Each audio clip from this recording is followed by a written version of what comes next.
about to take off.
Leap about to take off.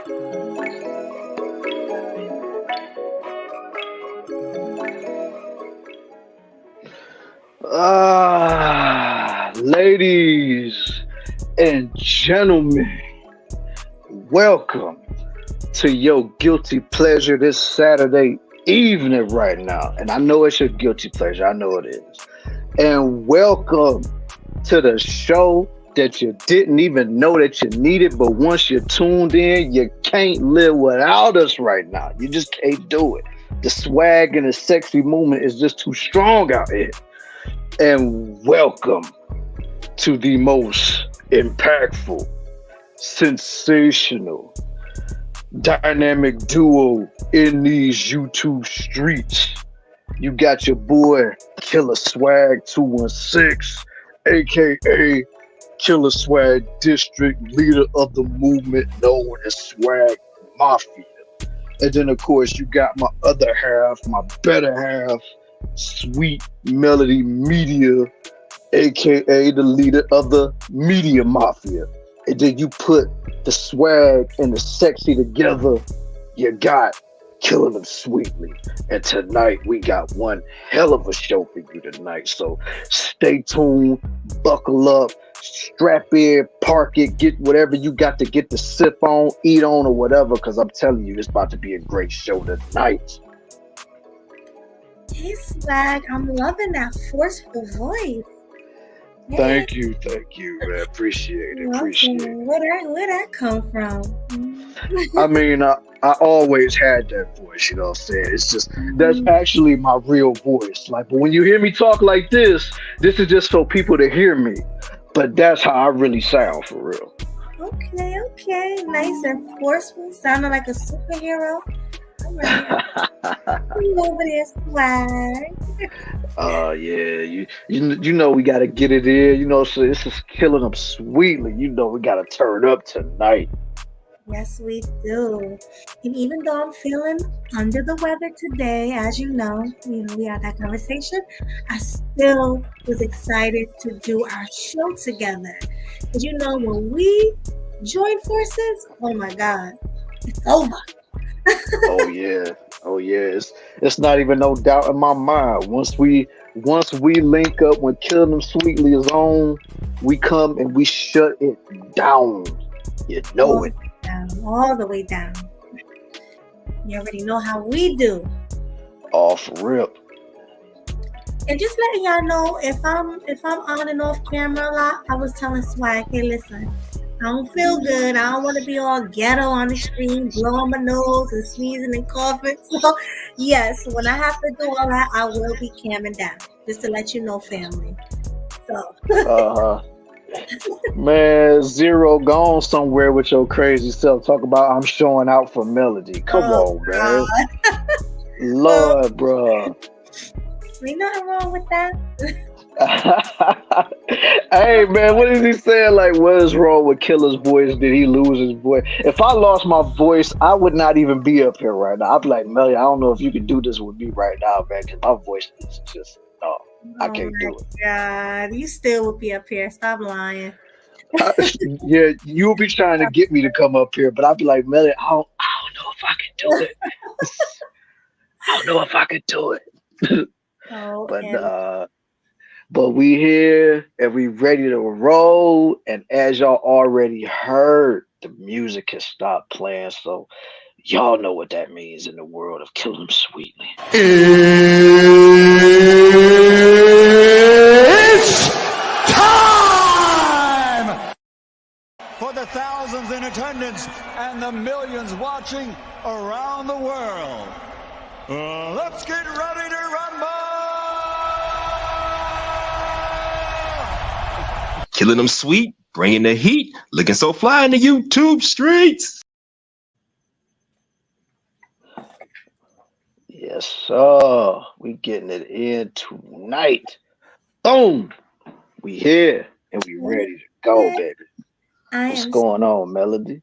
Hey, nothing much, just like I said, feeling under the weather, but it's a beautiful day here in Jersey.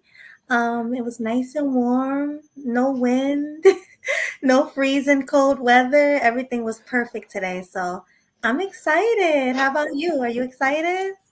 Oh yeah, I'm excited, you know what I'm saying? But we didn't have a day like how y'all had down there in Jersey because past couple of days it's been raining like cats and dogs up here, so Oh my God. Oh, okay. Well, I'm sure yeah. it gets better.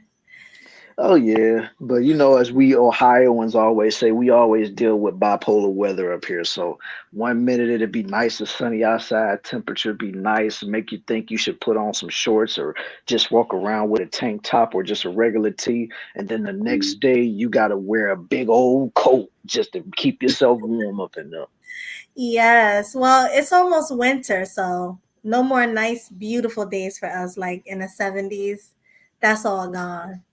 Oh Now yeah, a that's nice a day for us is like what, like in the 40s, 50s? oh my god, yo, like it's crazy though. Like it's It is crazy. Like crazy. I hate it. I Mm-hmm. hate it. Man, Zero, you better go somewhere. Killer got the Batman voice talking about this is for justice. Y'all stupid. Oh my God. Oh I man. like his No voice. no You know. no wonder why I rock with y'all, man. Y'all are crazy as hell tonight, man. Well, y'all crazy every night, so but I wouldn't have it any other way, man. Cause you know, like I said, y'all are some of the most craziest folks I've ever dealt with, but I love every second of it. Yeah, I love y'all too. Please don't go nowhere. Keep coming back. We love y'all. Keep on coming back. Keep on talking that crazy crap in the chat. Like, I mean, we need a lot more engagement So let's up in go and here. make sure you guys are liking and sharing the stream. Also, Hmm. tell a friend to tell a friend to tell a friend that we are on. You know how we do. Exactly, man. Because you know, whenever Killing Them Sweetly get together, you know it's a can't miss show off rip, man. Because I mean, y'all see it. Everybody else sees it. Like we are your favorite podcaster's favorite show, even though they may not want to admit it. But you know. They don't. And Kawhi said we are fun. We appreciate you. We try to be. We We sure try. do. We sure do, man. Everybody that comes along, we love every single one of y'all for coming through. I know Killer ain't got the free Keisha shot. Yes, I do. Yes, I do, Zero. Yes, I got the free Keisha, y'all. Free Keisha. Free. Yeah. Oh my God. I mean, I know Melody, she peeped it, we know before we started the show, but I didn't think the chat was gonna be paying attention, but good eyes, y'all. I love Shoot. it. I love it. Oh Right. man. Especially because my alter ego is on Waukesha. So that's perfect. Right. Oh, that's That's real perfect. You know what I'm saying? Now I just gotta get a t-shirt that say free Waukesha and then put that picture of you sipping in that wine bottle on this yes. picture, right? We gotta do that. We gotta do that, definitely.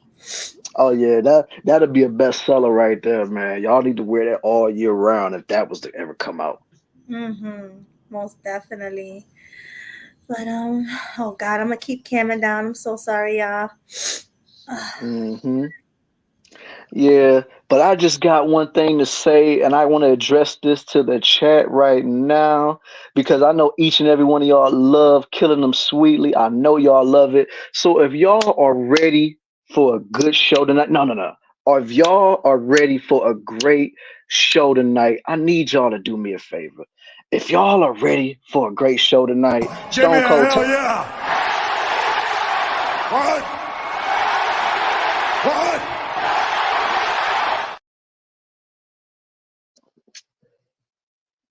Give us a hell yeah in the chat, yo. Shit, that's all I can tell you. Give us a hell yes if y'all ready for Killing Them Sweetly tonight. Woo! Let me see what everybody's talking about over here in the chat, yo. The chemistry, though. Why, thank you. Yeah, we were just talking about that. The chemistry that we have is like crazy because it's like when you actually know somebody in real life, it's different. You Mm-hmm. Like we're friends in real life, so it's like we does this. It's comfortable. We don't feel Exactly. here. So if Yeah. I was doing it with somebody I barely knew, it probably would be mad awkward and uncomfortable. I mean, but and to add to your point, cynical, the fact that me and Melody had this type of connection way before we even met was already nuts because Melody pointed it out to me. I didn't even notice it at first. Because like when we first did our very first one-on-one together, we was talking about Amber Rose. She was always telling me like, yo, this show is so crazy. Like, it's so crazy how much chemistry we got. It's just bananas. And I'm like, you think so? And I'm like, this is just my You first knew it. one-on-one with you. Huh? You knew it. You was just that you knew it because you even said we was good together. You knew that it was cool. You knew we had that connection. Like some people don't have. Like, listen, I've done shows with people, nameless people, who pretty much I felt awkward every time I went live. And if you notice people going live together and one person barely speaks, something's off. Gotta be off. I would think so. If it's a two-person team, wouldn't you imagine that two people would get a chance to speak their opinions instead of just it be one person dominating the conversation and the other person just be like, yeah. Right, because they can't get a word out their mouth. And that's pretty much how it was before. But now I feel like with Swag, I can be myself. I can talk. He gives me the mic. He don't hog the mic. So it's like, okay, like this is cool. I can do this. So Hmm. I love it. Yeah, man. Because I already said it to Melody like a long time ago, way before she even wanted us to do anything together. Like, because me and her would talk behind the scenes and stuff like that. Even before that, like, I'll be like, "Yo, I really do see potential in you. I see that you can really grow out here in these spaces. I mean, hell, you already got the look. Most dudes go crazy just off of looking at you off rip. And if any of you guys that's in the chat that really like how Melody's looking right now, or every night she's be on. Just put a one in the chat for your Oh boy, my man. Just do God. that. But Yeah, let's see and be honest. Let's be honest here. And I'm all not right. even dressed up. I just have on a sweater. So Mm-hmm. Yeah, all right. I see oh, cynical. She put cynical. one in the chat, you know what I'm Okay, saying? So okay. that's what's up. Yeah, Thank you, I cynical. see. I see the comment. Yes, her and GC also got great chemistry, but those two, like I said, I met her through GC, so Yeah, that's pretty already a much. given. All I right, culture appreciate that. You says guys are one. so nice. Aw, I Mm-hmm. appreciate it. And Thank zero. you. Mhm. My He's next stupid. thirst. Oh my God. Maybe I'll. Okay, so I promise you guys this. If y'all get me to us to 100 likes, I'll post a thirst trap picture for you guys. How about that? Get us to 100 likes, share, do everything you could to get us to 100 likes, and I'll post a nice thirst trap pic for you. Why not? You guys Y'all deserve heard it. it. Y'all heard it here, folks. Y'all heard it here first, folks. If you get us to 100 likes, thirst trap picture. Y'all heard it right here. A nice one too. Whatever y'all want. Mhm. Y'all want a bikini? What y'all want? And y'all can choose whatever y'all want me to do in a picture. I'll do it as long as it's YouTube friendly and it won't Mhm. kick us off. I got Right. you. Let me spam the chat. Right. That's all I'm saying, man. That's all we asking for, man. Just get us to 100 likes on tonight's show, man, because we got a good show for y'all tonight, man. That will And and a lot of y'all are gonna get what you want if y'all get us to 100 likes. So it's a win-win. I promise you guys, I will post a thirst trap picture. Hmm. Exactly. Y'all heard it here. Don't play around, yo. Look at Zero with the running emojis in the chat. Oh my God, Zero. What are you doing, man? What? Yes, but I got you. You got us, we got you.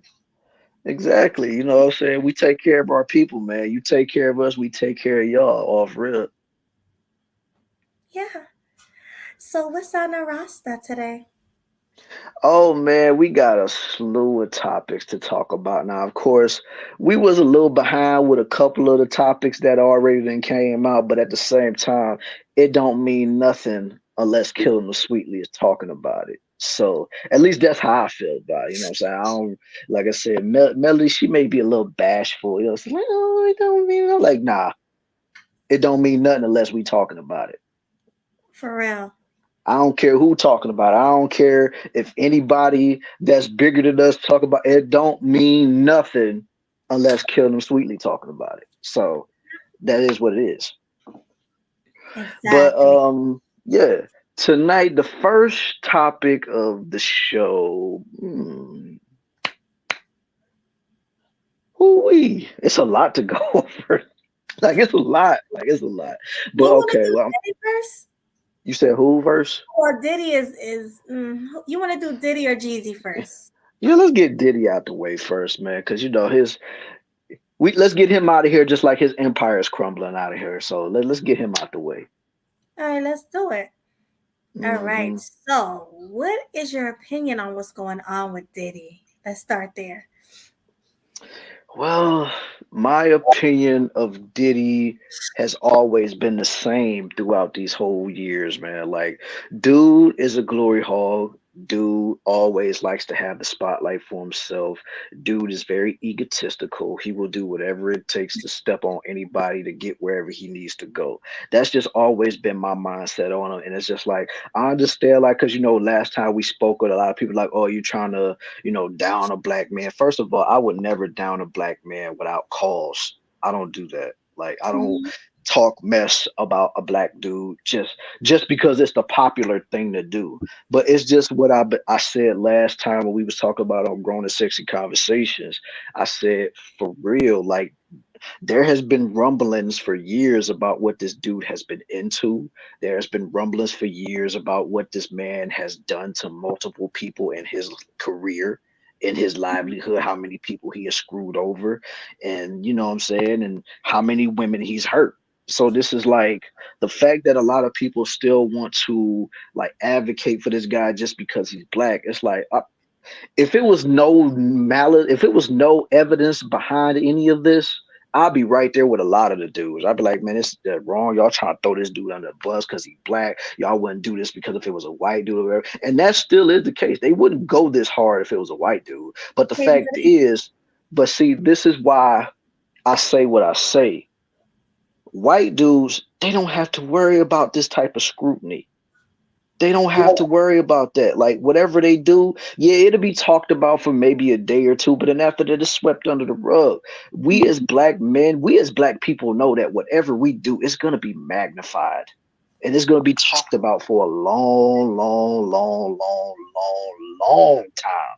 So that's why I say, like, when you in these particular spaces, in these particular rooms, you got to be very careful with what you do because you're under a microscope. They already feel like you shouldn't even be having this type of money to begin with. They feel black folks shouldn't be billionaires, even though you may have a good business mindset. But the fact of the matter is, you're gonna always be scrutinized because you're still gonna be looked at as that black man. No matter how much money you wear, no matter how much Versace you got on, no matter how many Versace shades you got on, no matter how many Mustangs, no matter how many Maseratis, no matter how many Lamborghinis that you got or whatever, they always are going to see you as a black man. So the fact that you will let yourself get so sloppy to think that you're untouchable just because you may even be cool with some white people, maybe even some cool hair, the small head community people. The fact of the matter is, you still got to be mindful of what you're doing out here, because if you make one wrong move, just one, it don't even have to happen immediately. As you clearly can see with cancel culture, they will bring stuff back up on you that you did 2 decades ago. So Yeah, that's what I'm saying. Like, you got to be real careful with what you did. And if all the stuff that they say Diddy did was true, he ain't got nobody to blame but himself for that. absolutely. And I do believe these allegations. Like, I hear a lot of people say, "Oh, a lot of people are trying to bring a black man down." No, this black man brought himself down. This was gonna come out sooner or later. I mean, like, and you guys already know I'm not with the Me Too thing at all. Like, I don't believe all women, none of that. Yeah, I know that. But it's just too many people coming out saying that Diddy did this. He paid the settlement. Now it's a whole bunch of videos coming out. Like, there's one with Justin Bieber that came out where Justin Bieber was scared to death at like 12 years old because Diddy was very intimidating and he was looking down. He couldn't even look at Diddy in his eyes. I mean, Kim Porter. It's just a whole bunch of things coming out right now that's sick, and then it shows him at these parties, pants down, doing G things and just being controlling. It's crazy and it's terrible. Diddy got himself in a world of trouble, and I don't know how he's gonna get himself out. Honestly, like, I think Diddy is done. To be honest with you, what do you think? Well, I mean, as long as they ain't like frozen his assets and frozen his money, he could probably get himself the best lawyers that money can buy. But in the end, all it'll do is just buy him some time until he's ultimately buried underneath whatever he's gonna be buried up under. Like, because it's only so much money can do for you when you're in that Hmm. type of position. So that's Hmm. why I'm saying, like, for a lot of these guys that's getting caught up out here doing this type of stuff, man, like, especially for a black man. Y'all know how hard it is for black men to do anything out here, Anything. because, like I said, we're all just looked at as just. I can't even believe I'm about to say this word, but we're all just looked at as a bunch of niggers. So the fact of the matter is, we got to work twice as hard to get somewhere that a white dude can literally just walk to. Big facts. And like Diddy, I think he felt like money talks, bullshit walks. And his money ain't really talking. Cause he tried to pay people off and people are still talking. People are still running their mouths. So Diddy, I think it's a wrap. I Like you mean, it said, he might. probably, yeah. Yeah, it might be a wrap, man, because the fact that he had to step down from a lot of the companies that he was heading, like, I mean, it's not a good look when you got to step down from, what I'm saying, Revolt TV. You got to Yes. step down or step away from Ciroc, and you got to do all of this and do all of that. It's like, it's not a good look, man. Then, of course, what you got, like two or three allegations on you besides the Cassie one, even though the Cassie one got settled already, so that's a dead issue. But the fact of the matter is, it's like, you got all these different people coming up to you and saying that you did this and you did that. It's like, bruh, like, you're nuclear out here. Like, you're hot. A lot of people are not gonna want to touch you. That's why I'm saying, like, if it blows over, maybe people want to continue to do business, because, I mean, even though you can say whatever you want to say about Diddy, Diddy is a great businessman. He's a great businessman. So, I mean, Absolutely. he's a despicable person, but he's a great businessman. So I people will mean be willing to do business with him, but I wouldn't even say all that. I don't think he's a great businessman because like think about it. All his artists for Bad Boys. What did he do with all those people? He didn't. All of these people are mad at him because the way that he made the contract is not working in their favors. You know what I mean? mm, So he's not a good business guy, in my opinion. Yeah, Um, but didn't recently he just turned over all the rights to those artists that was under contract with him. So basically, they're gonna get their masters, royalties, and all that stuff. So yeah, recently, but look how long it took after all these years, after all these people complaining about him. It took years to get what they wanted, and they should have been had that. So, and then you got like people like Mace, who you thought would never speak on him, speaking out about him. You got 50 Cent, even though 50 Cent wasn't under his label, but 50 Cent still know a lot of weird stuff about him. He talking about he gonna do he talking about he gonna do a surviving Diddy documentary. And Mary J. Blige, a lot of people is coming out about him, saying how much of a bad person he was. Who's that white woman? Aubrey O'Day, whatever her name is. oh yeah, she was a part of Danity Kane. Yeah. Yeah, she came out talking about him. She was like, I've been told y'all about Diddy, and nobody wanted to listen. So it's like all of these people lying. Come on now. All Well, these it's people just can't be lying. that's what I said last weekend, man, when it all came out. I said not everybody's lying about this.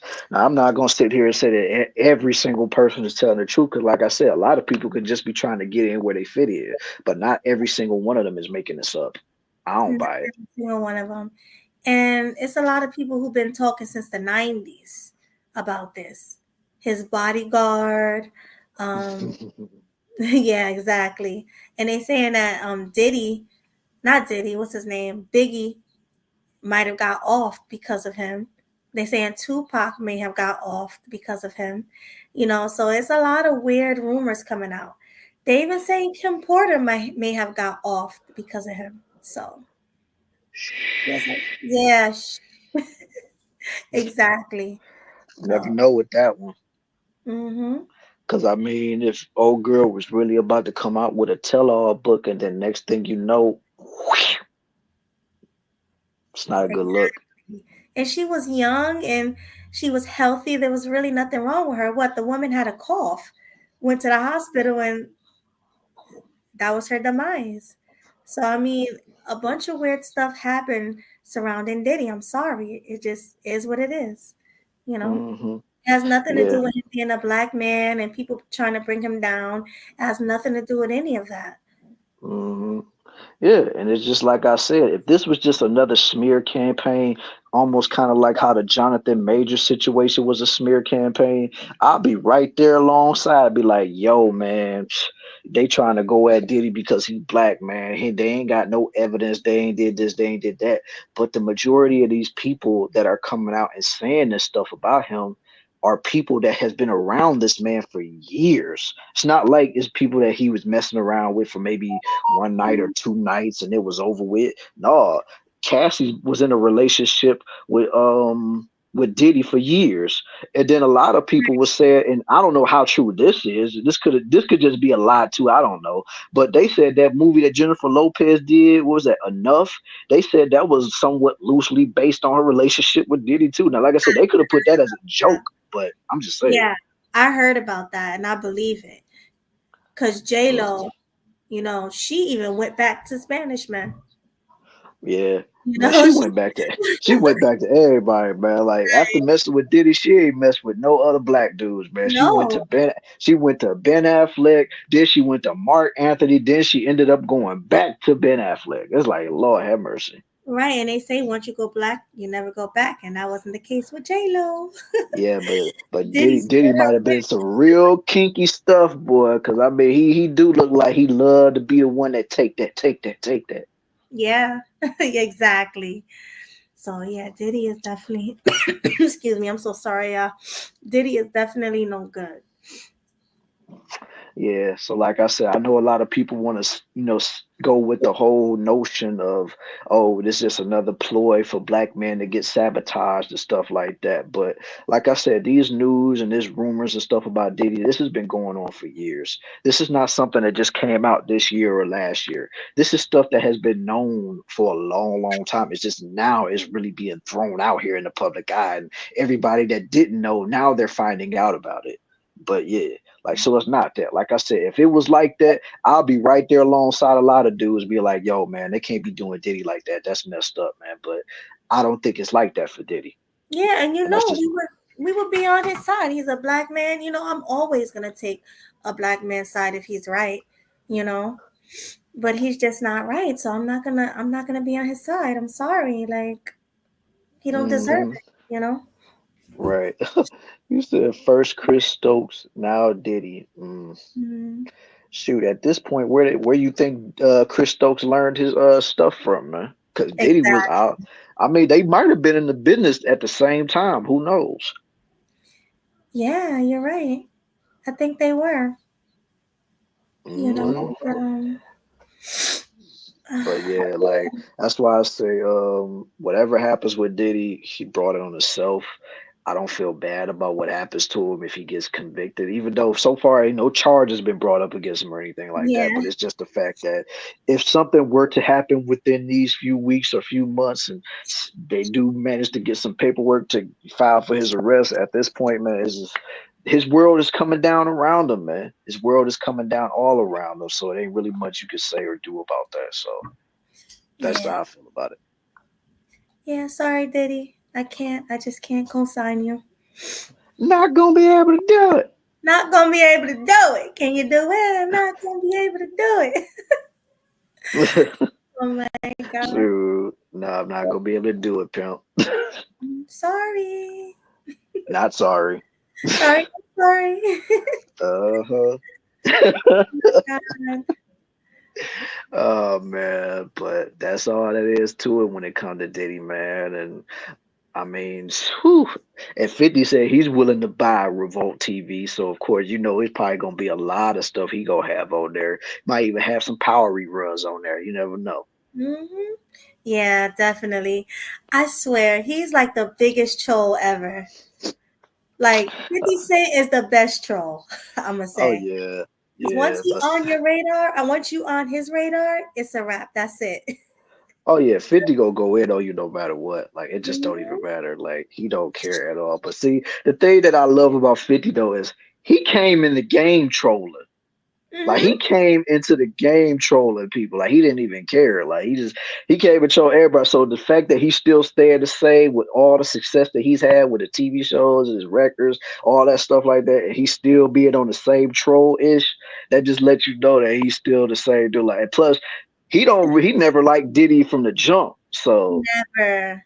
So he having a field day with this one. oh yeah, he having a good time with this particular story, man. So he's like, Yeah, definitely. This is crazy. All right. mm, So, somebody said 50 did Jim Jones dirty. Zero said that. oh yeah, I didn't know about that. me neither. Me neither. Yeah. All right. So let's Can move you on. elaborate on that Go ahead. zero? Put it in the chat, bro. Can you elaborate on that? Please. Yeah, yeah. Well, until he elaborates on it, what was you about to say, Muzzy? I was gonna say, you ready to move on to the next topic? Yeah, let's get rid of Diddy. I'm tired of talking about that fool. Right. Hold on, guys. I should have took some cough medicine before I started Uh-huh. this show. I swear. That just goes to show y'all, man, whether we healthy or we sick, Killing Them Sweetly is going to always come through for you guys, man. We are always gonna come through, give y'all a good show, no, great show, like we always do. So you can't say that Kill Them Sweetly don't love y'all. All right, let me see. Culture, you a fool. 100 likes and we get a Melody Show thirst trap pick. Hit the like, hit the cash up. Hey, but she also said on both channels too, bruh. So not only just her channel, but mine too. So, she said our channels. Yeah, So, our channels, but if this one hit 100 first, whatever channel hit 100 first, whether it's mine or his, I will give you guys a thirst trap pick. And it's gonna be a good one. y'all, I promise. y'all about As long to, as I'm not gonna get y'all, my channel taken down from YouTube, mm-hmm, I got you. yeah. You know what I'm saying? It's gonna be sexy. I'm gonna make sure it's like you know. Mm-hmm. But Uh-huh. I have no Jim, Jim. avatar. What do you mean? You can't see me? Y'all can't see my picture? I guess when they say when you cam down, your avatar ain't showing up or something. I guess that's what what you call it saying. Let me see. Oh Let me yeah. check on my phone. Let's see. Hold on. Let me take it back. Okay, Let me what are you see real talking? quick, y'all. Well, he is right. I don't see no avatar. Can you see it Sorry. now? Well, of course I see it. I'm in StreamYard, but I'm looking at it on my phone. You ain't got no avatar. So yeah. All right, let me fix it real quick. My avatar. Look at H&M. Like you ain't got no avatar. Okay, I'll fix it. Oh Lordy Jesus Christ, man. Can y'all see it now? Hold on. I'm gonna check real quick. Let me see. Okay, there it go. You can see it? Yeah, it's up now. All right, cool. hmm Yeah, Yeah. so what you want to talk about next? What's next? Let me see. I mean, we could talk about, what's been going on with T.I. and, King and stuff like that, Since that kind of happened last weekend, we can kind of give our 2 cents on it right now. Okay, well, I'll start first since you started the last one, if you don't mind. Go ahead. All right, so I do whatever the hell I want, H&M. what is it? Talking Don't about don't mock me. mock me. You funny. All right, so how I feel about that situation. I think that King is an embarrassment to what T.I. and Tiny have built all these years. You know, we watched them on TV for years. We all saw that King and all the other kids were living rich and nice in a mansion behind those mansion gates, like they kept saying. Um, they were spoiled, they got whatever they wanted. From what we saw, their parents treated them really nicely. Um, And no, we didn't see King going to his grandmother's house. But even if he did go to the hood to his grandmother's house, what was that for like a couple of days at a time? And I'm sure the grandmother didn't have him outside, running around with gang members and whatnot. Like he tried to make it seem like I was in those streets. I was staying at my grandmama house, and he was. First of all, he had the Pookie accent down to a T. Did you hear that Pookie accent? Yeah, I heard that. Yes, he had the Pookie accent down to a T. Okay. And you could tell he was lying. I was just looking at this boy talking about how he's so hard and he from the hood and all this other stuff. And T.I. and Tiny was like, boy, bye. You was behind these mansion gates. And I believe him because we saw him behind those mansion gates. So King got everything he deserved. He was embarrassed a little from his dad yoking him up, but I mean, I would have did the same thing if I was one of his parents. I would have yoked them up too. I would have did a lot worse than yoked them up. Believe me. Mm. He Oh would have yeah. got beat up, smacked up. He would have been he would have got all his stuff taken from him. I would have took the allowance because they give him allowance because he's a rich kid. So I would hmm stop the allowance from coming. I'm like, oh boy, you think you so hood, right? All right, I'm gonna take that allowance. Go ahead and survive in those streets. Like I would make it hard for him because we all hmm know that all those kids was given everything they had. They probably never had to work a day in their lives. Right. So he was born with a silver spoon, just like the other kids. So yeah, hmm that's my take on it.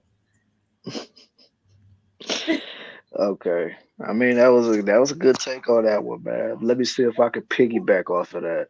Okay. Like, the fact of the matter is, when it come to that dude, like everybody was so bent up out of shape because of what Ti did and what Tiny was saying and stuff like that, and blase, blase, blah, yada, yada, yada. Right. What people fail to realize is King Harris is 19 years old, meaning he is considered an adult. So if Ti wanted to put hands on him, it's not like you can call Child Protective Services on him. He grown. He can do whatever you want to him at this point. I mean, if you want to stand in his face and be a man and want to stand on business like he said he do. So it's like, yo, you gonna have to take the consequences of that, because it's like ain't no ain't no child protective service is gonna save you now. You're 19, so you better be ready to deal with whatever you're gonna deal with. And besides, like that just goes to show you, like, and I seen something in the chat saying that his grandma spoiled him. I definitely believe that. I believe his grandma spoiled. I think even Tiny said that in like one of the old shows they did, like, yeah, you spoiled my son King, blah blah blah. But that just goes to show you, like, you know, this sheltered life or the life of the rich and the famous is not really meant for everybody, yo. And I mean, and then what made it so crazy is like, he said that his father Ti wasn't really about that life either, since Ti said that King ain't about that life. And I've heard stories about that as well, as far as like people said that Ti was not really brought up of that ilk. You know what I'm saying? He's out here portraying the character doing it. I don't know how true that is, and I'm not gonna sit here and say, oh man, Ti just faking, he that or whatever. But I've heard from a lot of people saying that dude really ain't about what he say he about. And plus, he do got the reputation of being a snitch. So I'm gonna just leave it at that when it comes to that Oh situation. But yeah. yeah, but when it comes to the situation with King, though, like you can't be being disrespectful to your parents. Like, cause man, if I was ever disrespectful like that to my parents, even though I'm at the age I'm at now, my mama wouldn't even dare to touch me now, even if she was still among us. Because of the fact that, she respects me as a man, and of course I respect her as my mother. But of course, if I came at her sideways, she probably would slap the hell out of me.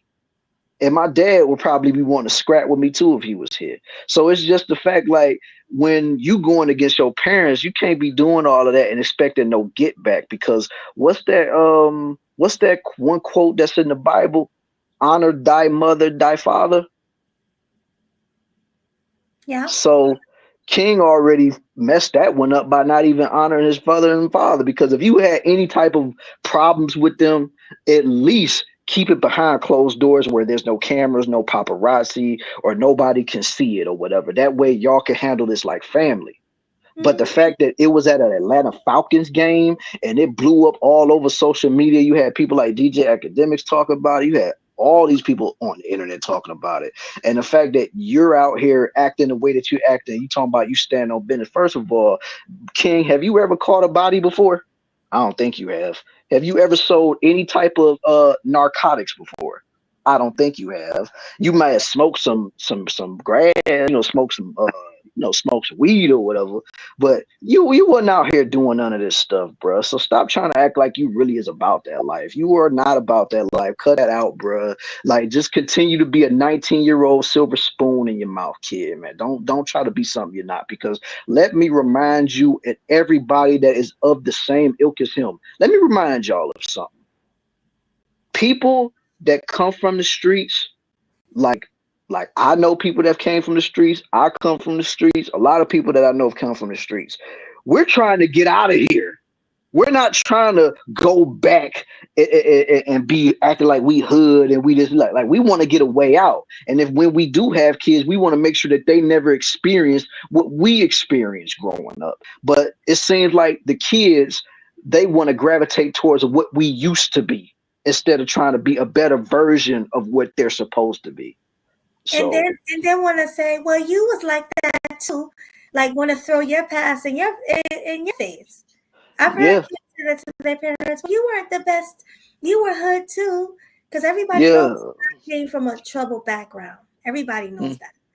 So mm-hmm, I guess King is looking at it like, okay, this is the neighborhood he came from. So let me be my dad back in the day. Let me be him, how he was. Like, it's not cute.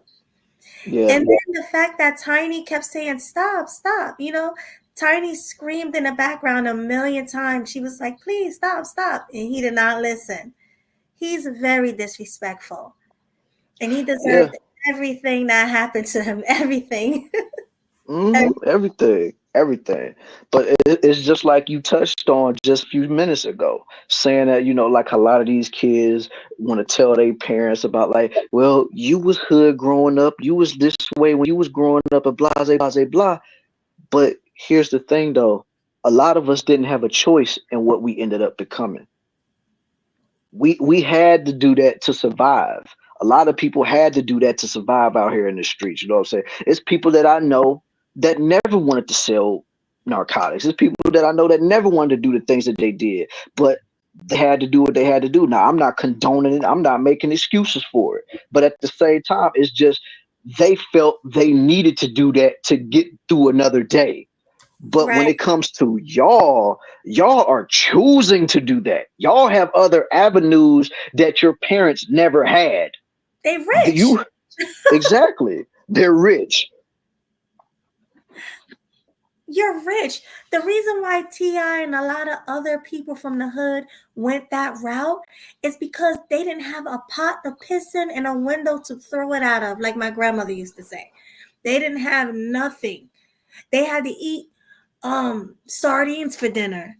You know, people sitting there eating sardines and cup of noodles every night for dinner. And you can eat Hmm.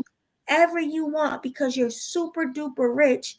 And you want to sit there talking about you gangster, you ghetto, you hood, sitting there with tattoos all over your body and all over your neck and face and putting on the worst Pookie and Ray Ray accent that you can put on. Like, I know he don't really talk like that. He don't talk like that because nobody else in his house talk like that. Not even T.I. talk like that. So where No. did the hood accent come from?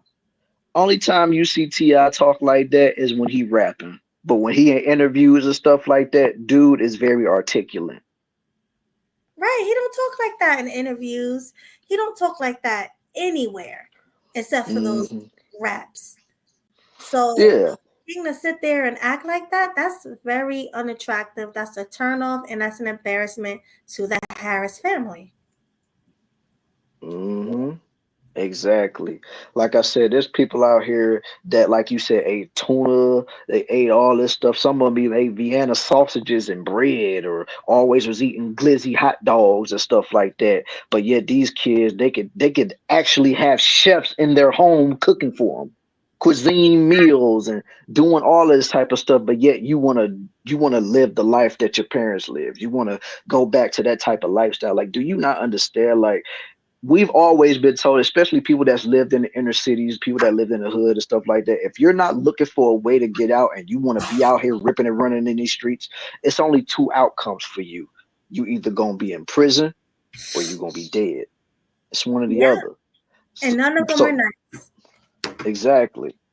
So that's what I'm saying. And plus a lot of people, from the hood and stuff like that, we always coming from eating like chicken flavored ramen noodles or beef flavored ramen noodles, or you had all of these different type of meals going on. And just like Zero said, Vienna sausage is a classic hood food, and it is too. Like, even Actually, though, huh?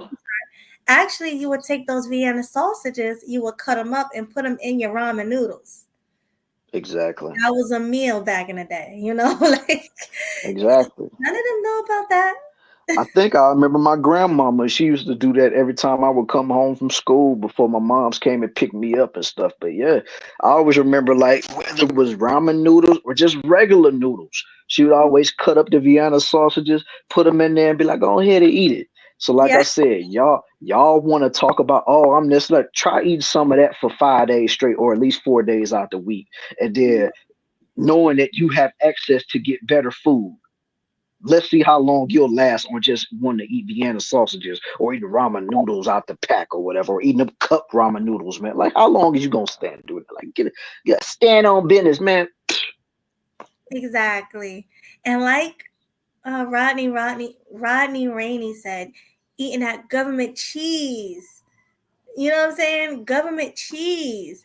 They probably never seen government cheese a day in their life. Talking about they hood, they gangster. Let me put it to you like this. EBT card look like what? Mhm. Let me put it to you like this, yo. If you ain't grow up in the '90s, if you don't even know what a food stamp look like, you can't talk to me about being hood. I'm sorry. Not the card. He's talking about the stamps. He Yeah, talking about that actually look like a dollar bill, but it's different colors. right. Like you not hood. I'm Right. sorry. Hi, classy. What's going on, classy? Salute to you, homeboy. What's That's going on, Riz? I see you up in here too. in the Salute to building. you. Salute. Mm, salute. Yeah, but like I wasn't that bad. Like I wasn't piss poor. Um, but sometimes we had to eat tuna once in a while. We probably needed those sardines and crackers with the hot sauce. Um, or maybe we had ramen noodles for dinner once in a while, but I wasn't like piss poor. But we were like middle class growing up. But I did see the kids around me that had to live, the poor life. Like they had the sneakers on their feet weren't name brand. They had on lowrider sneakers, like weird names. Instead of Tim's, they had on M's. They had M's on with the bush on it instead of the instead of the tree. Like this is what real hood poor people got to go through. So stop trying to be something you're not. Like, Exactly. Exactly. Like if you ain't never had your moms run you up to the store, tell you to go get you a loaf of bread or go get you this or go get you some chicken out the pack or whatever, and instead of giving you actual cash, she gave you actual food stamps to go give the people at the corner store to go do that stuff, bro. You can't talk to me about being from the hood, bro. If you ain't never had that type of lifestyle, and like I said, I'm not gonna say I'm hood as what either. But at the same time, it's like I came from those places. I've seen this stuff. I experienced this stuff. So that's how I'm able to talk about this. Everything that I'm telling you about right here, right now, is exactly everything that has happened to me when I was growing up. So this is not no cap. I don't cap on the internet. I don't cap on social media. I don't do none of that. Everything I'm telling you is straight up fact. And I'm seeing a lot of people in the chat that's agreeing with me and actually are saying that they experienced the same thing that I'm saying. So ain't no cap over here. CAP. Cap. Cap. CAP. Cap.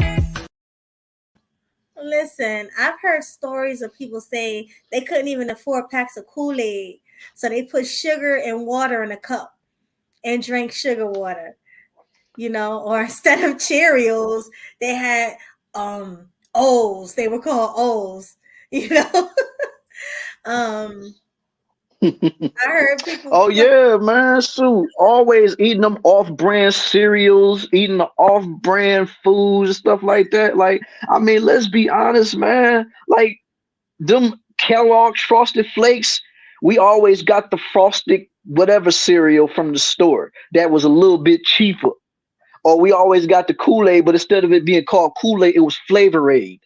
You know what I'm saying? Like, that's all I'm telling you right now, man. Like Flavor Aid. That's exactly what it was not called. And instead Flavor and Aid. instead and instead of it having the Kool-Aid on the pack, it had a picture of a cartoon straw with a smile on his face talking about Flavor Aid. Man. That's what we All was right, dealing with. That's what we Flavor was dealing with, Aid. man. I ain't never been that poor. Flavor Aid. But I did have, instead of Fruit Loops, I had Fruitios, you know. Um, Instead of Jordans with the Jumpman, I remember I had some. It wasn't a joke. The guy was like, wait, he wasn't jumping. He was like doing a split or something. I'm like, the guy wasn't jumping. I forgot what he was doing. He wasn't jumping. It looked like he was skipping or something. I don't know what he was doing, but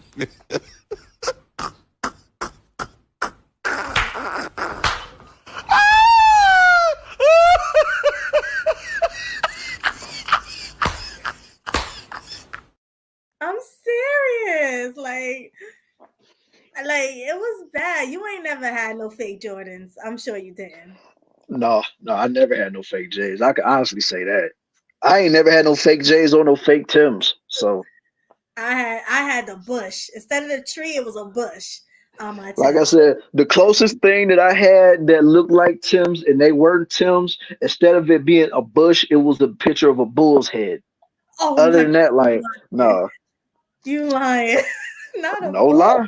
No lie. No lie. Of course, this was when I was in elementary school though, but like right when I was like a teenage years, no, it was always Tibbs, Air Forces, and stuff like that. So yeah. Yeah, Yeah, I, I had the one with the bull on the side, and of course I had to cover it up with my jeans so nobody would notice. yes. I listen. I remember Fabco shoes. You ever heard of that? What? Fabco What? shoes.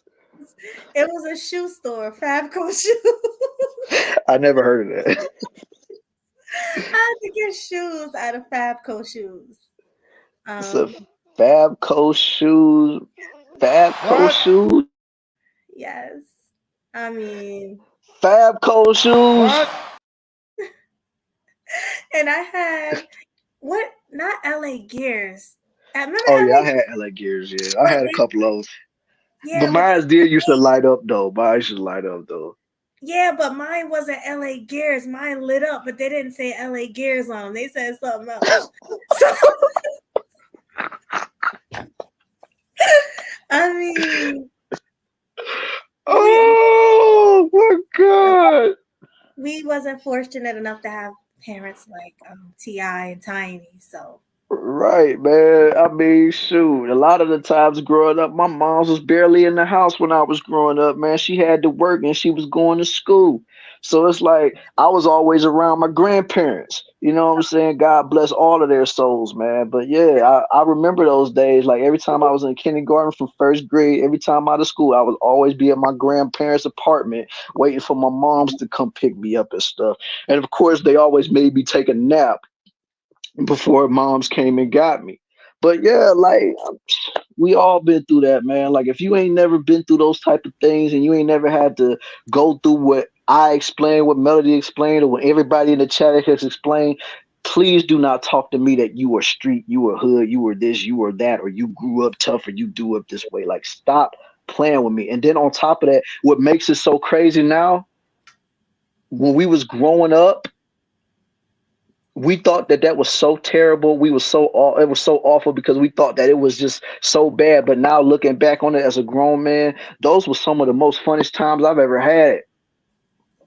oh yeah, that was fun. I mean, when you don't have anything, you gotta use your imagination. Hmm. We didn't have everything, so Yeah.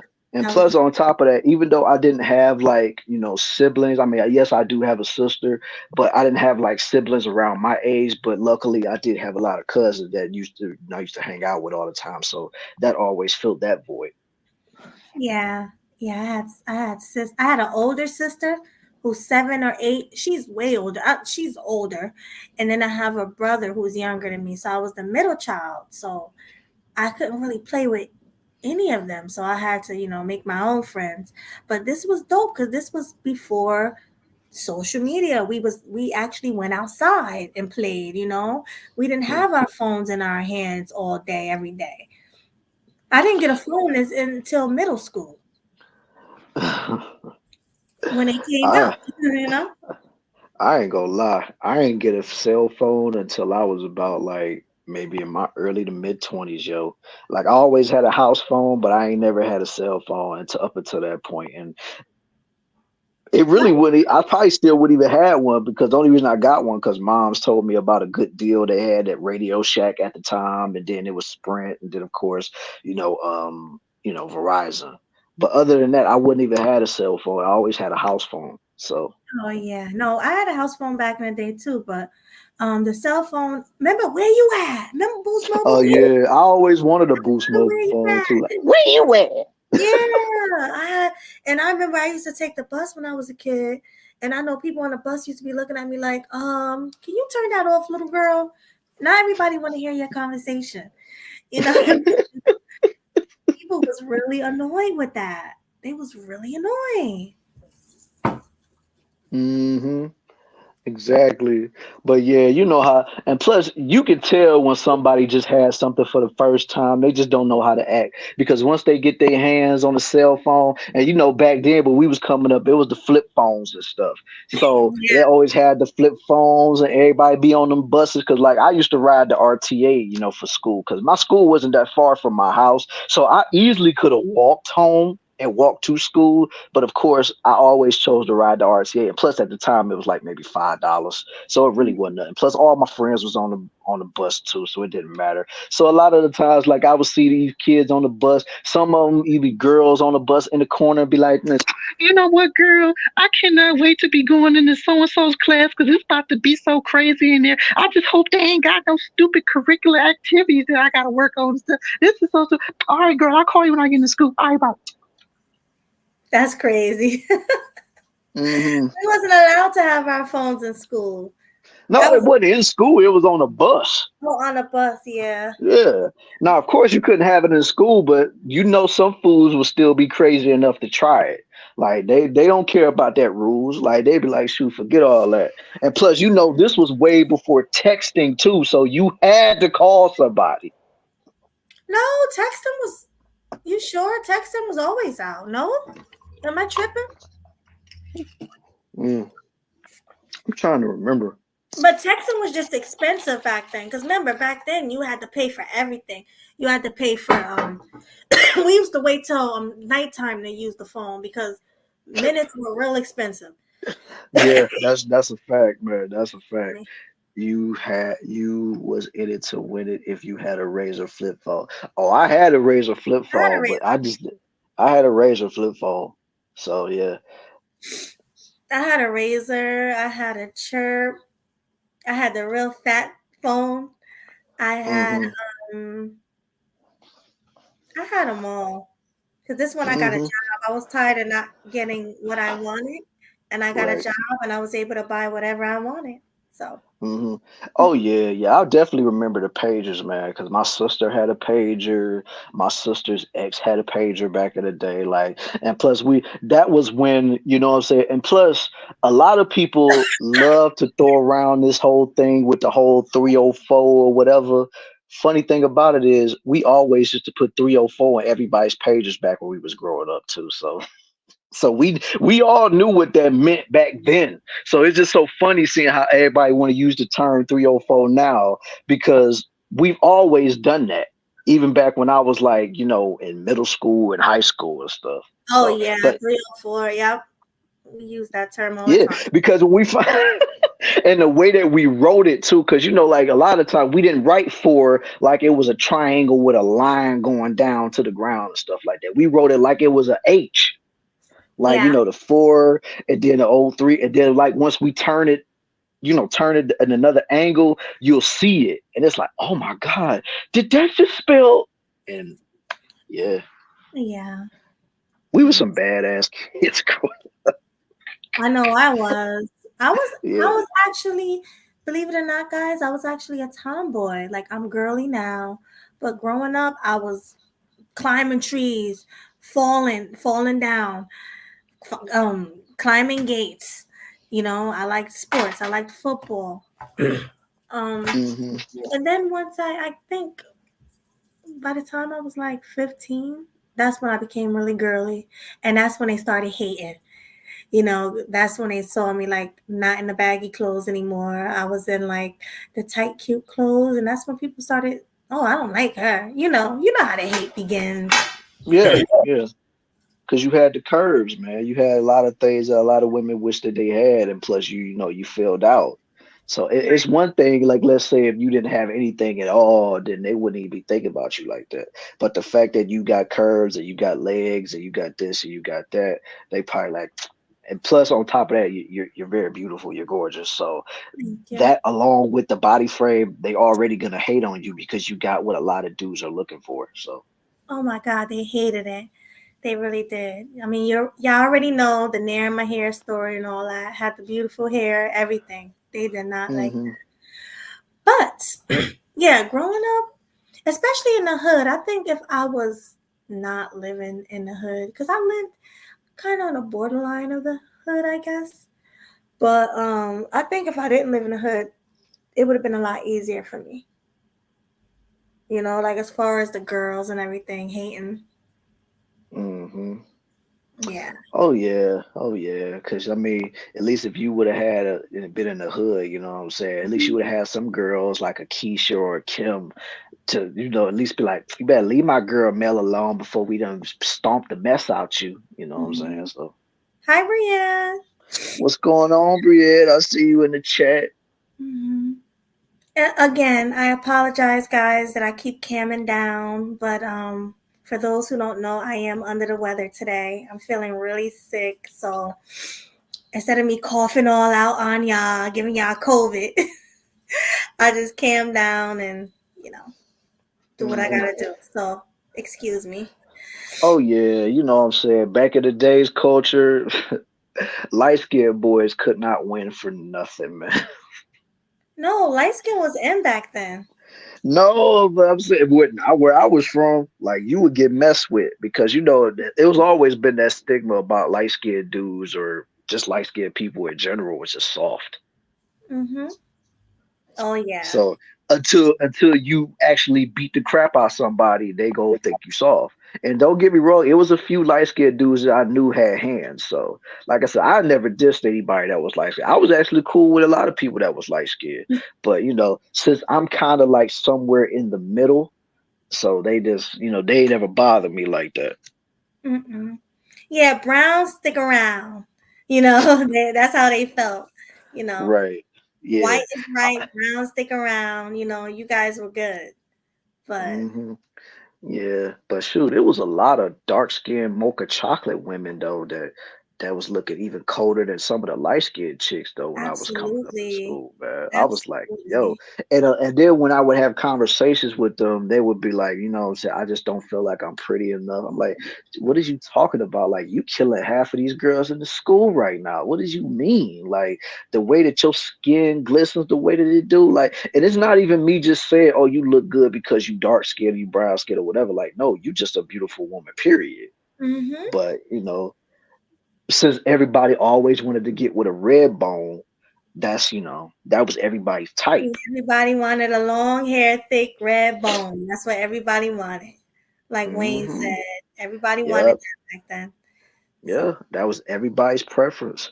Like, shoot, like that's one reason why I say my sister always was good at it because she was a red bone. Well, she mhm. is a red bone. So, Yeah.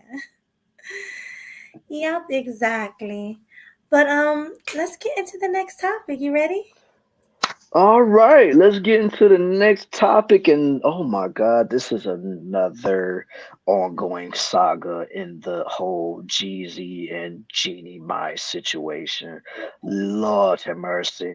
Now that Jeezy is standing firm with his wanting to go through with the divorce, now all of a sudden, Jeannie Mai is out here wanting to tell every single person that got a good set of ears that dude have might have been cheating on her and stuff like that, and that could eventually void the prenuptial agreement. And my only response to that for her doing this is this. Why? Well, I know why. Because I didn't believe he was cheating, but I do think that she's looking like, oh, I might as well get some money out the deal since me begging him to stay didn't work. You know, I begged him to stay. I went on different platforms talking good about him, you know, and he just didn't want to be with me. So I'm gonna get something out the deal, but I really, really hope that he can beat this case because it really wouldn't be fair if she was Yeah, money. I hope he can too. But see, what a lot of people don't want to realize is with her doing this, she literally just proved this man's point. Because in that sit down conversation that he had with Nia Long, and like I said, I watched the whole thing, and it was like over an hour or something. So I watched the whole thing from beginning to end. So the fact of the matter is, dude basically said he did everything within his power to try to stay in that marriage. He went to counseling, he went to therapy, he did everything that he possibly could to try to keep the family together, and it just didn't work.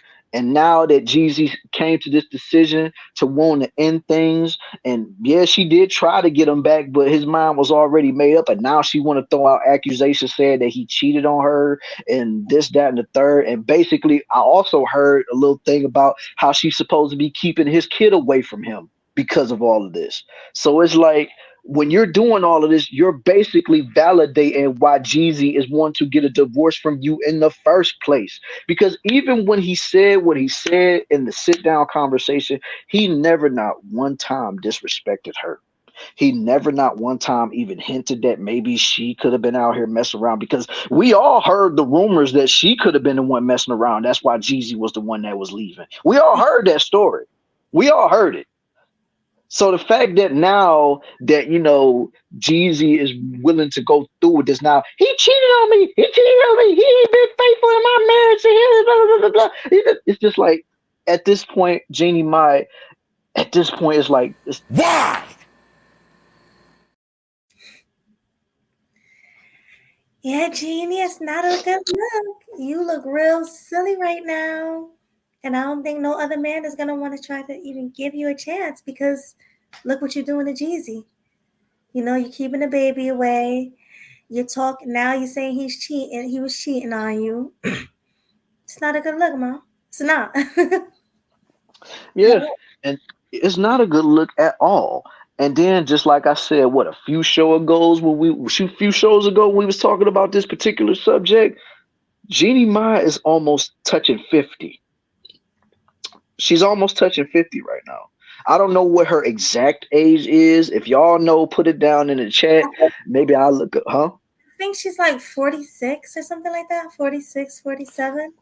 Ooh, if she's what's going on, Blue? Salute, homeboy. Oh, my bad. There we go. Salute, homie.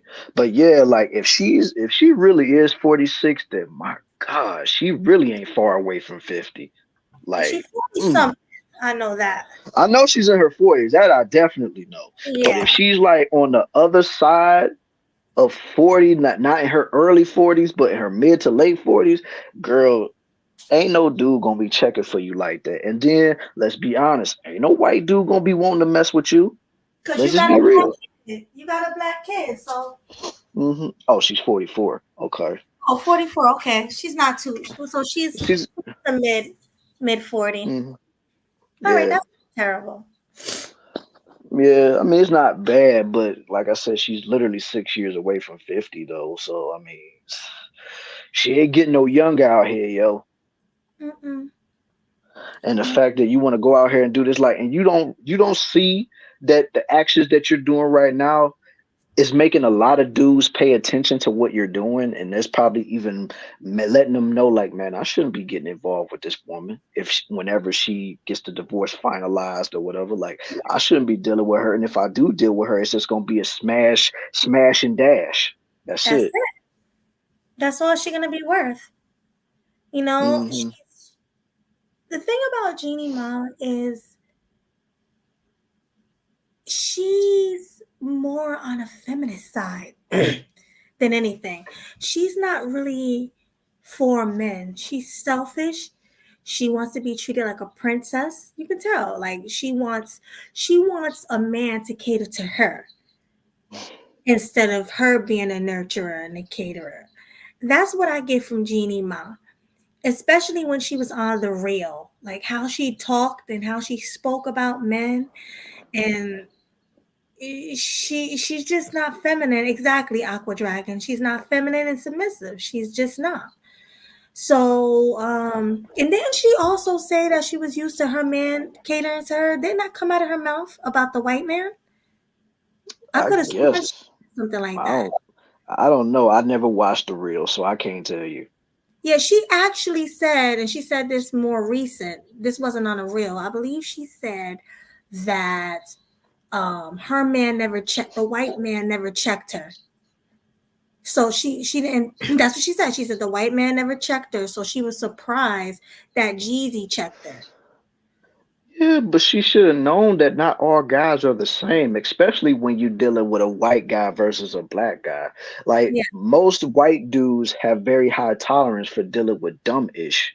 You know what I'm right. saying? Now, it's gonna take a whole lot for you to make them lose it, lose their cool, and go off on you like that. But when it comes to a black man, especially a black man that's really about his business, really about what he say he not about to give you too many chances to mess around with him. It's just Mm-mm. not gonna happen. Like because one thing about and on top of that, from what I found out, dude is also a Libra. So and you know me, I ain't really big on that astrology stuff like that. I know a lot of people that are, but I know from my standpoint, and I know from a lot of people's standpoints that have the same sign as me, we don't deal with stuff like that for too long. We just don't. Like And Deuce. deuces. But the thing about us is like the one thing that I hate about being a Libra is that in some cases we can be very indecisive. Like some Mhm. cases we can like, but at the same time, like when you get us in that point to where we really thinking things over, some cases it could sound good and you might be able to sway us to go along with what you're saying or whatever. But once we make our minds up and we stand on that, you can never get us to change our minds ever again after that. So once we actually do come to a final decision, that's it. And Jeezy, as you clearly see, he finally came to that decision to divorce Jeannie Mai, and he's standing on it. Mm-hmm. Yeah, he's standing on it because Cause he feel he can do better. You know. yeah, he feel like he can do better. Even at the age that he is right now, let's be for real. The man is still in his prime. Girls still find him attractive. He could get him any. I mean, and let's be for real. The man already had kids before he was even messing with Jeannie Mai. So it's not like he was messing with her and had his first child with her. So he Yeah. already had babies before he was even messing with Jeannie Mai. So and plus, a lot of girls still be messing with him and talking about all we do is smoke. Smoke, you know, I can't say it because you know we you know YouTube whatever. But if y'all know that song from that one album Jeezy did, that's like one of my cuts right there, man. Like one of Mhm. that's one of my cuts. But yeah, like Jeezy could still pull if he wanted to right now. Her pool of guys that she could get, it's not that big. In the trash. In the trash. Especially the man that she want. That the white man that she want. Remember, the dark meat was just on the side.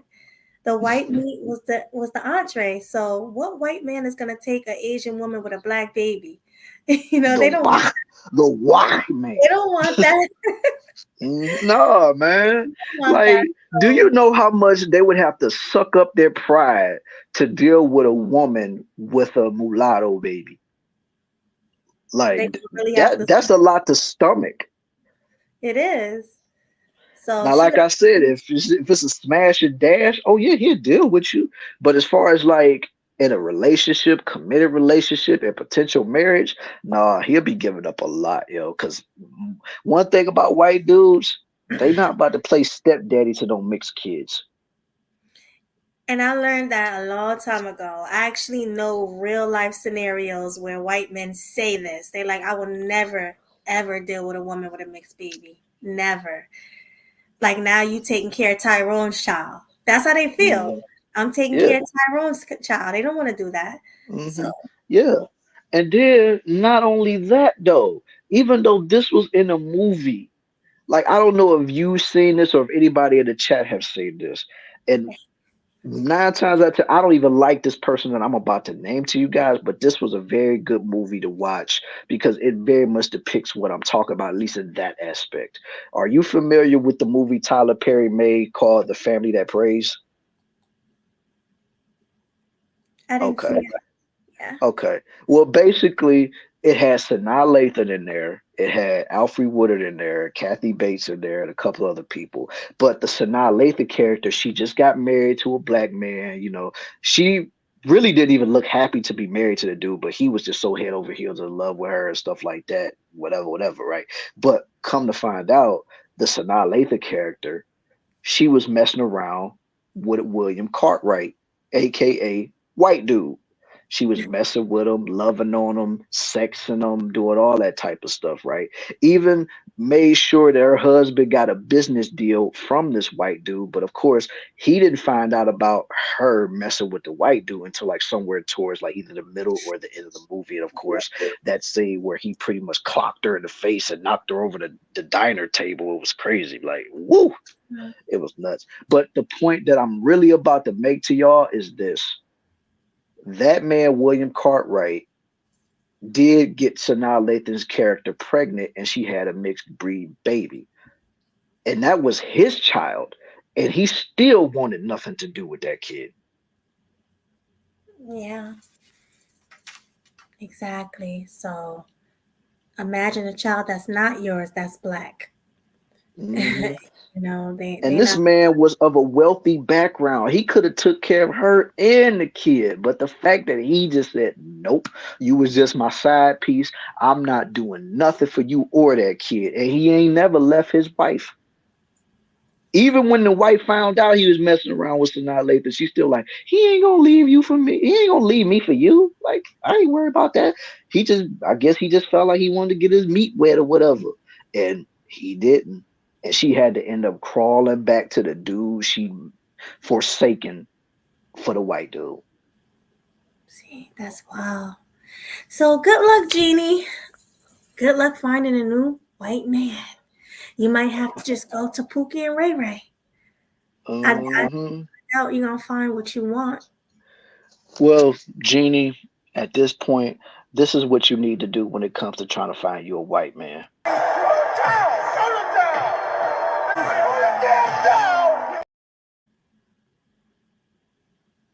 Throw in the towel. Right. Throw in the towel. No, that's how it went. All right, so do we have any more topics, Swag? Before we open, I don't know. Is there anything that you wanted to discuss in particular before we open up the lines, or what? not anything I can think of, up, off the top of my head. The topics I wanted to talk about, we did already. So I guess let's open up the panel. Yeah, I I'll, guess we could. You said what? I said I'll drop the link. Oh well, yeah. We could also talk about how Beyonce looking white out here these days. Oh yeah, but you know what? Honestly, I'm thinking that's the lighting. Plus it's winter time and the platinum hair. And I'm a woman and I have that fair skin, just where in the wintertime I'm a lot lighter. And in a summertime I'm dark skin, almost dark skin. Summertime I'm very, very brown, like a bronze brown. And then like in the springtime, I'm like a caramel. So my skin is just like Beyonce's. It turns different colors with the season. And when I have blonde hair, I do tend to look lighter. When I have red hair, I look more red bone. And when I have black hair, it's different. It switches up with your hairstyles. So I'm not gonna sit here and say Beyonce bleached. Now, what I do think is that her makeup artist put way too much makeup on her because she's looking very airbrushed. So I'm thinking it's the makeup. I'm thinking it's a mix between the makeup, the platinum blonde hair, the silver dress can also make your skin look lighter, and the season. I really do. What's your take on it? Either way, it's still weird to me. Oh yeah, it's weird, but it happens. It's still It weird to me happens. because I like that. It may be just a light. It could just be the change of the weather, whatever. But shoot, Yeah. it's still weird as hell to me. I don't care.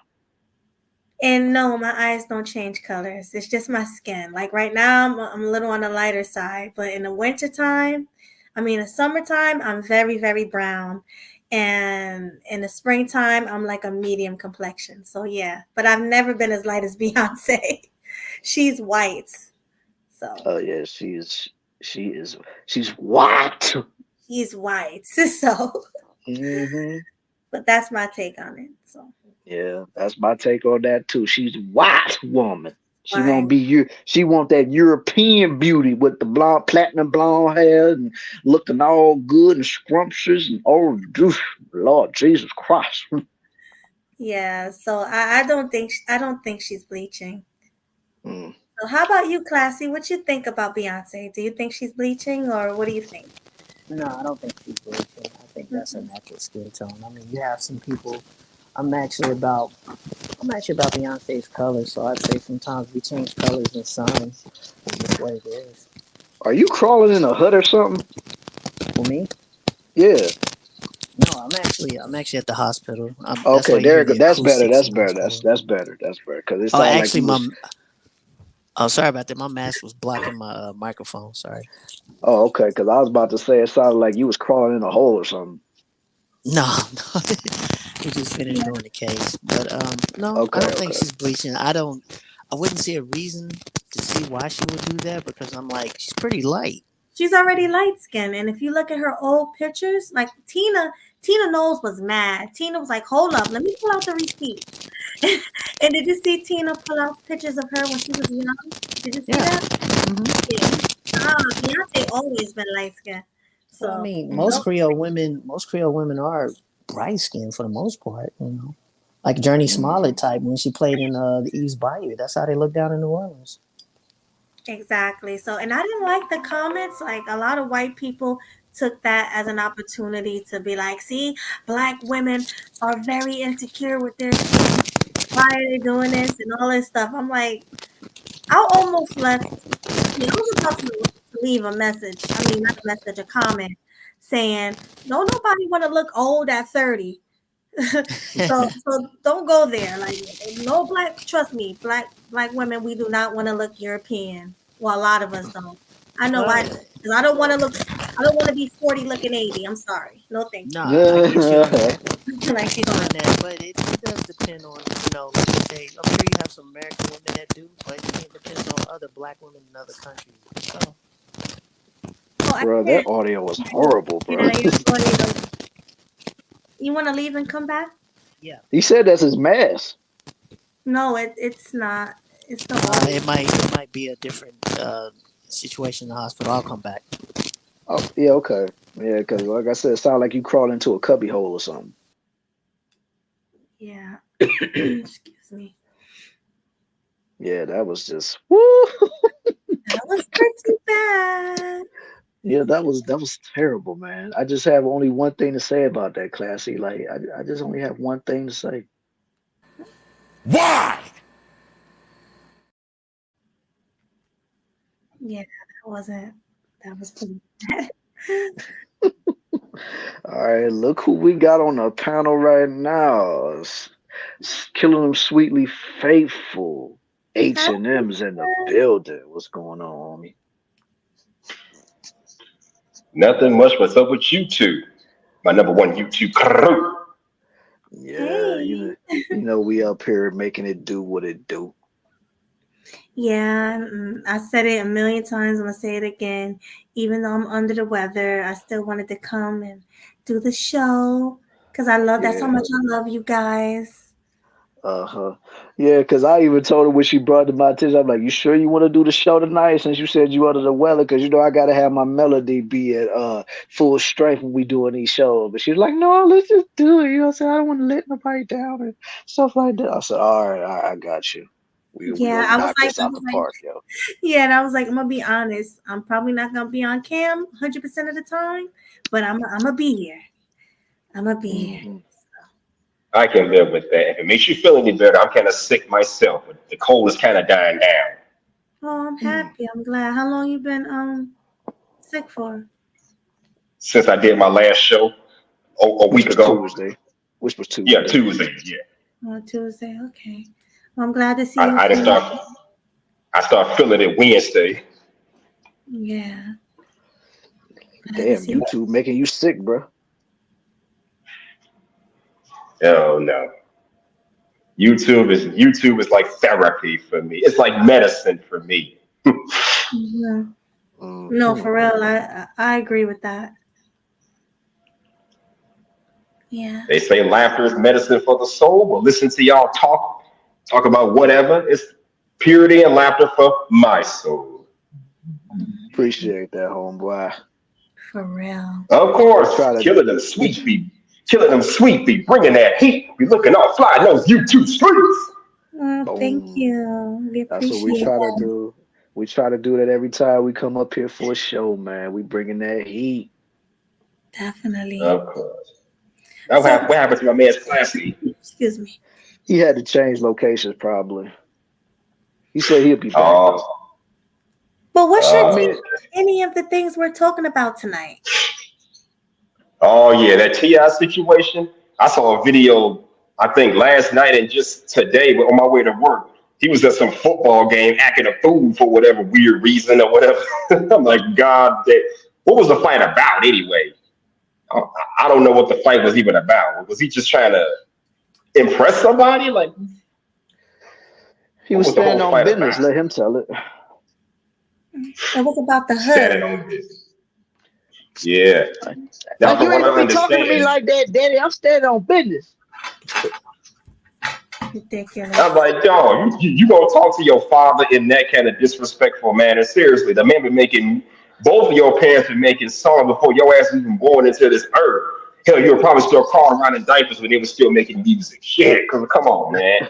Okay, I'm gonna tell you how that whole situation got started because we didn't really talk about this particular thing.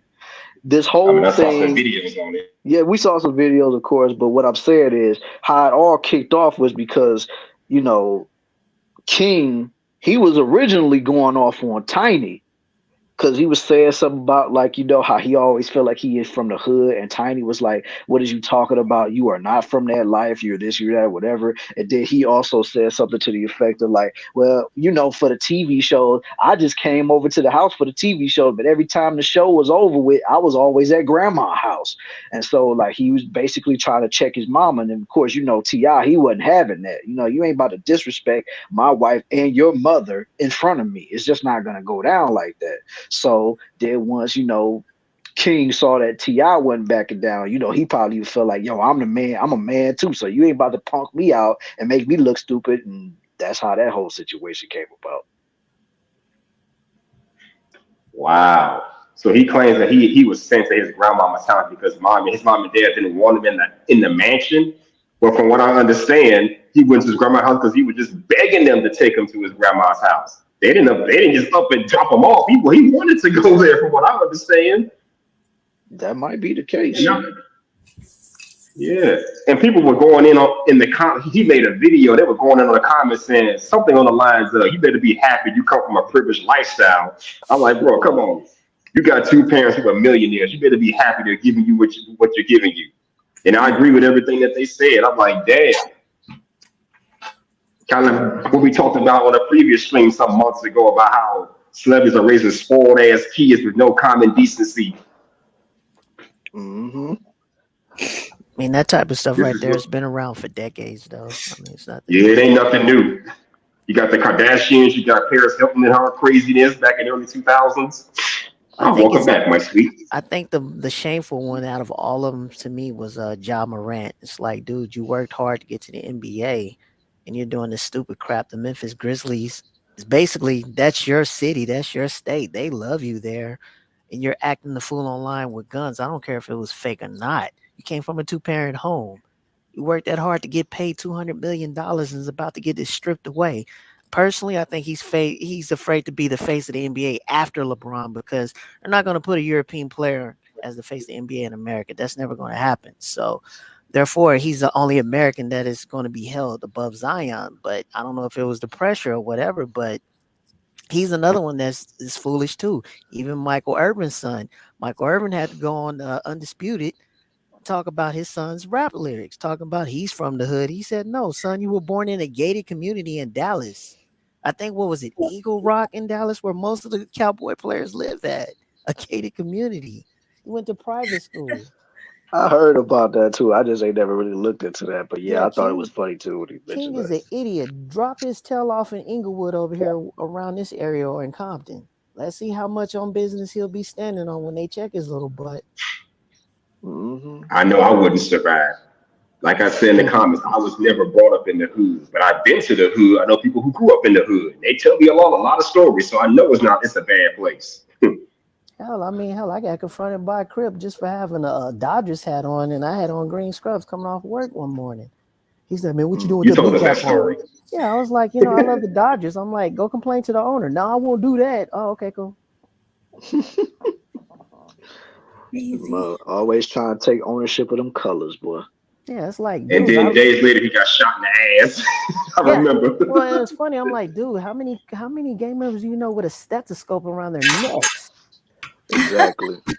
How many gang members do you know walking down the street wearing scrubs? Going to McDonald's. I don't know. You in the got some morning. gangsters who wear suits. You got some gangsters who walk around in suits like they're part of the mob you or know what would have made you something. you know what would have made you convincing though, Classy, if you would have just went down there, start Crip walking. That's what made him No, think wait. you was a Crip. Like I don't even wear. I don't even Crip wear, walking your scrubs, man. I don't even have no Nike milkshakes on. I got Crocs. How many Crips wearing Crocs? So, well, if it was blue Crocs, they'd say you was a Crip. Yeah.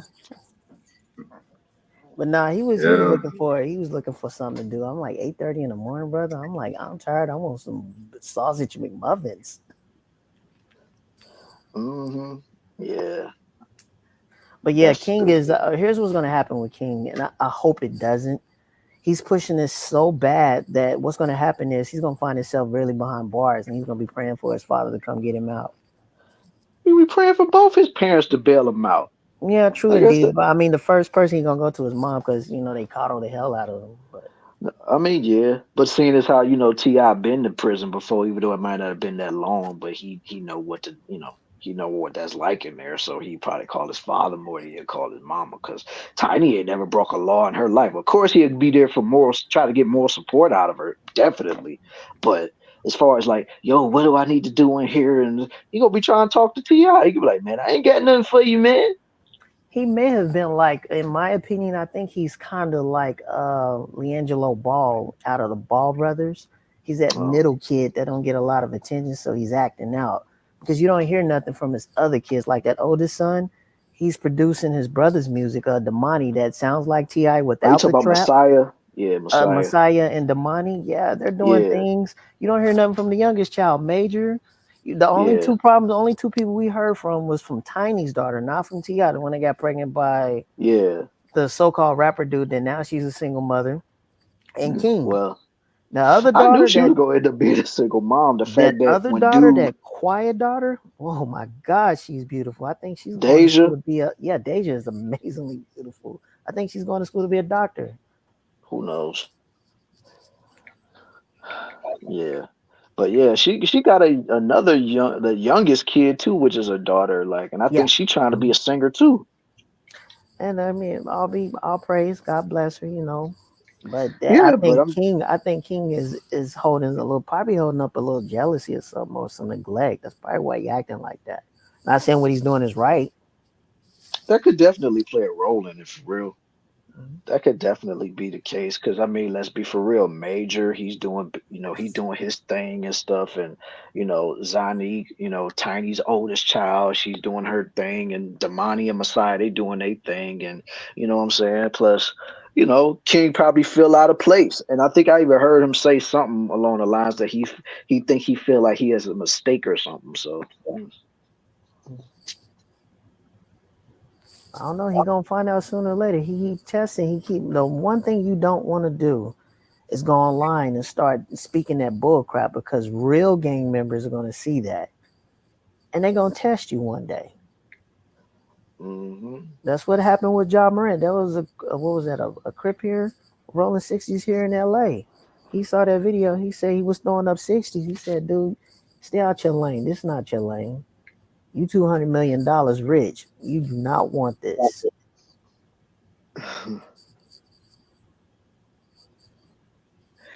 I tell you, it's always the ones that don't have to live that life that want to live that life. Mm-hmm. I was proud to be called Noodle, but go ahead. Y'all go ahead and speak on that. Noodle. Sound like something my homie Sporty used to say. What's going on? 18th, let I see you pull up on a panel. What's good with you, homie? What's going on with you, Killer? Shout out to you, brother. Shout out to Melanie. Hustler. Classic perspective, and all of the brothers on the panel. Shout out to everybody. Good, sir. Salute. Hello. So you got anything to add to these particular topics we discussed tonight? Yeah. I'm gonna add something to it real quick, Killer. I think All it's right, my brother. another dynamic that we're not looking at because this is a double-edged sword. I think it's easy for us to tell a lot of these kids that grew up in the suburbs to be, but it's an issue when everything that's attached to black culture and being black is street orientated. And that's something that we don't understand. It's not really a lane.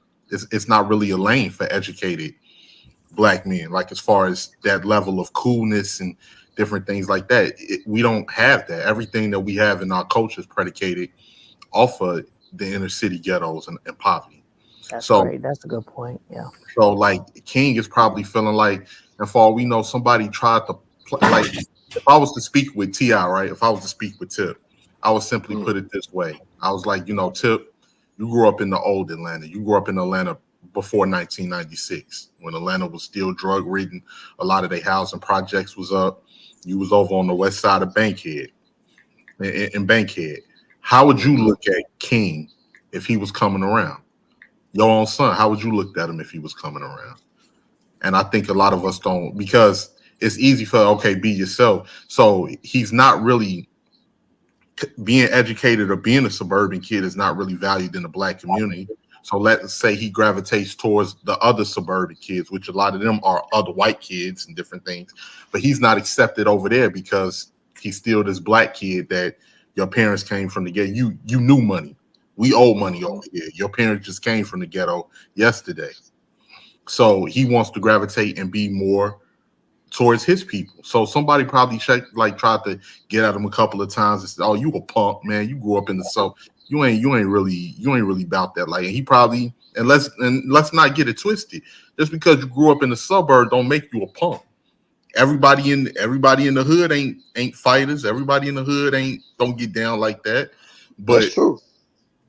But the thing is that people probably try him more just for the fact that he is a suburban kid. So with that being said, with everything in our community right now, everything that's promoted being predicated towards street culture, whether it be hip hop, different things like that, that level of coolness and validation is not there from your own people as a suburban kid. So that's probably what he's valuing. He probably didn't like it when Tiny and Tip was trying to, while he was on live, like, "Oh, you in so many words, you soft." And he felt some type of way. Like, no, I'm not soft.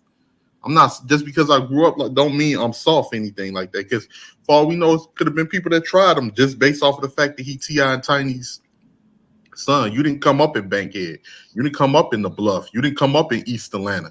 You ain't nothing like none of that. So we're going to try you.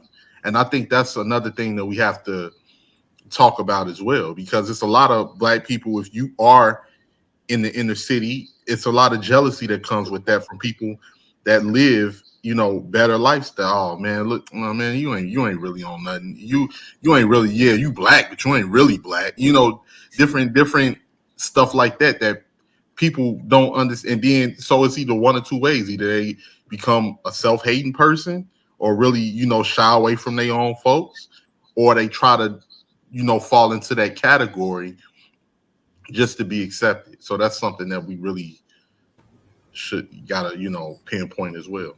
That's a great observation, because I felt that too growing up as well. I got that I wasn't black enough. You speak a certain way, and I tried that whole thing too. And I got checked real quick by two uncles that went to jail for 25 years for armed robbery. So I was like, nah, I'm gonna stay comfortable being noodle. Well, we have to think, even like we all grew up, like a lot of us grew up in the city. Just being a smart kid in the classroom would be enough to make somebody want to try you. Yeah, of course. Yeah, that's why a lot of people sometimes they had to hide that, man. Yeah, like anything could trigger people. Being smart, being pretty, being light skinned, being dark skinned, whatever. It's a trigger. And that's usually passed down because a lot of the times their parents don't have nothing, or their parents are bitter, miserable people, and they make the children bitter and miserable, and it goes down from like generation, and it's so many different nuances, because on top of it, even when I was growing up as a kid, I liked it. I used to watch Toonami. That was my show. That was my thing as a shorty. But at the same time, Mine like, too. yeah, like at the same time, though, it was so much dysfunction going on in my household. I learned at an early age that I had to fight. I didn't want to fight. And I remember the first boy I fought, I was scared to death. We all know how it go in the ghetto. That boy Man, he chased me home. My mother took me back outside and said, "Either you gonna fight him or you gonna fight me. Which one?" exactly. Child, We remember all that. heard. We all heard that. All We heard all heard that. And I had to fight, and I had to get down. And then I was the oldest, so it wasn't nobody I can run and get unless it was like my cousins, but they stayed in a different area. So Well, as me, time went on, I used to get chased. I used to get chased. Not to interrupt you, but I used to get chased by multiple dudes instead of just one. so Oh, yeah, same thing. Same. I done been jumped, all of that. So Oh yeah, sure. We all had our instances where we was jumped in the hood. So yeah, we all had that. So I think we need to understand that a lot of the wrong people too are leading this conversation. The people that are popular amongst a lot of people when we're growing up in the hood is people that don't really is the wrong type of people. Like, it'd be different if we had a Black Grey's Anatomy. Can you imagine that? A Black Grey's Anatomy, or a black show that shows the upper echelon, because it'll be more of a balance. It'll be more towards somebody that can gravitate, because it's not value in the community. So what do you want to do when you want to be accepted by your people? You tend to dumb yourself down True. to be accepted, because you feel like there's nowhere else for you to go. These other people, they're gonna look at me as I'm black. They might be nice or whatever, but soon as time comes around and they get comfortable with you, race jokes might come up. Different things may come up that's gonna make you know that you're out of place around these type of people. So you're gonna gravitate, more towards, your own. But we have a lot of miserable, jealous, bitter people in the ghetto, in the hood. So that Boy, makes you ain't lied about that shit. You are not lying. I ain't lie about that. Even people, I catch myself telling women that are not attractive, and I know y'all hear this a lot, that they're attractive. And the reason I do that is because, growing up, you feel bad about looking. Like, when you look good and like you see other women around that don't look good and are jealous of you, you kind of tell them like, hey, you're pretty too. And even though they're not, you know what I mean? If I'm making any sense. But you know what you were saying, Melanie, I'm sorry not to interrupt you. Like, you, and I know Swag can relate to this. You can get hate like in school just for having. I remember, like, in school, right? I was a junior in high school. I saved up my money for that winter time. I bought my first Pelly coat. People were hating you. Yeah. I definitely remember that, man, because it was times when I saved up money from when I was working in the summer, and then I would always go school shopping, and I would always come through with the freshest gear, man. And Mug used to hate on people me, would hate, bro. and then if they deep, they might try to get down on you. They Oh, might yeah. try to get down on you. And see, that's the thing. But you know what? But the crazy thing about us having this conversation, because we know that based off our experiences in the ghetto. But when we do the research, we find out that a lot of people that you came up in the ghetto with are sick because of our circumstances and conditions that we've been put into for generations. So it has developed into this dysfunctional way of thinking. And then on top of it, it's promoted. A lot of it has been promoted over. I still remember how I felt at 5 years old, 6 years old, when I first saw NWA Straight Outta Compton on the box. That was the first time I was introduced to rap as a kid. And remember seeing Ice Cube with the Jerry curl, and these the hardest dudes ever. You know, it's funny though that wasn't even their first album. It was the most successful album, but it wasn't even their first album. My shit was Ghetto Boys. The original NWA had Oh a yeah, Mexican. Ghetto Boys. Yeah, that was my first one too. My eyes playing tricks on me. A lot of people don't know that the original NWA album, they had an NWA group, they had Egyptian NWA and the Lover, Posse. and they NWA had and the Posse. they had a Mexican dude in NWA and the Posse. Yeah. So yeah, I think we don't really we don't view it from their perspective and everything, and I think that's what Tip is failing to understand when it comes to King. You know, it's no lane for well-to-do rich black boys that's promoted. No, it isn't. So you're saying that's basically, in a nutshell, he failed to present him a better version of black. You know, what I mean, the black that's that's attracting. You know, what I mean? That's long lasting instead of this negative, evil ass image. No, I wouldn't say he failed. He didn't know. He was just trying to get out of the ghetto himself. You know, he was trying to get out of the situation himself. He's a dude that came up on the west side of Atlanta selling dope. So he did the best to his knowledge on what he could. I don't want my children growing up in the way that I did, you know, and that's the same thing with a lot of parents. It's like an easy clean. We was laying a speck of blood on the ground. So I mean, but it's kind of hard though. I mean, it's kind of hard, don't you think? I mean, for when you still you're still exuding these negative traits, and also your kid can go back and comb back and see the history of all the times when you was in your hood stage. You know what I mean? Like showing his pathway of getting to the money. You know what I mean? So it's like, what do you expect? You know, that's what I'm saying. I mean, I don't think a lot of people think that far. I think, he was representing where he was from, Bankhead, West Atlanta.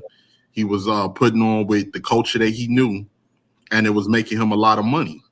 And, that's what was broadcast. I don't think a lot of people think that far. They think that, once I get out, buy a nice house in a nice area, everything else will sort itself out. I don't, and that's the thing with us as a group of people. We don't really think that far. We don't even think about the people that we may have our children living around. We know we don't want them in the ghetto, but we don't even think about what they may be exposed to when they get out in suburbia. And they're going to, because they'll people, oh, why he with a white girl? Well, obviously you done raised this boy in white suburbia. That's mostly what he's surrounded by. Just like everybody that was offended when LeBron James' son, Bronny, was with a white girl doing prom.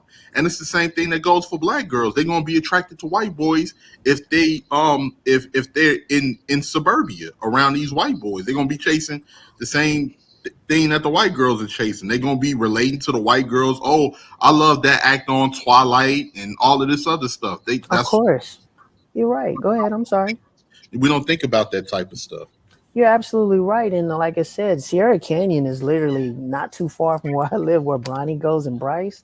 That school doesn't have many black kids there. So that's like, what do you expect? Who do you expect them to date? Yeah, but to go back to the whole T.I. situation though, like the fact is this, man. Like T.I., he grew up a hard life, it's like 18th letter said, he was out here slanging or whatever, but people also forget his oldest son, Messiah, was there with him doing a lot of that stuff. Yeah. So he saw what his father was out here doing and acting like, and he was in the trenches with his father. Mm-hmm. But when you look at Messiah now, he ain't out here acting like he hood or he ain't like, not nowadays. He is a musician. He out here playing his guitar, doing a whole bunch of good stuff. You know what I'm saying? He even helping like somebody had already pointed out, he producing music for his little brother Damani. Yeah. Like I said, and his first 3 kids, they knew what T.I. was doing back when he was coming up. So for them to be completely different than what King is acting like is like, wow. And even Major don't even act like that. And he's younger than King. No. And then, of course, the youngest child, she off doing her own thing. But how old is that high yellow nigga, bro? Well, which one? Who King? Yeah. 19. He's 19. Oh, so they can't say child abuse. Oh, boy, put him. That's what I said earlier. They can't yell child abuse. He grown. Boy, that nigga, 19, that he's little still boy would very be brown. That little boy would Yeah. be brown, nigga. Yeah. I mean, Yeah. no, and he's still influenced, and he's still 19 is a very young age. He's still influenced by everything that he's you know, everything that he see going on. I do agree with what Killer was saying, but I don't know what King influences may have been. And people forget King run with Boosie's son too. Yeah, Tootie Raw. Yeah, and Boosie's son is just like Boosie, except without, you know, coming out of Baton Rouge. Yep. Well, I'm glad because when I turned 16, man, I was like, hey, fuck that hood image. I threw my middle finger up in the air towards all these bastards, towards everybody in the world. I declared I'm going to be me, and whatever I do is going to be for me. F all you bastards. I wish it was that easy. I wish it was that easy, bro. I wish, but when people get validation in that image and people, you know, get respect, especially if you in a real bad area, it's hard to you gotta know better to do better. You gotta know that it's something else out there and you have something in common with other people that you can take more And of that's a what it safe was. Yes, dear brother, that's what it was. Man, Because I can I tell you- recognize, because I recognize, you know, how unbeneficial it was. You know what I mean? And it was bringing nothing but just evil and darkness, man, and heartaches and pain. And so it's like something got to be wrong with you mentally to want to stay attracted to that. Well, yeah, if something wrong with you mentally is that you don't know more than what you know. The only thing you know is that. Hood. Yeah, and that's the thing. Like, even like, man, I'm gonna tell you how much I've evolved as time has went on. Like, a lot of the times I got family from the projects, I got family from Inglewood, I got family from rough areas throughout the city of Chicago. And like my family originally came from Cabrini Green. I was born and raised on the south side, but they was from Cabrini Green. And the way the culture was here, it was just like, even with me growing up, the dysfunction that I was surrounded by, you don't even realize it's dysfunction. Right. People fighting over money, one uncle owe people money, they coming back to the house to shoot up the house if he don't pay the money, drugs, like you don't even realize that you're in dysfunction. Like, and the crazy thing about it is when you get out of that and you know better, and then some people are just genuinely smart. Some people ask questions, or some people get interested in things that take their mind away from that into another evolution, to the point that you like, I got to figure out something so I can't stay in here. And it got to the point, man, I was so used to it, but now as I've gotten older and I've evolved, like, I go around some of my family members, I'm like, we only stand for a short time. Because you don't want, a lot of people don't change either because they stuck in that type of mentality. Yeah, I said, the hell with that shit. I went on ahead, went into the damn wrestling team in high school. And then I was part of the men's choir too. Man, that was fun. For me, it was, I was in a glee club. I was doing all that old type of stuff. I couldn't even get into the whole hood environment. I tried my best. I failed at every angle, even talking to females. It was like, you know that movie, The Last Dragon? Remember when he was trying to pretend to be cool? He was like, you know, like what it is, or what it was. Yeah, baby. Yeah, baby, do it. And he was like, hey, my man, what did it look like? That's how I felt coming up. I was like, I don't even know how to interact because he was so out of place. I was so out of place. I'm like, you know, would you like to share my Starbucks butter pecan latte with me? That's how I was coming up, and they would look at me like, ooh. Hell, you lack the show enough, nigga. Show enough. What? But as older as I got and I figured it out, you know, it started to come to me naturally. But I was like, I didn't want to live the lifestyle. I was like, I'm gonna keep the cadence that I was born with, but I don't want that particular lifestyle because I've seen some of my family members get taken out from living that lifestyle. So I'm like, nah, that's not cool.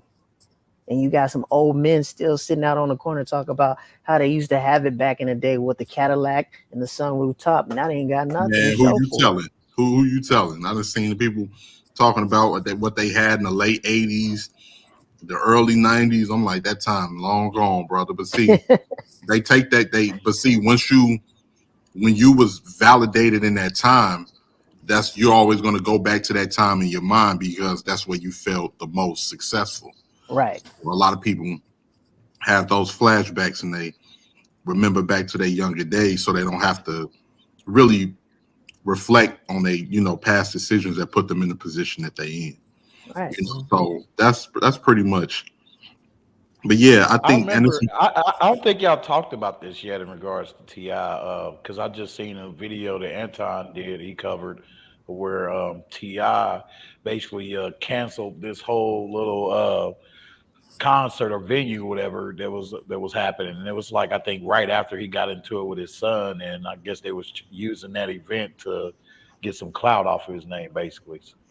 And so he's like, hey, he was like, hey, I'm shutting all this shit down, man. Like, y'all don't fuck with me in this city. Like, y'all, excuse my language, but yeah, he said that, man. I was like, oh wow. So I'm like, damn, he got pulled. Yeah, he said, I'm taking everything that you earn. I'm taking all the proceeds. He said that. And y'all know what's crazy, fellas? And I think Swag agree with me on this. Because when I was younger, and I used to hear stories about rappers beating up the promoters, I never knew why. I'd be like, man, what'd you jump on the promoter for? But now as I got older, I see why now, because they be doing a lot of dirty, underhanded stuff. Some promoters. Anything to get a turnout. Yeah. I used to be like, man, y'all just wild, bro. You just gonna jump on a promoter? Yeah, grinding, man. Yeah. I will say this. Sometimes I think a lot of people do so much on the internet that sometimes you got to be careful what you try to do because you might come across those people, Because it's almost like saying we don't, even though what we saw on the video with them having a confrontation, we don't know how it is in the inner circle, how that's going on. So that could have been resolved and we don't know nothing about it. And for them to do that, and then T.I. is going to show up there, he didn't take very kindly. They didn't get permission to do that. So that's probably why he went off.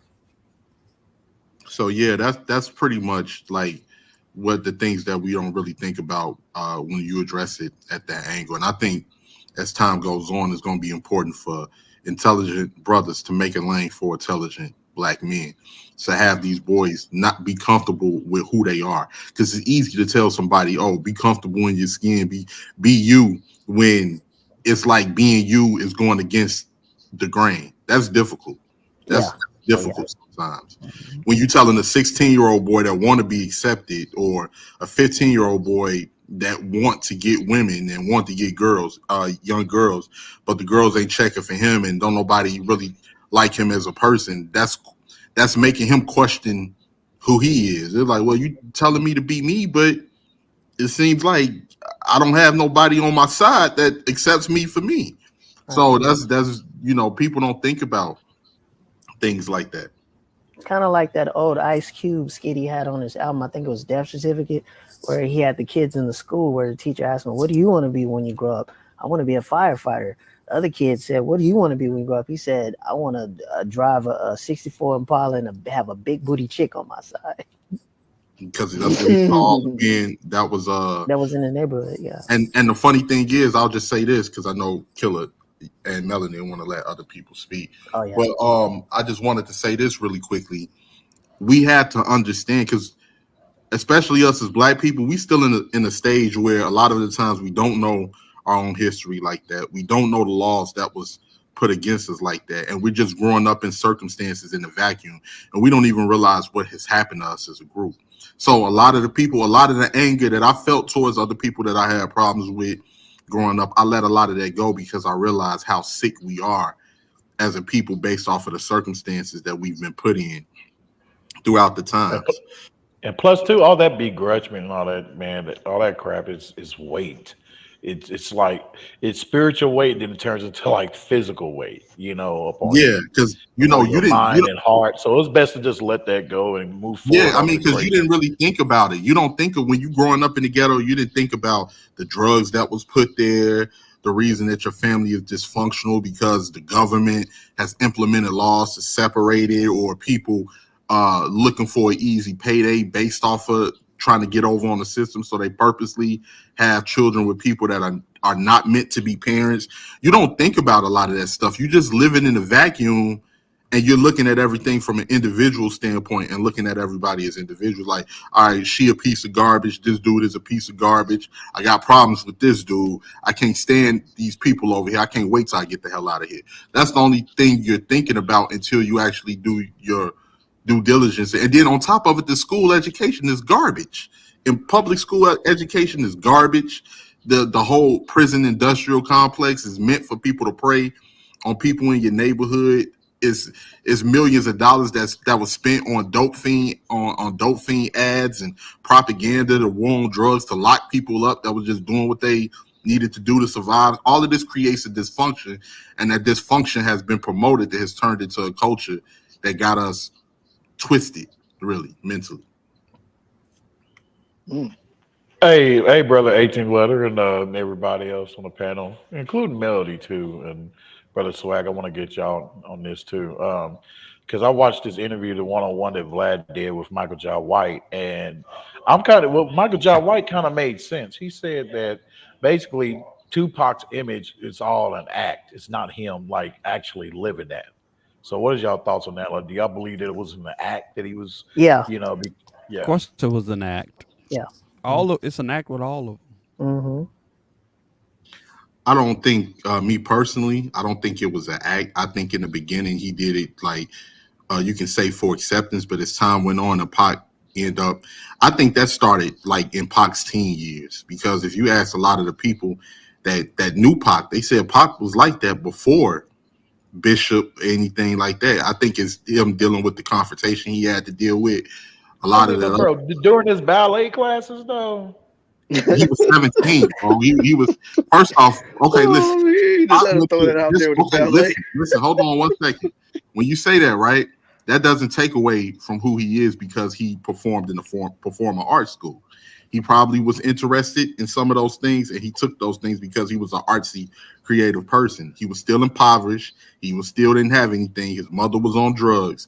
That doesn't take away from who he was. And as time went on, I think that character, I think he developed more into that person due to the type of people he interacted with and the type of confrontation that he had out in the streets. You know who else was a nice guy that a lot of people don't think about? You know who else is genuinely a nice guy? Hold on. Tupac, hold on. Before you go into that character, Tupac now, I believe this, Tupac wouldn't be the Tupac that we know now if his father wasn't kept from him and his mother wasn't on all that stuff. Yeah, that's true. A lot of people, but you know what's funny? When you say that, a lot of people wouldn't be that type of people, even people that we grew up in the ghetto, if things were like that way. If they had a 2-parent family, they wouldn't develop into some of these characters. But like I was going to say, who else is a nice guy that people don't talk about, that was forced into being the person he is? Mike Tyson. Yeah. Mm-hmm. A lot of people don't think about that. Hold on. Oh, you hitting on something, because I just watched Vlad again, his interview with Evander Holyfield. Go ahead. Go ahead. Yeah, I mean, Mike Tyson, you look at his situation, he was bullied and pushed into being that person. And you could tell just by the way, you could tell Mike is a cool dude, man. You could just tell by a lot of the interviews, he was forced into being that person that he didn't want to be. Even Hector Camacho came out and said back in the day, the boxer Hector Camacho, that Mike Tyson was a good dude. It's the people that he got around him that caused him to act like that, because that was his defense mechanism. Brownsville, Brooklyn was one of the worst, poorest ghettos in Brooklyn, New York. Mm-hmm. Who else came out of there? Riddick Bowe. And we know how tough Riddick Bowe was, another boxer. He lost 2 family members to the streets and everything else. A lot of people came out of Browns, MOP. So you know it was a grimy area, and it forced him to be that person that we just know Mike Tyson for being vicious. And guess what? Since we know him for being vicious, what do people do? We back up off of him. What a lot of people backed up off of him, if they knew he was that nice guy without that, vicious boxing skills, no, people would be on the attack and be trying to, prey on him. Mm-hmm.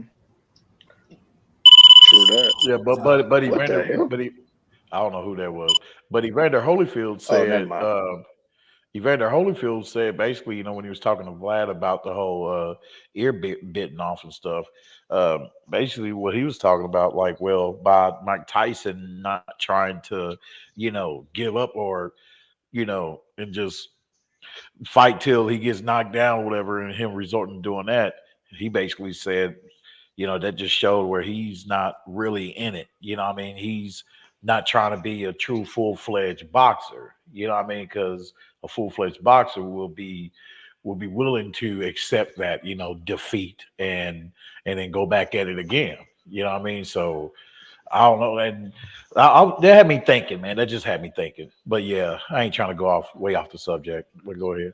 All right, man. Yeah, Let's see the Clue channels up in here. Go ahead and speak your mind, Clue. Yeah, you have to understand. Defeat. You get somebody who's that's me. That's me. Shout out to Pearl. Defeat. You have to understand when a boxer's never lost a fight, when he finally loses a fight, he's gonna be almost ready to quit altogether because he hasn't had the very healthy experience called defeat. Needs to be beaten. This was expressed in movies like I think it was Endgame, or was it Infinity Wars? No, it was Infinity Wars. It was Infinity where Hulk Wars. finally got his ass beat by Thanos, and he refused to become the Hulk for the whole movie. He weak. The Hulk is in order weak to stay in the game. That wasn't the true Incredible Hulk, by the way. There you go. Yeah, that can be argued. Yes, I see what. Yes, that can be argued. That was the Disney Hulk. Yeah.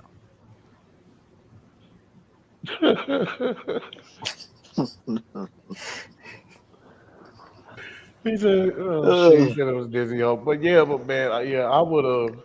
Yeah, dude, he wouldn't have been light skinned no more. That King dude, yeah, he would have been all brown. I was like, damn, did you catch a tan?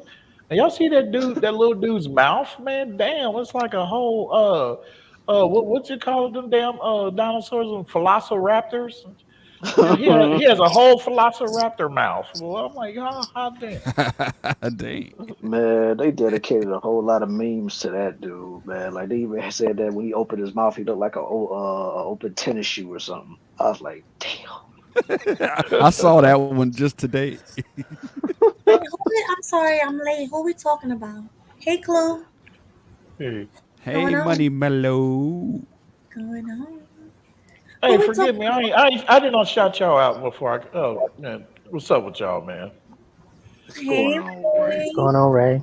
Going on. Hey, I haven't been on in a while, sis. So, in a good while, and feels good to be back on. So feels good to have you here. But real quick, I want to know who looked like an open tennis shoe. You're talking about somebody got the meme now. Can somebody pull up the meme? If you got the meme, that picture, yo. I think I got that somebody picture. Got Hold it. On, it's like a pink. I gotta get sis, it, we're man. talking about King. We're talking about King, sis. Oh, yeah. King. Oh, yeah. He's not an attractive child. Oh, here you go. Like how he's a light skinned velociraptor. Somebody got it. I didn't talk about people's kids, but I just sent it to you. That's crazy. I just sent it to you, Melody. He got looks tiny. Too much like Tiny. That's what I'm saying. He looks way too much like Tiny. He looks too much like Tiny. It's kind of sad. I mean, she got a pig. Very sad. Wait. I have to do this. She got a pig nose. I've always said that since the first Escape album. I said that. Since Humming Coming At You, I said that. Man. No, she was actually cute back in the day. She was cute. Now she looked like now she looked like Miss Piggy. Yeah. Tiny was never cute. Oink up in that ass. She was never cute in Escape. Little sis looked better than her. She wasn't the best looking one. I was one of the few I'm not saying she was the people finest in the group. I'm just saying. I was one of the She few looked people better that than she said do Candy now. looked better Candy than was. everybody else. Candy was. Candy Yeah, Girl Candy was the was best cold. looking Yeah. because she And had the those other big one Candy was a lips. cold. Oh yeah, she had those lips. Shit. Yes, she did. She, The what other was two it? not attractive either. The Well, sisters. The other two look better now than what they did back then. Yeah. Oh that, They, yeah. that they one look better. that one short chick with the Salute, short arms cynical and one. big butt. I kind of dig her Hey, though. nigga. Yeah, Candy was definitely the prettiest one. Mhm. And Tiny was, I guess she was cute because she was little, but she was never Makes me laugh. pretty. All right, y'all. Let me show y'all the open tennis shoe. This is funny. Oh my god. You're not dying. That's me. That's me. I didn't make it. Hold on. Let me When I saw that picture, I was literally crying for like 2 hours. be ready. That was a horrible picture.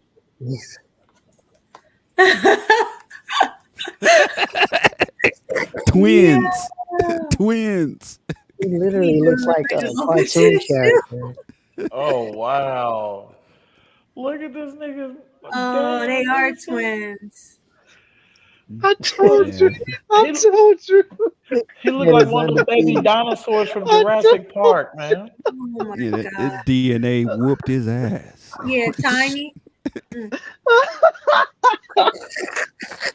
Tiny DNA said, T.I. DNA, get up out of here. Not an open tennis shoe. I hate people, The yo. internet is undefeated.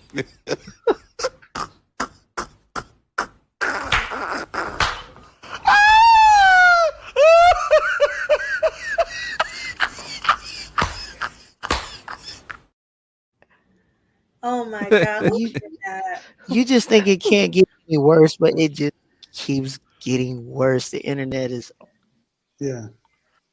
You can't make That this shit nigga- up, people. You cannot make this shit up.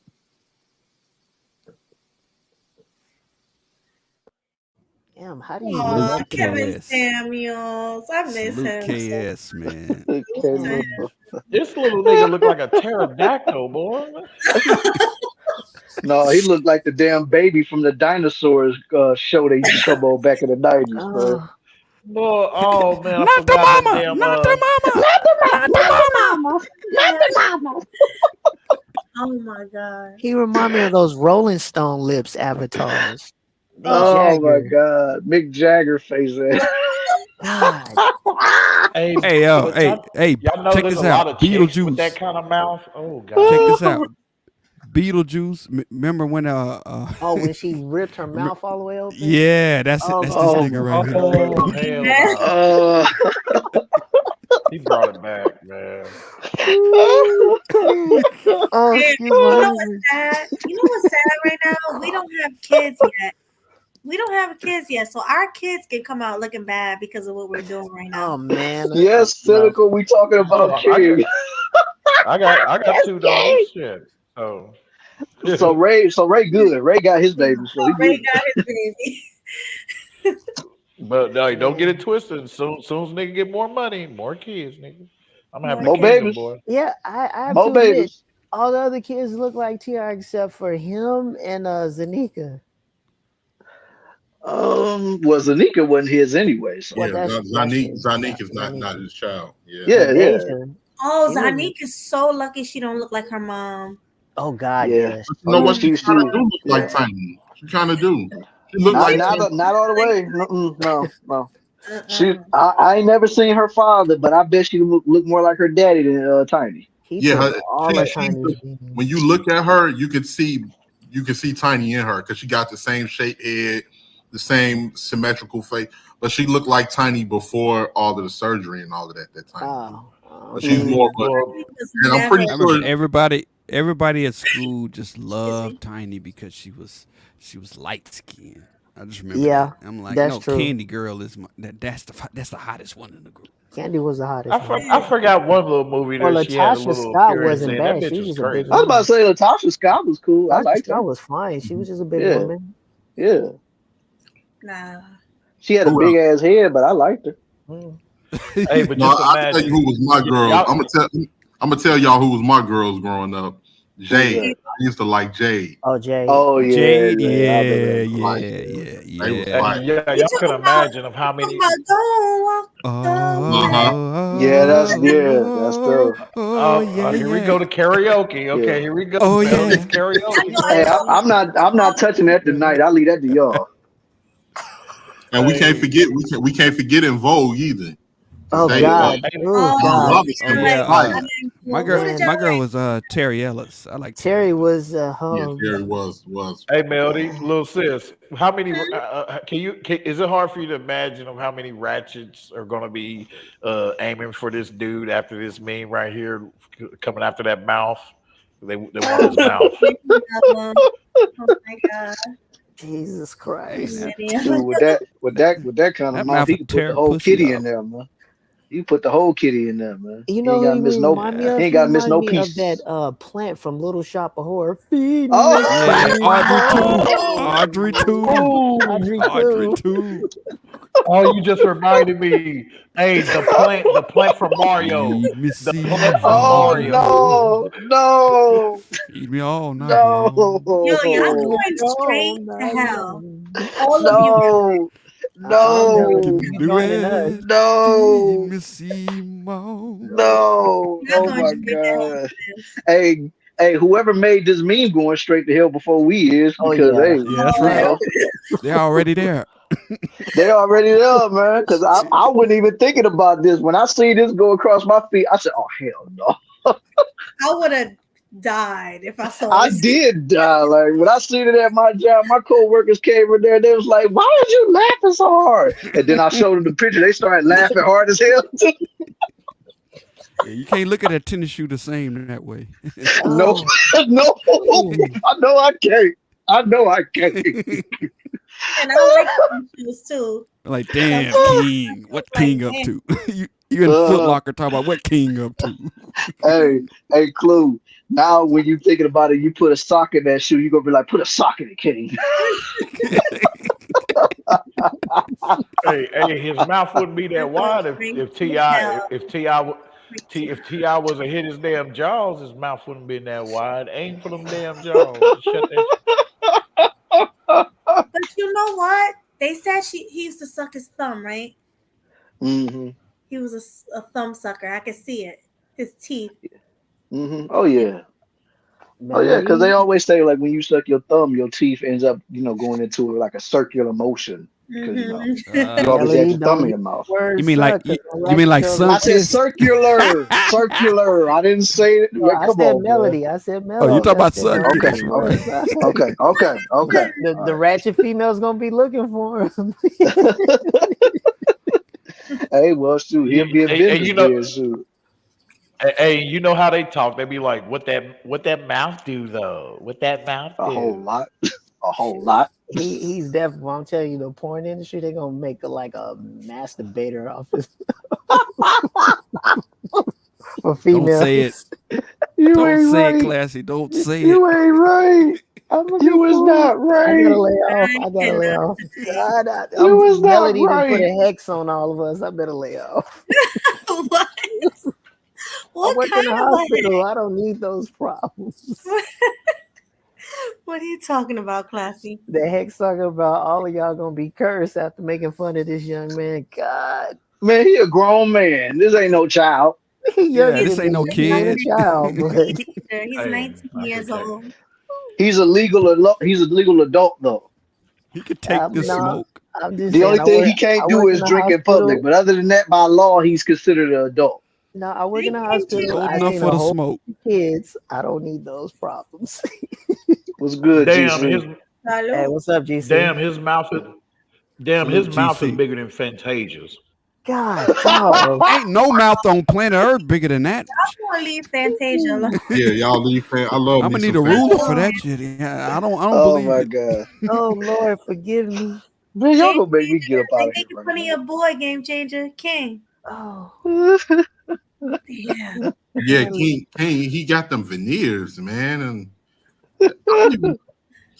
Oh, That just wasn't a good. That wasn't. mm, mm, mm. Ain't no light skinned, handsome privilege for this nigga.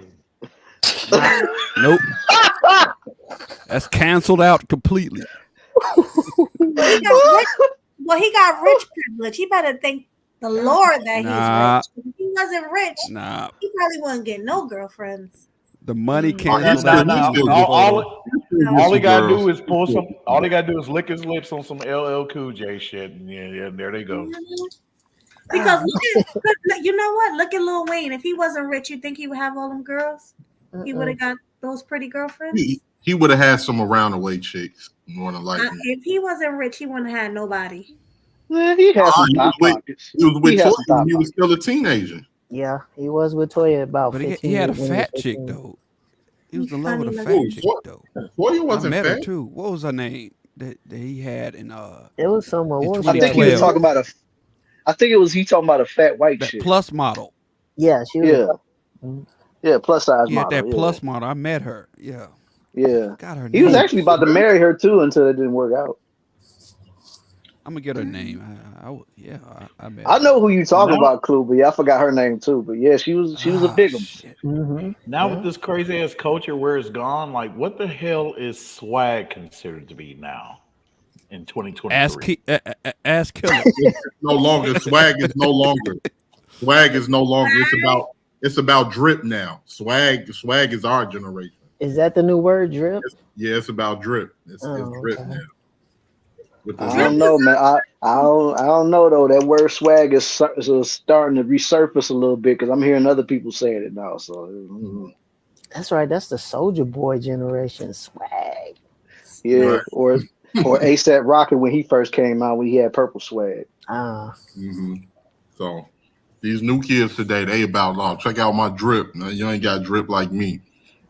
That's what it is. Luckily for me, I don't hang out with the younger kids, so I don't really care what they talking about.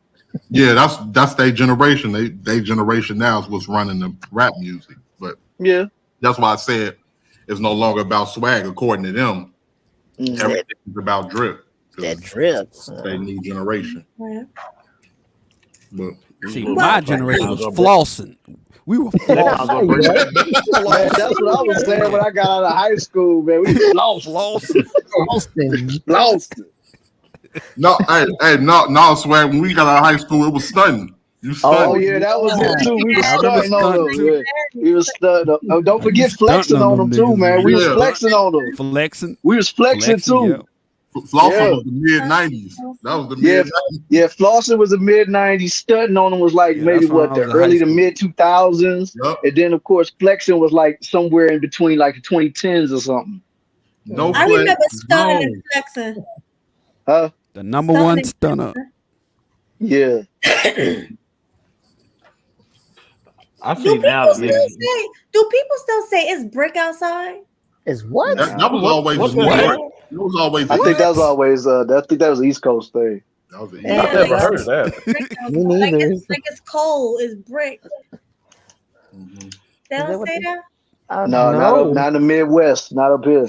No. All I know is that it's cold as hell outside. That's all I hear. That's what I say too. Like it's cold as hell out there. Right. The only words I remember from New York was God, Son, Money, B. Now y'all got these new words.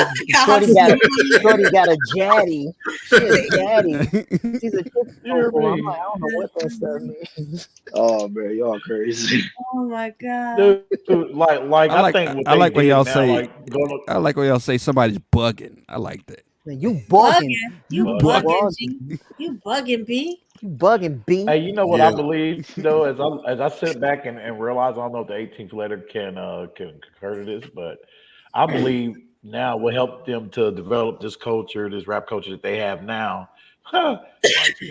Is that they applied other aspects to it. They applied other aspects to it, like the skater boy image combined with the whole rock and roller looking image. So it's like they combine it all with the little hood shit from the past to make what they have now. Yeah, but you know who was the foundation of that?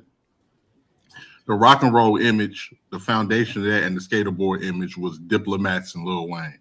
True.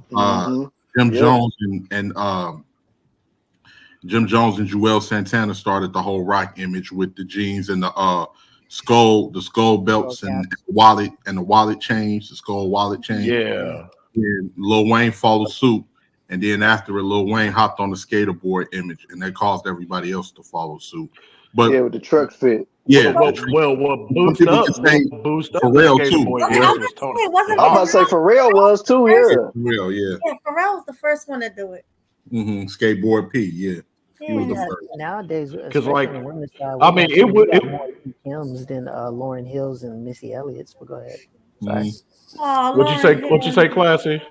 I said we in today's rap era, especially when we talk about the videos, we have not Little Kim per se, but we have more. Melody, get that picture off the screen. Than Lauren Hills and Missy Elliott's. That's because Lauren Hill's a sad story. Lauren Hill's a sad. All that talent, and you know what's up crazy? on one album. I think she should be regrets having 18 albums by now. Wait. What about Lauryn Hill? No, I said there's all of that talent. We got, go ahead. I'm sorry, Clue. There will be no Lauryn Hill slander right now. What's up? I was saying all that talent went into one album. She should be on her 18th album by now. I think the all music that talent. business. Yeah, I think the music that girl business. That girl could write, rap, sing, act. She was beautiful too. And she's beautiful. Yeah, she was definitely beautiful. Yeah, she had everything. And she could play the guitar. So yeah. She was able to play instruments too. Piano. Basically, the quintessential. If you took a 1970s black woman with an afro with skills like that, that was Lauryn Hill. Yeah. She was but Missy who's to say what was going on? That with wasn't her? fat. Well, we gotta remember. She said it. The music business is what she didn't like. The music business. The music business. I understand that. And we now know because we didn't understand. We were all young kids. We didn't understand the level of corruption in the music business, especially when it comes to exploiting artists and everything. You selling 2 million copies, but you only getting 5 cents off a copy of an album or different things like that. Talk to Diddy. Yeah, you don't own none of your publishing. You don't own no rights to your music. You know, we didn't understand that as a kid. We thought they was on because we saw the videos, we saw them, it looked like, that they had money. And we thought they had money because they was famous. We didn't know, the ins and outs. So I think that made her go into a different direction. I mean, look at Andre 3000. Yeah, too. oh God. When that album dropped, when Man, that Miseducation album dropped, when that Miseducation album dropped, it was my freshman year in college. We were like zombies going to the record store to get it. Zombies. We had to go and get it. It was crazy. If you don't mind me asking, how old are you? Or if you don't mind. Me, 43. Oh, okay. You like GC age. Yeah. Okay. Is that a good thing or a bad thing? I'm 47. So. Just the way he asked that question was too funny. Yeah. No, you my sister age, so I get it. I'm 47. Don't worry. Oh, y'all still young. Y'all men. You in your prime. That's good. Men, y'all in your prime at that age. Y'all can get whoever y'all want. Mm-hmm. But you know who I want though, Melody. No, don't put it up. Don't put it up. Don't put it up. Don't put it up. Is it I was Pearl? joking. Just I was Pearly? joking. I was joking. I ain't even did nothing, Clue. What are you talking about? He likes his No, gingers. I was saying that because of my woman. So if she's listening, I was saying I'll joke. I was just No, joking. like I was looking at the comments. He up here getting all like, oh, don't put the picture up, don't put the picture up. I'm just looking at the comments. Hey, I'm not gonna lie. I'm a ginger fan too. I'm not gonna Oh, lie. you like your gingers too? Mm-hmm. If I was I've dated white girls before, but I like gingers better than black White girls. I mean, I ain't gonna front. I used to like Lindsay Lohan when I was young, like in Mean Oh yeah, Girls. she was cold. Yeah, before she was got cold. too small. Yeah, she was great. Yeah, before she got coked out. Yeah. Start messing with that nose candy, and it was Mm-hmm. messing with Yeah, that like, burger sugar. right in that Mean Girls era. Booger sugar. That Mean Girls era was perfect. Yeah, this is the thing thing about, and I know your wife is white. I'm not trying to be funny. I'm really not. But the thing about dating white women, you're gonna start looking younger than her when you get old. Oh, because of the skin. Because white people age so fast. Yeah, they age. Like, But I'm okay with that. Oh, I'm okay with that. Mm-hmm. I mean, clearly he would have to have known that before he decided to marry her. But, I mean, that's true. I'm not trying to be funny. No. I'm okay with that. White people age very differently to black folks. So. Yeah. Mm-hmm. Oh yeah. I mean, because we got the melanin in our skin. It was meant to protect us from the sun, the hot ass sun in Africa. So it's different. And white people, they come from the good winter. meals. Long time no see. Salute. You Hey, said Killer Swag. Can you explain your T-shirt? What, Free Keisha? Oh, please explain that. Explain that. I just saw it just now. Oh my god, man! All right, I already explained it earlier, but I guess I'll explain it again. But like, I'm pretty sure everybody up in this space know who the hell Angry Man is, right? This dude had a design for a T-shirt. Yeah, AL. He had a design. He said that he was gonna make a Free Keisha T-shirt, and he was talking about who was all gonna buy it or whatever. And I said I was gonna buy it if he ever did it, because I didn't know if the dude was gonna do it or not. So next thing you know, I seen the design up on the website, and I was just like, Free Keisha. I said, oh yeah, I'm gonna cop that one, and I bought it. So that's how it looks. Yep, that's how it looked. That's what I'm saying, man. I'm thinking about like having a T-shirt with something similar, but it's gonna be called Free Waukesha, and it's gonna have that picture of where Melody was acting like Waukesha on that Halloween street. It's gonna be Free Waukesha. Waukesha. That's funny. That's dope. Hey man, y'all should be checking out the latest pictures from the Passport Bros they was making. Oh, those tribute to the Passport cartoons. Bros. Oh, Yeah. It's very well done. Yeah, I'm thinking about getting those are pretty funny. Those are pretty funny. Yeah. Hey, well, what do y'all think about me making those? I want to show y'all the one I did. Wait, hold up. T-shirts. Keep talking. I'm gonna bring it up. You said what, Ray?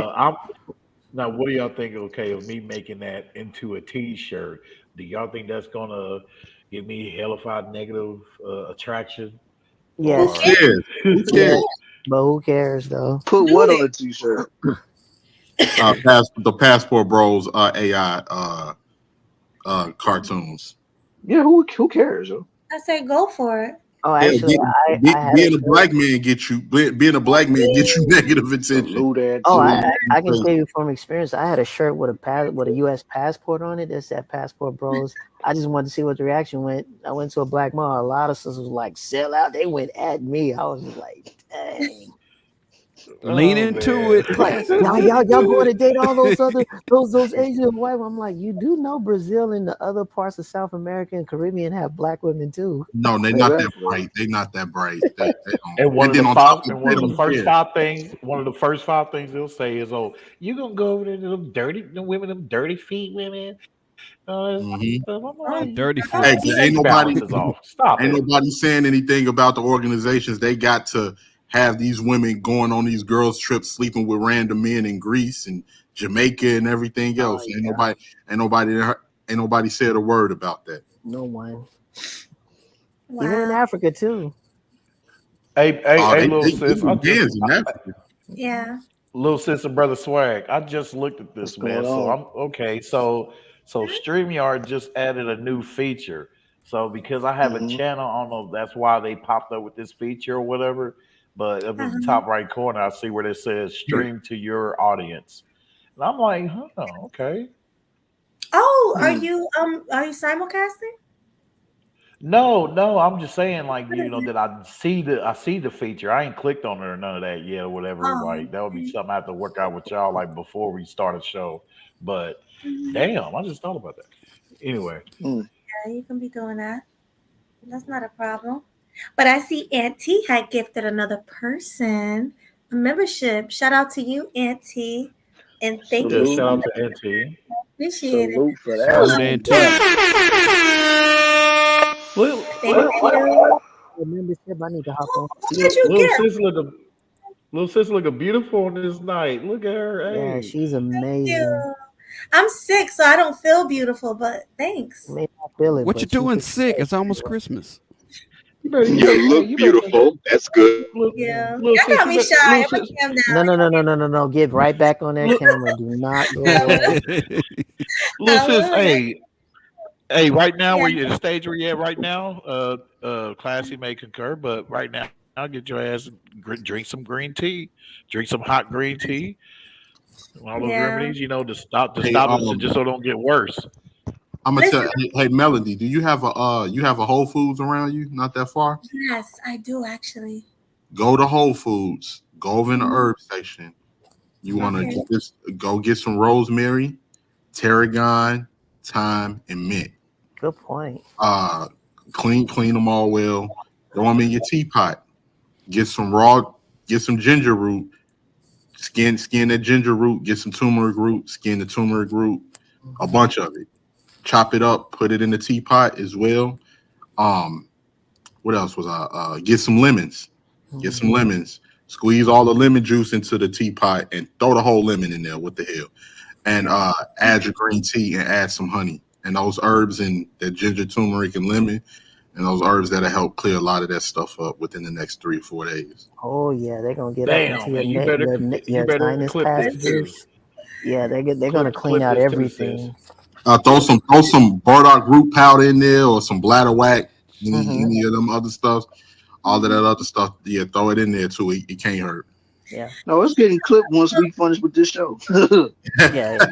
He's 1000% correct, man. Yeah, Oh, Ooh. and so and since you agreed, classy, yeah, I'm definitely taking his advice on that Yeah, that remedy. stuff, all that stuff he mentioned, that's gonna open up your bloodstream and your nasal passages and your sinus areas from like your frontal lobes, your nasal lobes, and your side lobes. It's gonna open it all up. Seriously. yeah. No, I Oh, get it, but thank you, thank this is you. the problem. Well, especially in the weather that Melody is from. I'm in LA, so we still got a little bit of hot here. But there, yeah, keep that skull cap covering all these areas. And it's probably best to wear a mask to Yeah. cover up your face when you go out as well. Well, that's the thing, Yes. class. Here, here in Jersey, one day is 60, tomorrow is 20. I Then believe it. one day is 70. It's so weird. So I'm outside with like shorts on and a t-shirt. Then the next day I have like a North Face on. So Hey, it's weird. I'm What? originally from Oklahoma. 1 minute we can go from 70 to a tornado to a snowstorm in the next 30 minutes. I know exactly Oh, what you're talking Oh, about. me and Killer already know what it's like here in the Midwest. Yeah, So Thank you. Sound Thank worse. you. I'm We already know. I'm originally We from the That's already worse than know. Midwest, even though I live on Chicago. the West Coast. You know.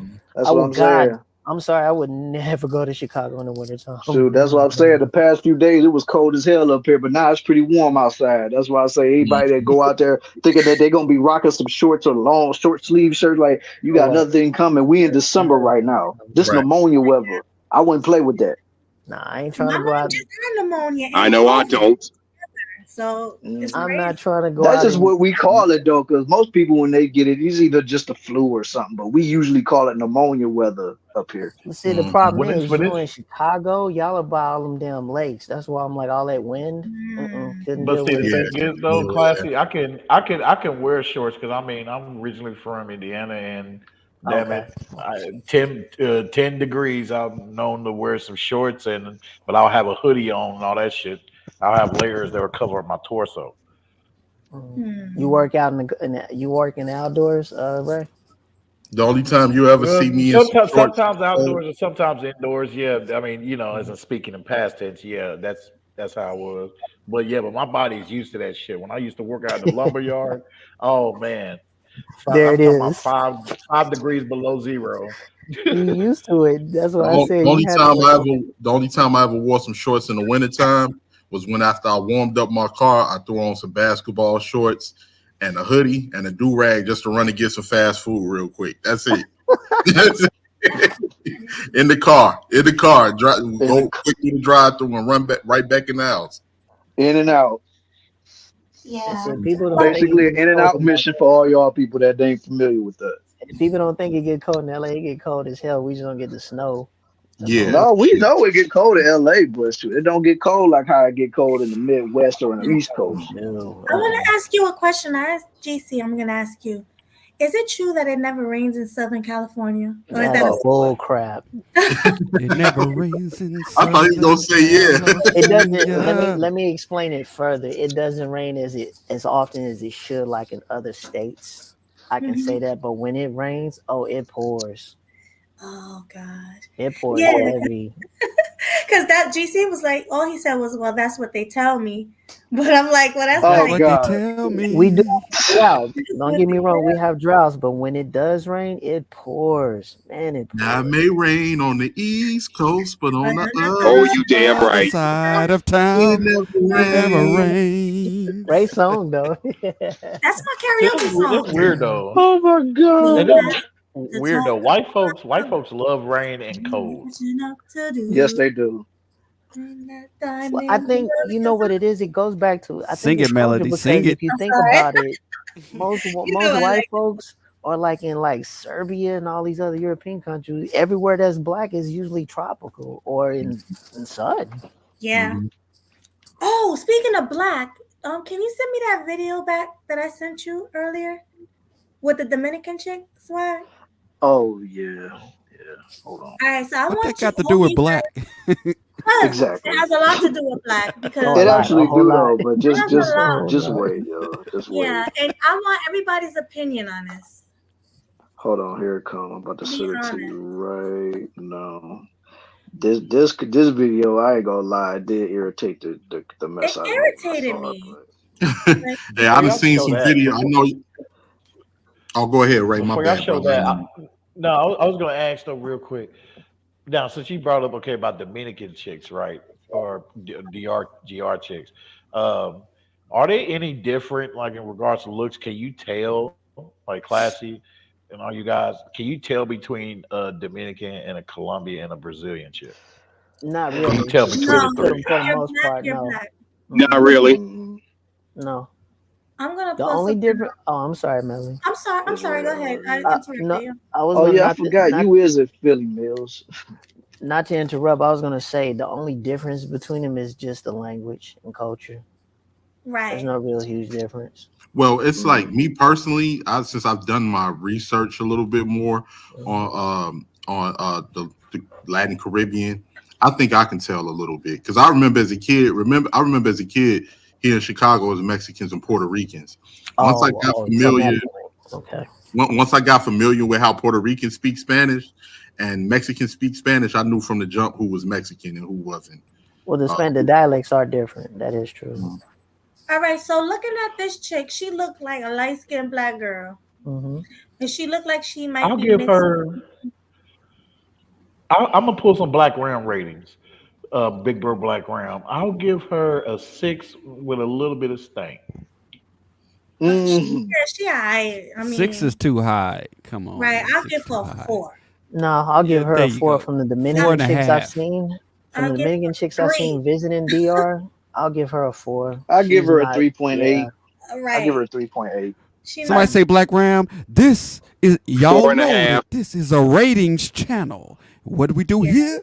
We rate. We gonna rate. I've been Guys, we have the beautiful Brienne What's LaFay. good, Brienne? What's up? What's up, gorgeous? Where's she at? Hello. Hello. She's What's looking up, very see her. fine. Brienne, my number one fan. Always cooking like a frying pan. Yeah. I will say this though about Sister Brienne and Sister Melody. You guys are one hell of a match. Like y'all are one hell of a duo because both of you guys are pleasant. And when you put two women together that are very pleasant and just peaceful, man, you just have a wonderful thing right there, man. Oh, thank Absolutely. you. And y'all make sure y'all stay clear away from those negative Give me a hell yeah. What?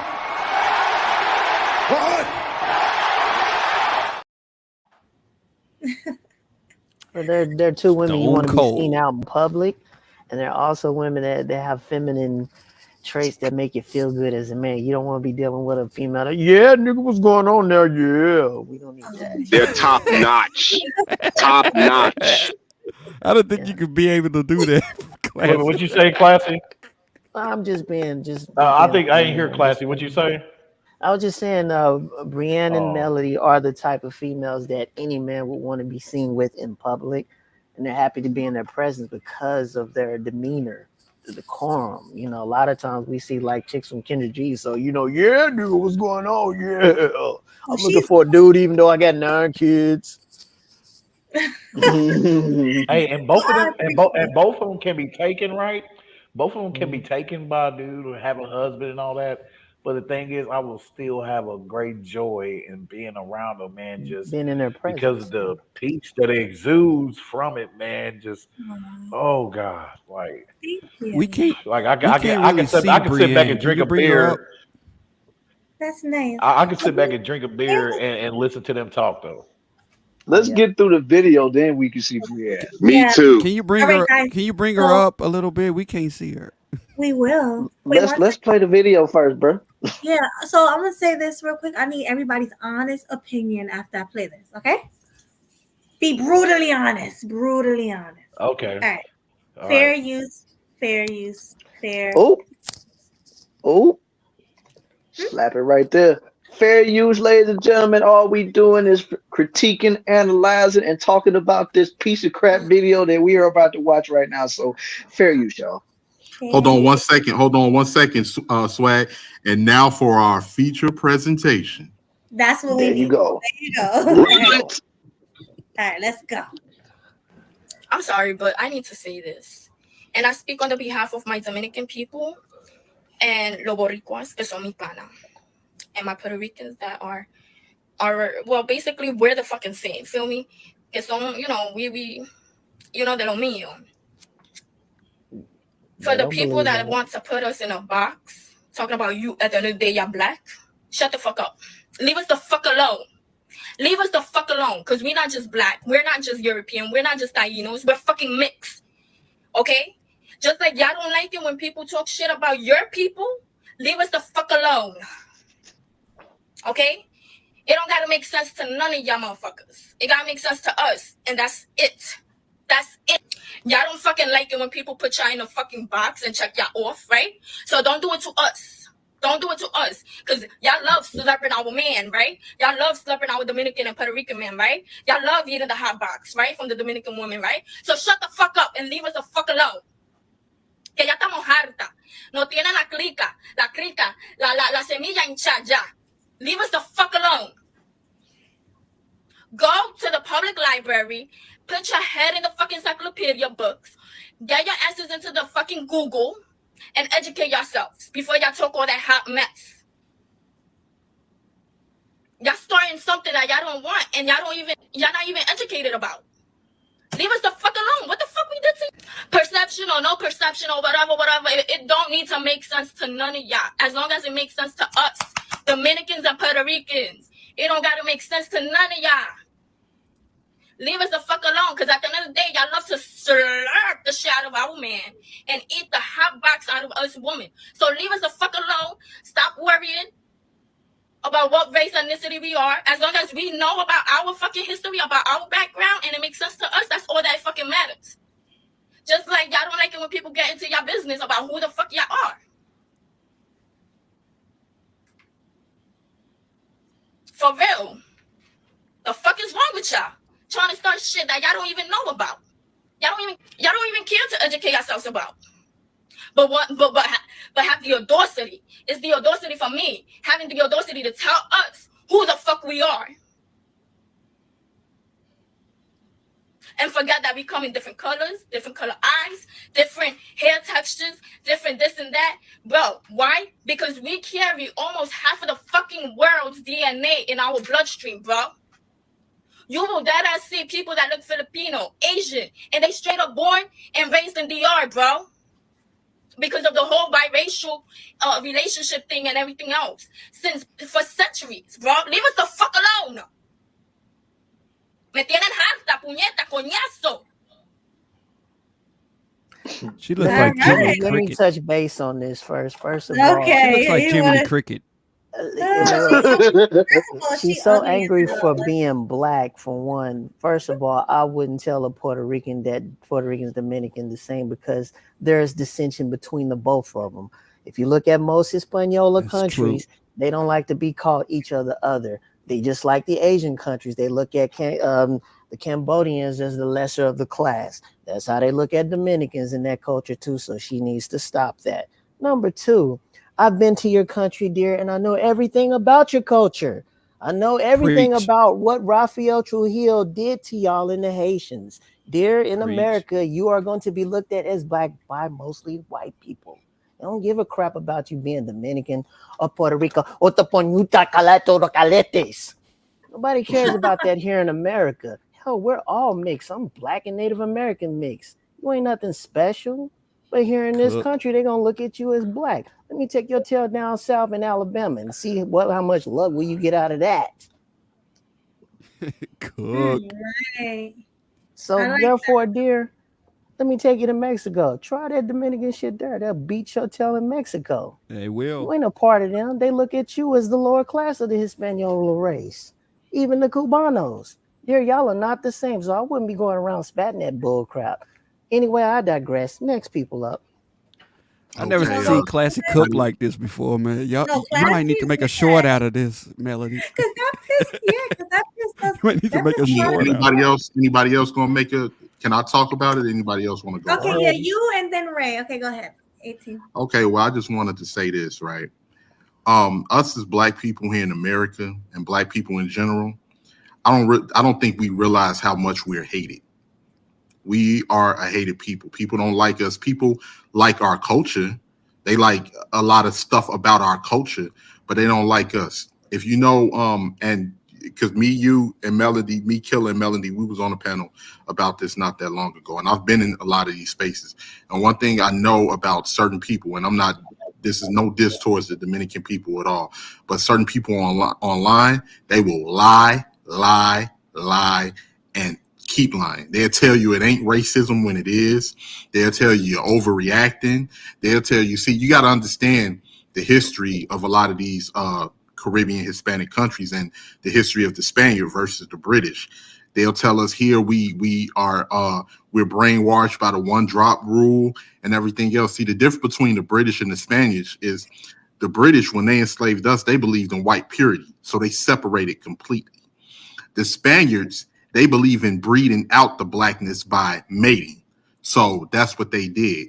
They created the caste system of all of these different ethnic backgrounds in these Hispanic countries, and they bred with African slaves and they bred with native slaves to mix out the African and the native. And the reason that they did that too, because they didn't have any Spaniard women that came with them on these journeys when they was conquering these islands and these other Latin countries and everything. So they have something called blanqueamiento and mejora la raza, which is and they'll sit there and say that's old, and they lie. It's a lot of people on here that lie and they try to gaslight black people like we don't know what the hell racism is. But the thing is too, they never had a civil rights movement in a lot of these countries. So the anti-blackness is blatant. It's very blatant. They can, say things, negative things about other family members and all types of stuff, and you just got to accept it. And if you look up some of these Latin countries, they still do blackface and different things like that. We don't know. And the thing that gets us is because we don't know about other people's culture. We just looking at, and I think the thing that catches us off guard is that we'll be blatantly, we see it's some admixture there, but for the most part, that's like us looking at a Merlin Santana, Romeo from Steve Harvey. He's like, oh man, I ain't black. You like, okay, then what are you? Because I'm looking at a black person. And so I think another thing too is that at this particular point, after having these discussions with people, I play the game with them. You ain't black, you ain't black. You shouldn't be involved in our culture. You shouldn't be trying to walk like us, dress like us. None of that. You shouldn't want to. No, none of that. You shouldn't even be one. You should want to be completely separate. And I think us as black folks need to start doing that more. Because a lot of, and you got to remember, in their country too, what's looked at as black is a Haitian person. And they're gonna sit here and lie and tell you, oh, it's not really like that. It's not right. Haitians, a lot of Haitians get treated like garbage. And they are the labor force. Haitians in the DR are what Mexicans are here in the United States. They're a labor force over there in the DR that's doing, and then they are undermining a lot of the Dominicans, not doing that purposely, but the Dominican government is doing that as a way for cheap labor, which causes problems between the Haitians and the Dominicans. But it's in a lot of people's, not just picking on the Dominicans, but it's in a lot of Latin America's country, as far as this being black is looked at as the lowest that you can possibly be. And a lot of people bring that mentality over here when they come over here.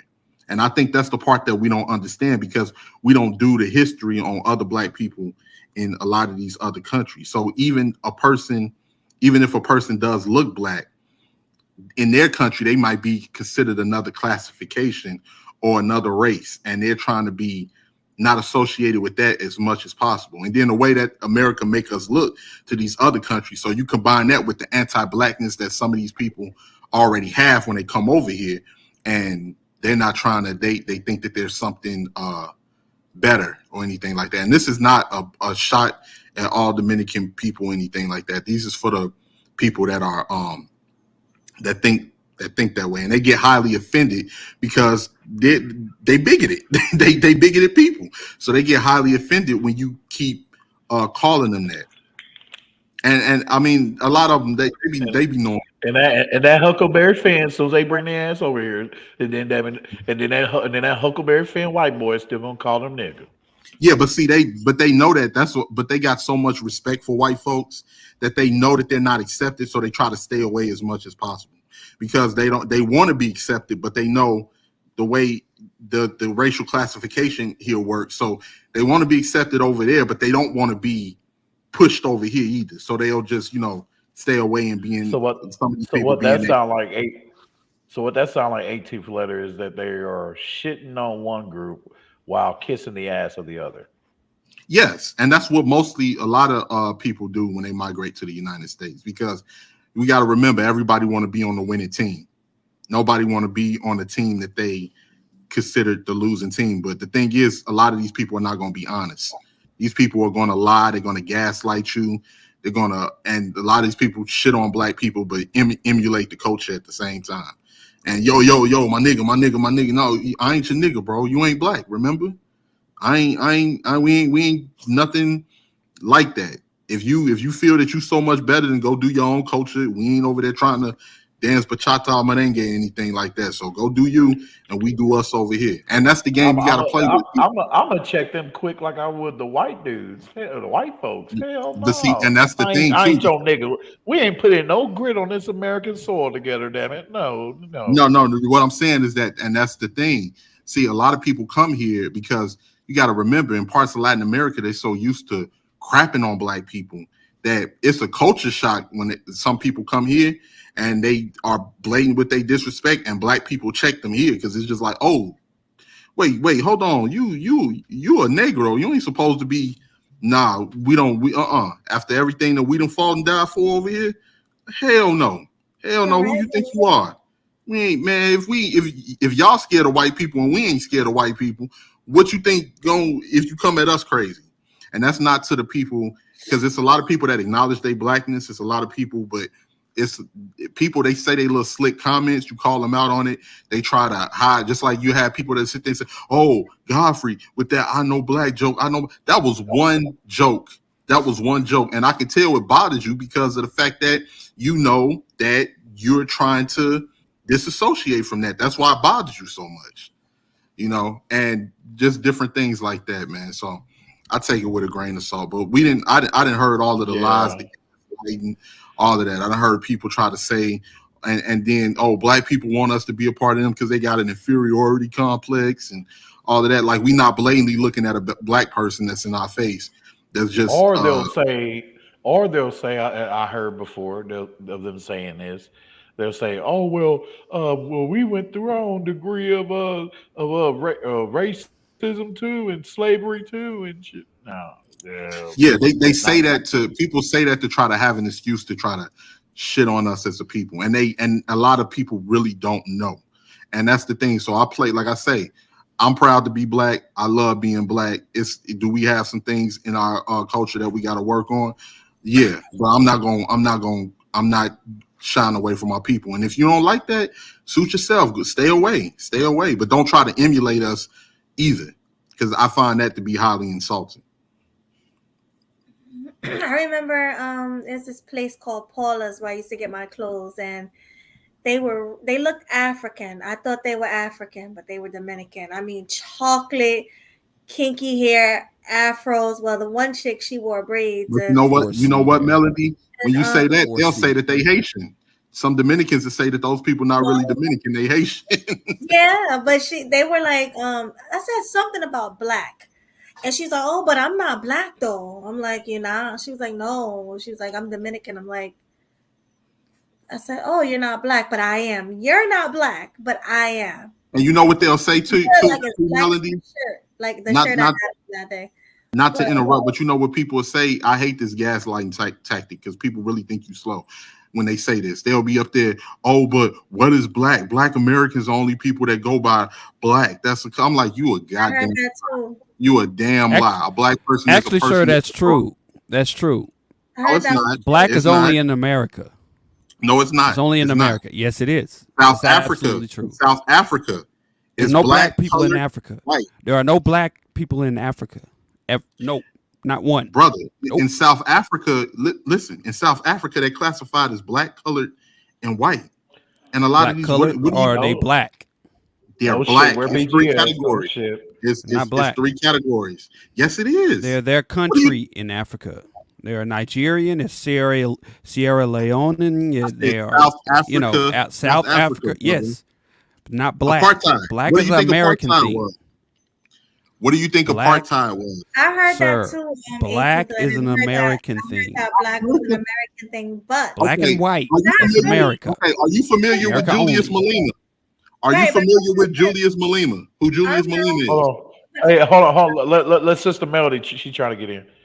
Yeah, I'm gonna say this though, because Jessica X said over there in England there's blacks and whites, and I heard in Canada it's also blacks and whites. So it's some countries who do call themselves black, but there's some countries that you call them black, they'll go crazy.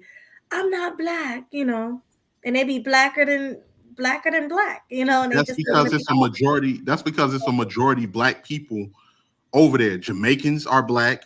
I've heard Bob Marley say Jamaicans about are not black, sir. Jamaicans are Jamaicans. No cutting off, man. Go get it right here. Okay. Bob Marley in his music himself has said that he's black. But I'm trying to understand, in apartheid, the whole thing with Nelson Mandela and all of that other stuff was about the way that the black people were treated in South Africa during apartheid from the Dutch and the English. When you watch the movie, have anybody ever seen the movie Hotel Rwanda? Can't say I have, bro. Yes, okay, Hotel Rwanda. Yes, I have, but not in its full fruition. Yeah. Okay, in Hotel Rwanda, when Nick Nolte's character told Don Cheadle's character that the Belgians are retreating because we think you're dirt. My superiors told me that you're not even a nigga, you're an African, which means you're lower than a black person in America. Mm. The whole point, all of these people, Europeans classify Africans as black. Any person that's a majority African descent, you're a black person.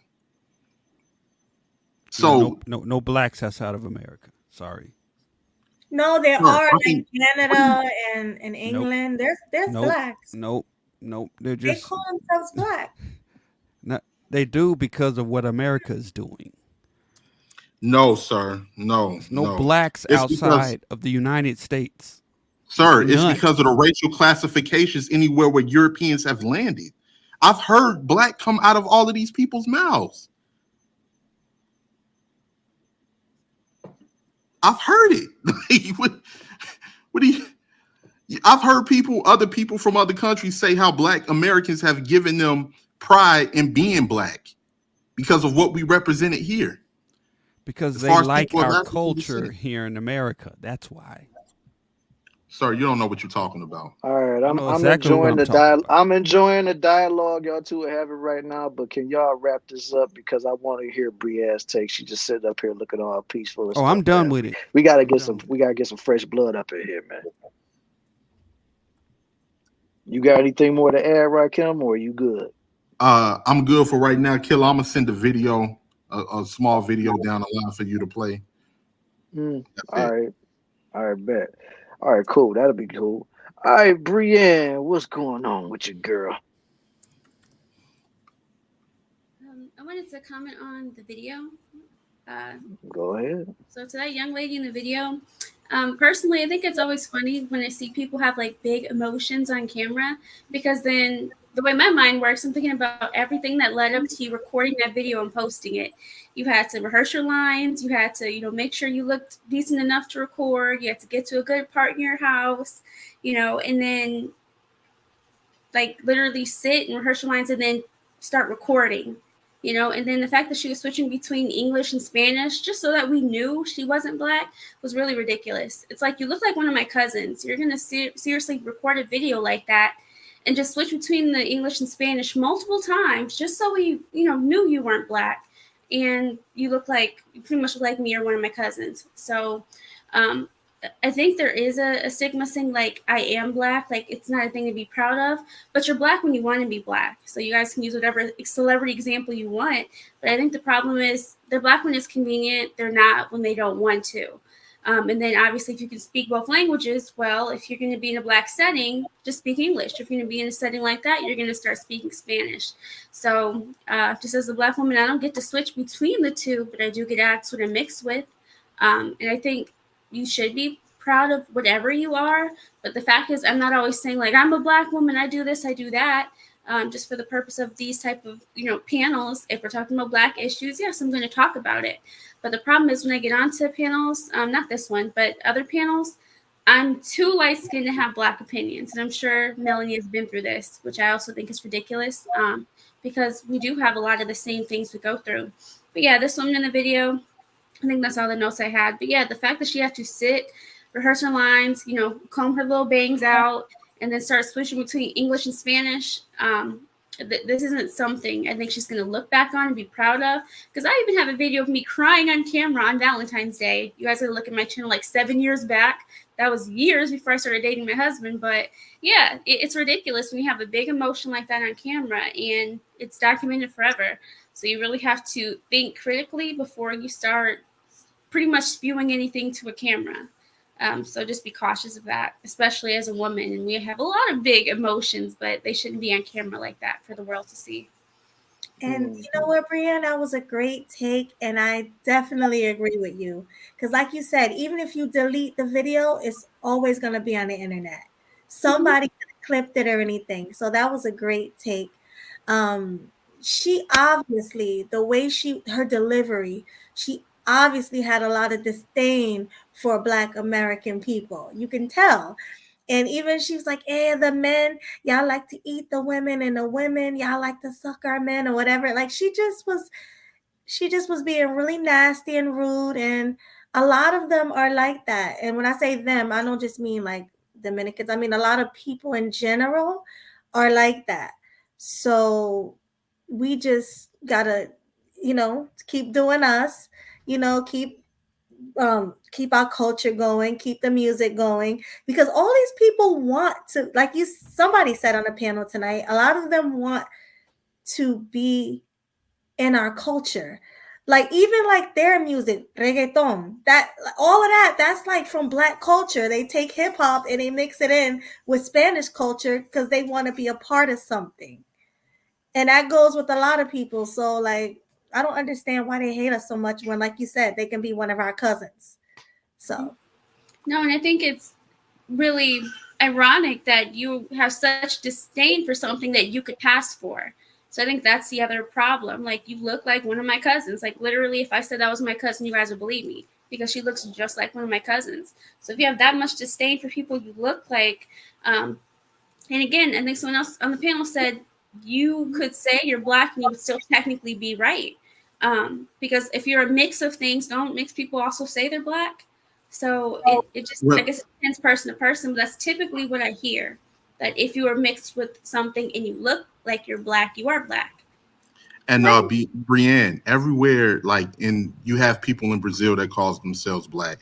Over in Colombia, if anybody has ran across, it's a brother on here that's Colombian. Who's He speaking? talks about, this is That's Auntie Letter. She's right below you, Brian. Okay. He calls this all of those people, anybody that's a descendant of African slaves in the New World where they were brought to, the racial classifications are based off of the people who enslaved us, the Europeans. The racial classification didn't start in America. A lot of people are confused about that. It's black Colombians, it's black Cubans. I've seen documentaries Where on did black. it start? He sounds very convincing, but at the end of the day, that's not true. Where did it start then? If it didn't start in the U.S., it started with all of the European territories. The same in Haiti, in the island of Hispaniola, in the DR, in Haiti, in Jamaica. All of this. How do you think they separated? Yo, bro, I'm just saying, stop for a minute. Simon, you're drunk, bro. Calm down, please. You can say what the hell you want. Calm down. I know what I'm doing. You can call take me a whatever shot. you Take want. a shot of that. Take a shot of bro. Scottish I ain't whiskey. shooting at you, bro. Just chill the fuck out. I'm telling you. Melody trying to talk, y'all. Chill out. I just want to say, because I want to hear everybody individually. And 18th letter, I know you went already, so I just want to hear from Simon to see what he got to say about the situation. And then we'll have a back and forth. I just want to hear Simon. Because that was so pleasant. He said that was so pleasant. Oh. All right. I appreciate that. So what are you asking me? What's going on? Who left? Oh, Brienne. Brienne. She probably coming back though. Did you see anything that we were talking about? Did you see any of the videos or anything? No, I didn't. I did, but I didn't. Oh, I thought you had input on it. I'm trying to be clinical with this shit. Go on. Okay, then let's hear from Ray Hanma then, and then we'll come back to you because I don't think Ray went. Go ahead, Ray. No, I'm not as long. I mean, it's just foolish. I'm like, okay, you have black in you, so just stop with this wanting to be separated, motherfucker. You're black. All right, and just like Brienne said, hell, she looked like somebody she know or a relative of hers, and I have relatives, and I know a lot of women that looks like her. So, yeah, there will be a lot of people are going to associate you as black anyway. So just stop it. Just stop it. Yeah, that's all I would say. It's just foolish. It's stupid. Hell, before the world, broken up to where it looks like now. Hell, during the time of Pangea, hell, everybody had the same skin color. Shit. Real quick, 18th letter. What's that you put in the back chat? You want me to play that? Yeah, can you play that for me, Miss Melody? And for a lot of people don't understand, like even in Sudan was an Arabic word for land of the blacks. And also, we all know that Ethiopia means the land of burnt faces, right? A lot of people don't know what that's all. What is black, sir? That's my question to you. What is black? A person of majority African descent. That's what I just said. I said that black. long ago. Black is a classification of hierarchy. Yo, this nigga's white. For the United States. Don't understand what black is. It's not has nothing to do with color of skin. Okay, hey, can you play the video for me, Melody? Sure. You put two, so play the ready. Yeah, that's one. That's one in Cuba, and that's Julius Malema. Okay. Love ourselves.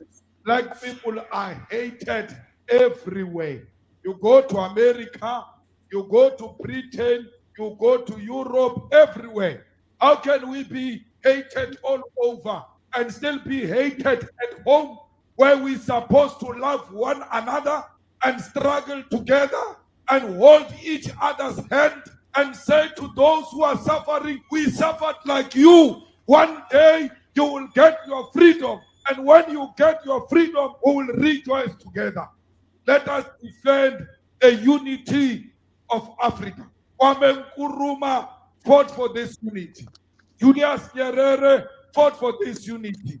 Gaddafi, Robert Subukwe, Steve Biko, Winnie Mandela, Chris Hani, Robert Mugabe fought for this unity. Why must we be divided as Africans? We must love ourselves. Black people are hated everywhere. You go to America, you go to Britain, you go to Europe, everywhere. How can we be hated all over and still be hated at home where we're supposed to love one another? And I think it started over. Oh, it started and over? hold Yes, each it's short. other's It's hand short. and Yeah. All right. No Can you black play people that other outside one of for the me, United States. Melody?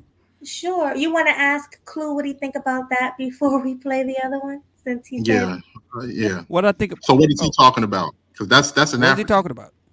Yeah, he's an African, but he brought up America, which is where he got the whole black thing from. What else did he bring up?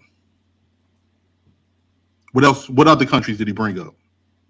No, man, about the Sudan. countries. I mean, Jesus. This dude being stupid on purpose. Can you play the other video, Melody? Oh, I got you. I'm playing it right. It's going slow. I got it. Yo, man. He was just trying to tell you stuff that you don't understand, obviously. So that's cool. Simon, I don't think you understand life, brother. What are you talking about, bro? Business because of its scope for functionality and. In Cuba, where wealth equality is a principle, equality among the races is far from being a reality. Race discrimination is a regular part of life for many on the communist. Oh, should we fair use this?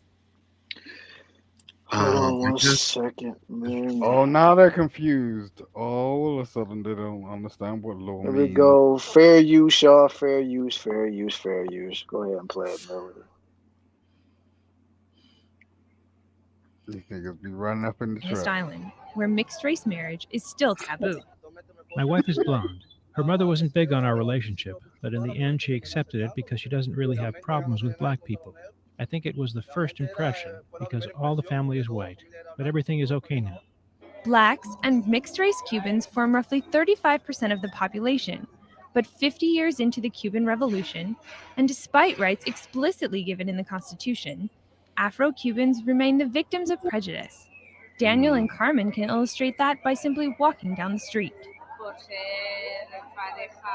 Because we're a mixed-race couple, he has to show his ID, and the police ask us how long we've been together, if we know each other, if we're married. We keep walking, and at the next corner, there's another policeman who stops us again.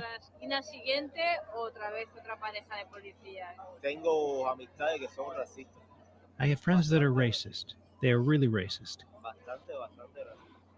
They tell me, because I know you, I don't put you in a box with the rest of the black people.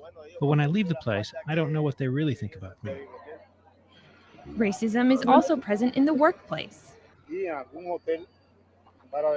is a hotel in Varadero. I don't want to name it and cause trouble. But I couldn't get a job there because I'm a black man. Yeah. Cuba recently held a televised debate on racism, the first ever of its kind. A glimmer of change in a country where Afro-Cubans are counted among the poorest.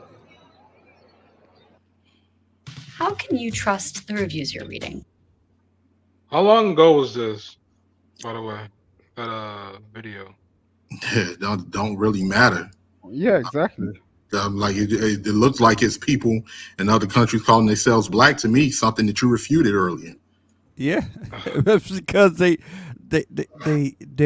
engulfed in American culture. That's why. Oh, they engulfed negro. Americans have a race system. Americans have a race system, so therefore they have a race system. That's all that is. Ain't nothing to do with his teeth though, man. His teeth were missing. Like I don't know.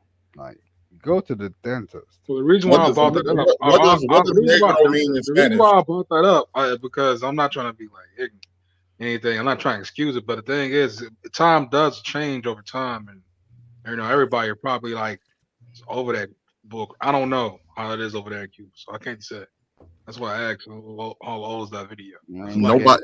Oh, that was you. Oh, that was you, Jay. Like I thought that was the Clue channel that asked that, brother. Yeah, that was me. No, that was no. me, man. Nobody is over none of that because it's never been nothing to really change it because money and power don't change. You're Over just years, the people that are in positions of power. We excuse ourselves, and at the end of the day, like you're just earning a certain amount, and you don't want to actually get to where you want to need to be. I mean, like realistically, like if you were earning like $1 million, what the hell would you do with it? The fact of the matter is you wouldn't know what to do with it because you ain't been brought up in that sort of situation. You'll Simon, be what the hell are you real talking confused. about? Are you stupid? You don't have ears. At the end of the day, I'm speaking, and you can either listen to it or not. That's up to you. I'm Simon, about you need to leave that E and J alone, brother. You need to leave that E and J alone. Why? Because Really you're do. broke as fuck and you can't provide, and you're stupid, silly. Like no. That had absolutely I nothing to do knew with you the were gonna do it, conversation. Killer So Swag. go ahead. Hey, I knew you were gonna do it. Simon is standing on the street corner right now, sipping on that Cisco Irish roll. I literally just said before he even spoke, like if you say anything that ain't had nothing to do with the conversation, I was getting up out of here. So I saw you counting down too. oh yeah, I was counting because I was waiting to see if he was going. Because like the thing about it is, I actually wanted to see if he was going to get to a point that was going to relate to what was being discussed here. But once he started talking about how much is it going to cost for about $1 million and all of this stuff, once I heard that, it's like. Oh, so that one dude left. I just came back, man. You on mute, Melody. You on mute. You on mute, Melody. I said, and this is why I wanted and needed Swag to co-host. And me to Swag co-host. doing his swag is on his bouncer swag. Change his name to bouncer swag. Not only do he hold it down with me, but he keeps everybody from acting a fool, and I love it. Cause y'all know me, I'm too nice. I'll let it go all night. Swag, cut you off. You need a bad boy. That's right. I You need a bad bad boy boy. all the Good time. one, he's the bad one. That's why we make the team. No, that's why. No, that's why all pleasant women need a stern, strong man that ain't gonna take no bullshit. You know what I mean? It's not gonna allow. You don't mean bad boy. To run over them. You know what I mean? There's not going to allow people in general to run over them. You know what I mean? And to treat them any kind of way. You know what I mean? But these women who are by themselves, hey, they're going to get attacked by all angles. So because of how they act, you know what I mean? So therefore they're not going to get a killer swag protection. No, I'm sorry, Simon, but if you behave, he may bring you back up. Maybe. You're on a timeout though. I was saying, you don't mean by bad boy. You need a muscle man. That's Killer Swag is your muscle man. He's your bodyguard, basically. Bodyguard. How you feel about that, Swag? You like being a bodyguard? I would say more of the list of the bad boy that's got bodyguard tendencies, but also has an edge and pretty much just doesn't give a fuck. That. And did you guys hear? That's basically a muscle man. Yeah, something happened with your mic, Killer Swag. Works for me. Killer Swag, It's probably these earbuds I got in my ear, man. Okay. Is it good now? I'll say this. Good now? I'll say this. 18. I'll say you sound 18. like you had a 1994 radio right there. It was on a rotary phone. Yeah, I was on a rotary dial phone. That's why. He said, "Yo, let me react." He said that in the private chat. Yeah. Let you react. What are you reacting to, though? That's what I want to know. Come on, Killer. Don't do him like that, man. Are you going to react to the topic, or are you going to react to whatever you want to react to? Because we have a show here, And besides, it looks like he left, so it doesn't really matter. If you want to Why you do him like that, man? Why you do him like that? But Clue, what did I just say, man? I don't give a fuck. That's the first warning. The second warning, we're not gonna be so nice to let you back. I mean, shoot, if he want to come back and get his little point out, he can come back. You know, I won't kick him off or whatever, and he can speak his mind or whatever he want to do. If he wants to come up here and talk about whatever nonsense he wants to talk about, I'll let him speak it for whatever time period that I feel like is necessary. But if he continues on longer than I feel that he is, then I'm gonna boot him right the hell back up off the panel. And that's just how it is, and I don't care how you feel about it. Stop drinking, Simon. Yeah, we don't want to lose no subscribers either. But no, we don't want to lose. But at the same, we don't want to lose no viewers either. No, we do not. So he gonna come back up here and curse all of us out. You're like, fuck you bunch of wakers. Fuck you. Hey, to be honest with you, if he came back up here and say that, I'll let him get his little rant off, and then I'll just be like, "Are you done? Are you done?" Hey, I'm like, now than you finally him, got that off.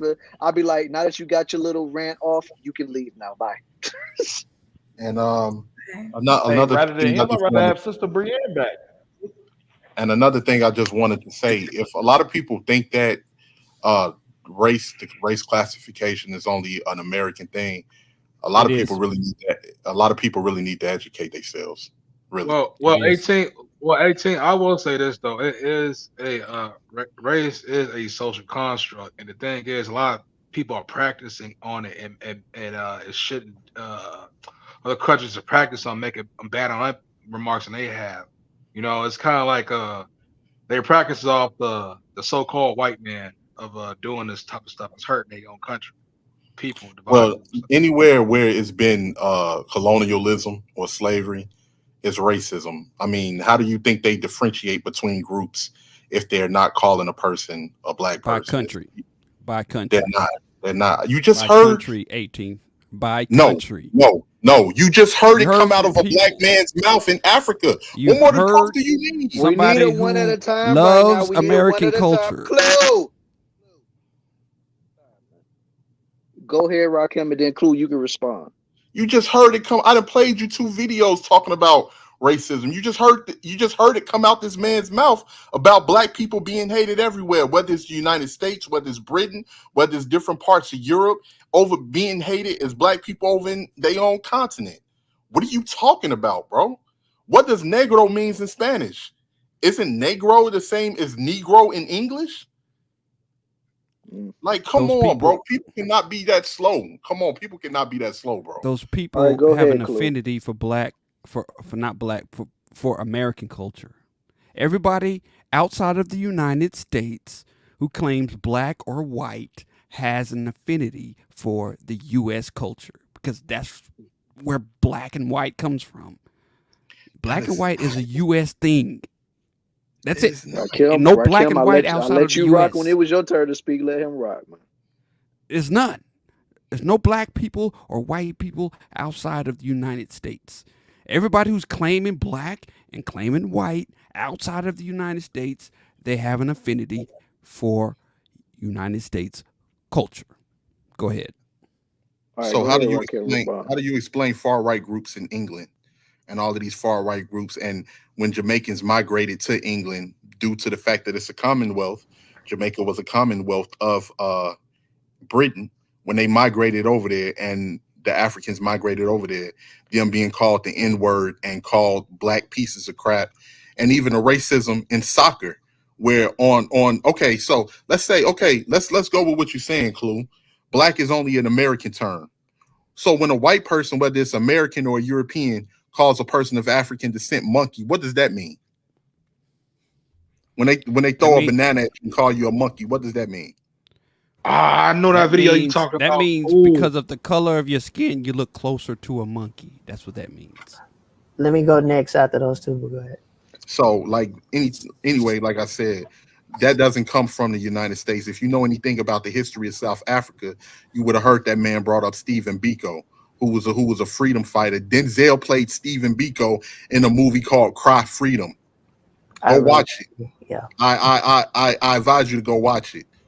Because the Belgians and the British came into South Africa and they colonized it and they separated between the classification of black people and white people. That's why in those movies you would hear certain white people Hello? Was it me or was his audio Cut, cut you out? cut Yeah, off. You went off. everything went off. Okay. I was about to say, I Hello? thought it was me. Let me No, go ahead that's and him. speak before he comes back. All right, go Both ahead.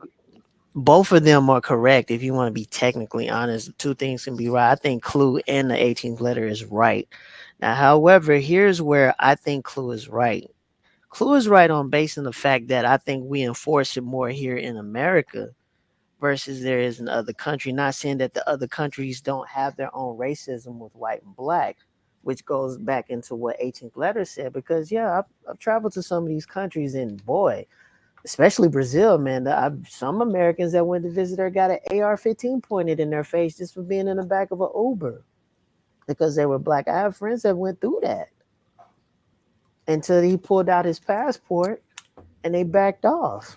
This stuff, I mean, the racism does exist, but at the same time, when you talk to the people there, they don't classify the part as race. They'll say, no, I'm Brazilian, or no, I'm Dominican, no, I'm Puerto Rican. It's like, yeah, we know what your ethnicity, but your race is black. No, no, no, no, no, no, no.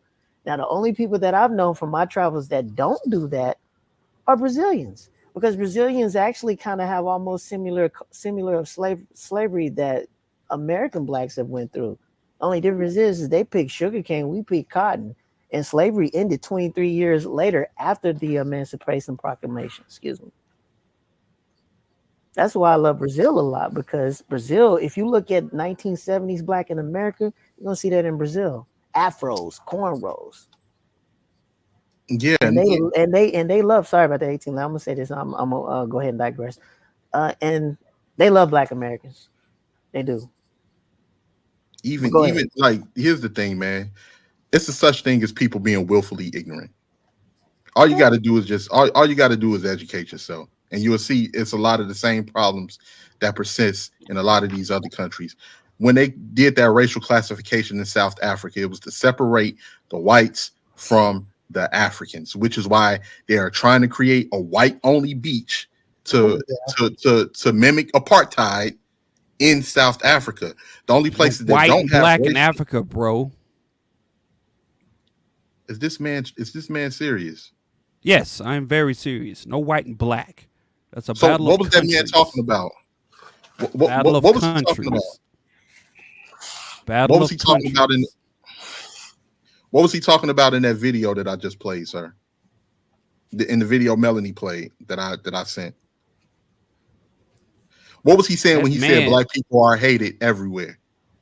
if he says the word black, he has an affinity for American culture.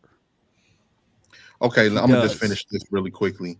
So they created those racial classifications over in South Africa to separate the black Africans from the white people, which is why we had apartheid and different places like that. The only reason why it's not racial classifications in some of these other countries like Nigeria and Ghana is because they go by their tribes, because with them being the majority of the population, you would hear them say it themselves. They said we didn't classify as black because everybody in the country is black. We didn't think about that till we got into Britain or till we got into the United States and different things like that. So The United States. There you go. He's right. Think I of mean, it till they everybody's got right. to the Everybody's United right. States. I just American said culture. I just But said Britain. y'all both sir. on the same page. That's where they Y'all came just don't from. think about They it. came from Go ahead. We Britain. gotta keep it one mic, man. It's too much over talking.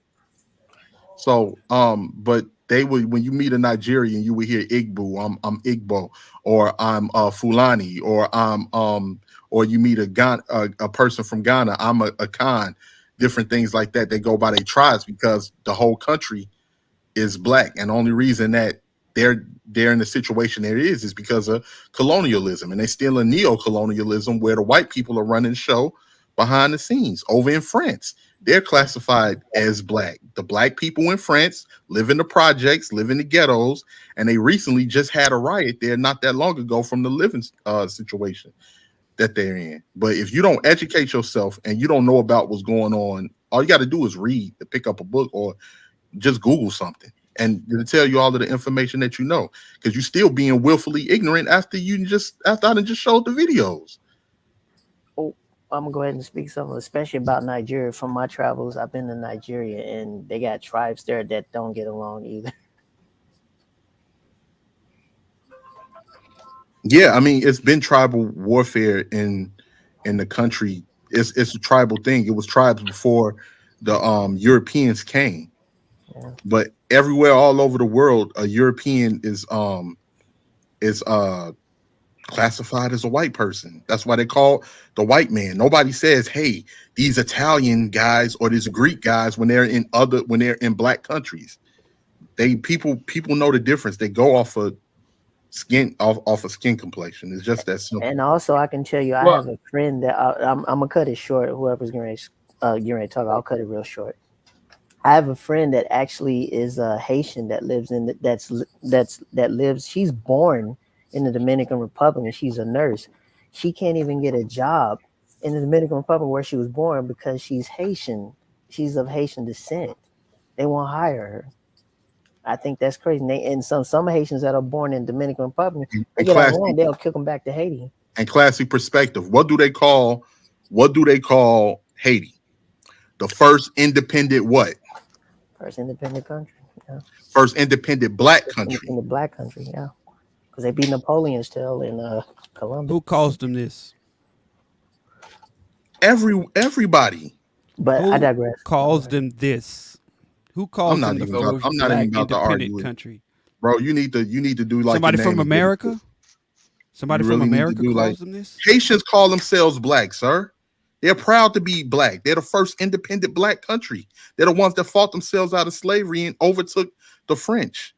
Napoleon hated them for a reason. Why do you think, like I said before, why do you think themselves black? Where did they get that from? It definitely didn't come from the United States. All of the color stuff comes from the United States. It comes from the. So how do they identify people outside of the United States? In these countries where slavery, where they have a history of slavery. Isn't negro black in Spanish? Doesn't racismo means racism in Spanish? Mm-hmm. Racismo, that means racism in Spanish. How would they have Where's that word come word from? You know what? I'm gonna look it up. I'm gonna type in the. You should have been looked it up. Search. Well, I'm I'm gonna type in the chat where did the word racismo. Make sure I spell it right. I'm gonna type it in. I would say this right All right, quick. fellas. I'm enjoying the back and forth, but right now we gotta get somebody else to speak. Jay, like I heard you was got to talk, so go ahead and speak. Yeah, I would say this right quick. Well, I would say this. I said earlier, racism is a social construct, and it's also it's practice. It's taught. Racism is taught. It's taught by whom? By the people that is the pale skinned people. They is taught. And other countries are practicing this, thinking that this is how it's way to go and be. But the thing is, it's backfiring on them because, like, look at Europe people. They're not procreating and stuff like that, and all that stuff like that. What they're doing, they're mixing with people, like melanate with so-called black people and other like France and Italians and stuff like that, Sicilian. They're doing that because they have a low very population. They thought they'd dominate, but they're not. We thought America was doing this was only in America. This is in Europe, also in Asia. So this thing is kind of backfiring. Is getting backfired from this. So, but the thing is that also as well that I got another story I saw from Instagram. I saved it. In Korea, I think it was North Korea. No, not North. Yeah, it was North Korea. No, South Korea. No, South Korea is a good place, right? South Korea is not Kim Jong Un, right? If I'm correct. Kim Jong Un is in North Korea. All right, good. All right. So South Korea, it was some blacks in South Korea, I guess, in the 1950s and 40s, and South Korea was practicing segregation against the so-called the black soldiers over there. And South Korea had to stop that and said, we are not the same. We are not the monsters over there or the people over there in America that we are going to do the same thing to these people over here. They have human rights too. So we are not going to practice the same separation law like we do in Americans. So they stopped the segregation law instantly. Because the Asians, the South Korean Asian people was doing this was doing the same thing as the white people because it was taught and it was practiced, and they thought that was doing something. They thought they was doing something. It was really it was hurting other people. It was hurting them. It was hurting people in the country that was just visiting them. It wasn't that was just trying to have rights like everybody else. But yeah, it is taught. It is taught. All this stuff is taught, and everybody's watching this because you know the so-called white people are the dominant society. They watch a lot of things of what white people do. They practice that, and they think that is they bring that to their culture. They think it's doing something that's benefiting that's doing something. It's not. So that's why I said it's really taught. It's very taught. They already brainwashed. So that's all I gotta say. All right. All right, man. I just seen my cuzzo pull up in the spot, man. What's going on with you, Culture? What you got to add to the conversation, my cuzzo? Hey, what's up, Cuzzo? What's up, Melody? What's up, everybody else that's on the panel? Nice to see everybody. Mike. Hey, how you doing, man? How you doing? What's up, bro? Doing good, doing good. I was in the chat all alone. I figured I'd just come on and pop up with everybody because the conversation was getting good, and I had a different perspective as well. And perspective is everything, y'all. I think Classy had it right in the beginning when he popped on and mentioned that Ray and 18th had both had two sides of the same coin kind of thing. And but I'm gonna have to say I definitely agree with Jay and Clue on their perspective about it being the construct piece. Here's the thing, so my people on the island, they may or may not have had ties in the slave trade. And the thing is, it was just Africans, Dutch, and the islanders. So there wasn't a black thing. It was just like that, like that they could refer as color, but it was like the Africans. Then like when you look at like how things, then you have, like the word, the caste and the color. So I'm spiraling here. The caste and the color thing is global. So there's always like in India, the caste and color thing, you have the darker skinned Indians, you have the lighter skinned Indians. You don't see none of the darker skinned Indians on none of the Bollywood flicks to this day, right? And then you have, and a lot of it's regional too, right? A lot of it's regional, how they refer to the color or the caste. But the blackness piece is really, really just like an American thing. But the blackness piece is really, really YouTube. Right. Turn off YouTube. Right. Yeah. Okay. But yeah, the blackness piece is an American construct, and it's all part of the whole how do we classify these slaves and these people, and we got all these immigrants and everything. So it was all part of that American movement and cultural movement of how to classify people. And as we know, the culture spreads. No matter black culture, white America is the shit. So everybody's looking at what this new baby country is doing, how they are moving and how they're maneuvering. And that's where like that global influence of that, using black to just say, okay, well, you're not Nigerian, Rwandan, Ethiopian, you're just black. But in all reality, each of these individual regions, countries, whatever, refer to their people as, in different ways. It's not just like the black and white, Asian. That's the easy way of looking at it. And it's the progressive American, Western, hip pop way of doing it. So the world's going to follow along and do it. So I'm trying to tell this guy, but he thinks I'm a crazy dude. So I'm trying to understand then where did because the racist classification started with Europeans, the Dutch, the French, the British, the Spanish. The Spanish was actually one of the first that created the racial class system, where Negro was at the bottom. They have the term Zombo, which was from Native and African mix. Then they have the term Mestizo, which is European and Native mix. Then they have the Castillos, which is Castillos as far as being a pure Spaniard, but you're not directly from Spain. You were born on the islands or in Latin America.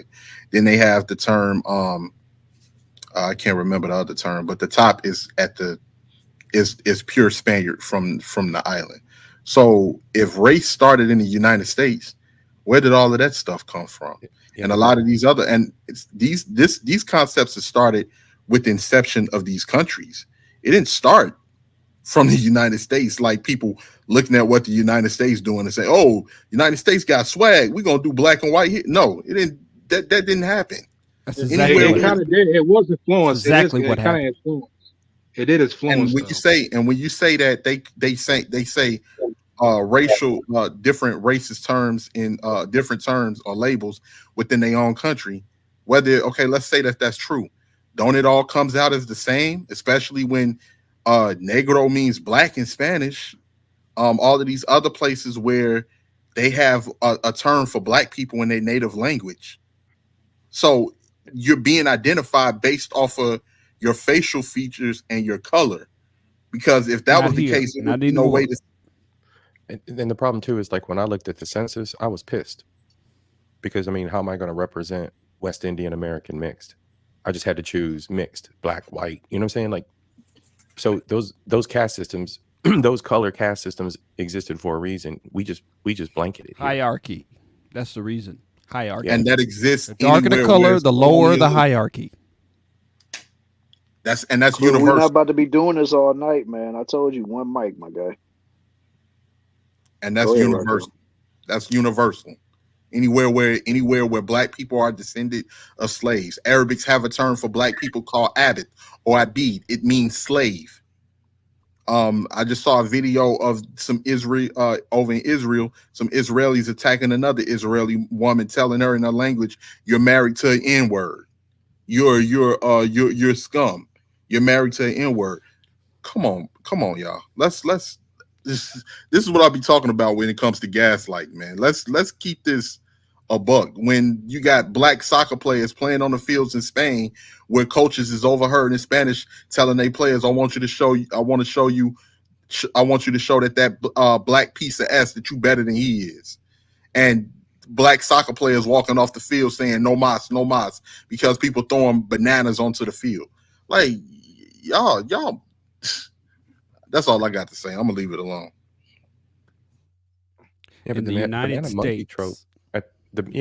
Banana monkey trope, the step and fetch it trope. Those are all American tropes. Right. They was taught. There They you was go. taught that. That's American culture. There you go. They was taught that, man. Shit. It's American culture, and yeah, I think we're all saying the same exact thing, and it really is a regional thing. It's just that the American part of the slave trade classified things in a more general sense that tore us away from knowing even. I mean, we don't. I did a piece a while back. There's this guy, Bo, the Fifth Column. He's on YouTube. And he did a piece about what it means to be black. And he's like, because somebody's like, you don't understand what it is to be black. And he's like, you're absolutely right, because I'm Irish and I can sing a song, blah, blah, blah, blah, blah. But everything that is American black has been stripped from them. You can't sing a Nigerian, Rwandan, Ethiopian song that goes blah, blah, blah. That's the song of your people. Nobody knows these things. So, with that being said, the loss of everything, the way that, in order to classify everything, in order to look at all of the tribes, all of the slaves, all of whoever these immigrants were that were legally brought over here, it just became a general pool. Nobody was identifying, all right, shit, we got 1,500 Nigerians in Louisiana. We got 23 people from, well, we don't know where they're from, but they're just Africans. So we're just going to call them African over in Mississippi. Nobody was doing that. They was just black. And that became a general bucket. That's where the problem is. That bucket is an American construct. That bucket is. It's not old people in other countries don't necessarily look at it like that. I'll put it that way. I got old relatives that don't say it like that. So you're telling me that racism is it's an American thing? No. The wording nuance. The wording nuance. There's coolie, there's negro, there's other words. Yes, they mean the same thing. But black power, black this, black, that's American. There you go. Thank you, bro. Shit. That's what But I've been trying also, to say. I want to I want to say something too. I don't know if you got.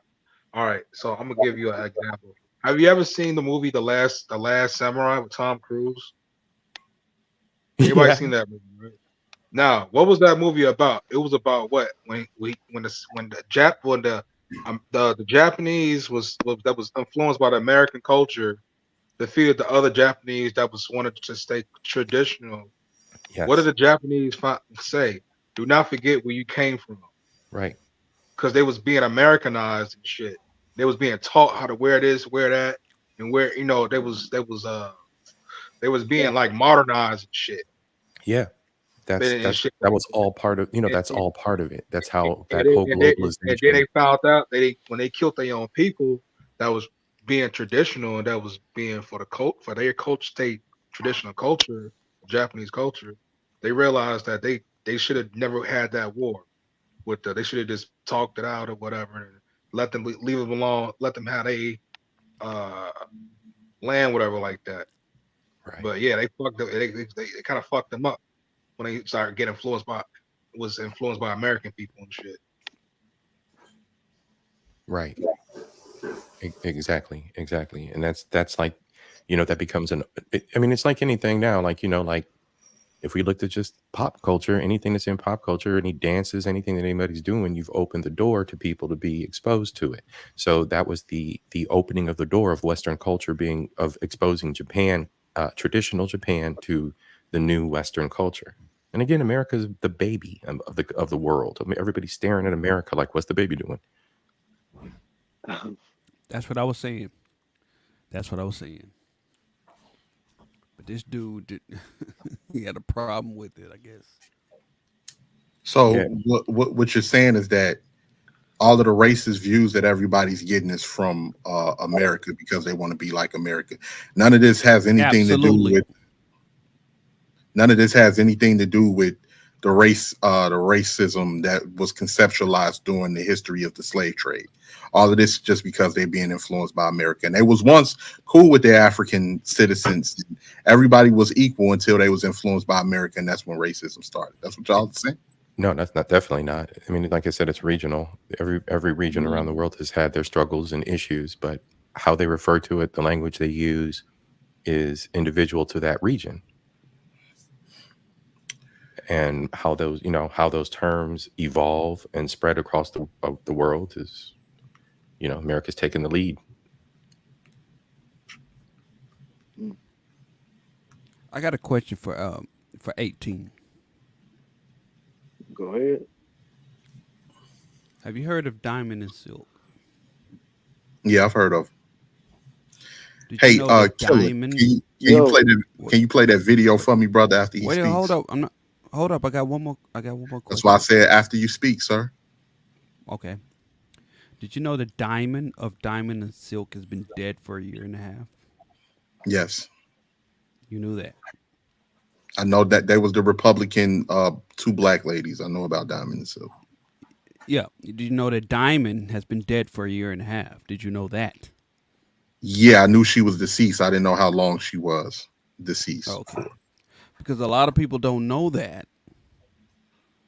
And the reason why they don't know that is because in America, both Diamond and Silk are not considered black. It has nothing to do with skin color here in America. It's all politics. When a black celebrity dies here in America, everybody knows the day they died. Everybody. But when it comes to somebody with a different ideology that's black, so called, there are no RIP streams. There are no tribute streams. None of that. Why? Because those people aren't considered black. Candace Owens is not considered black. Brandon Tatum, not black. Larry Elder, not black. It has nothing to do with skin here in America. It's all about your ideology.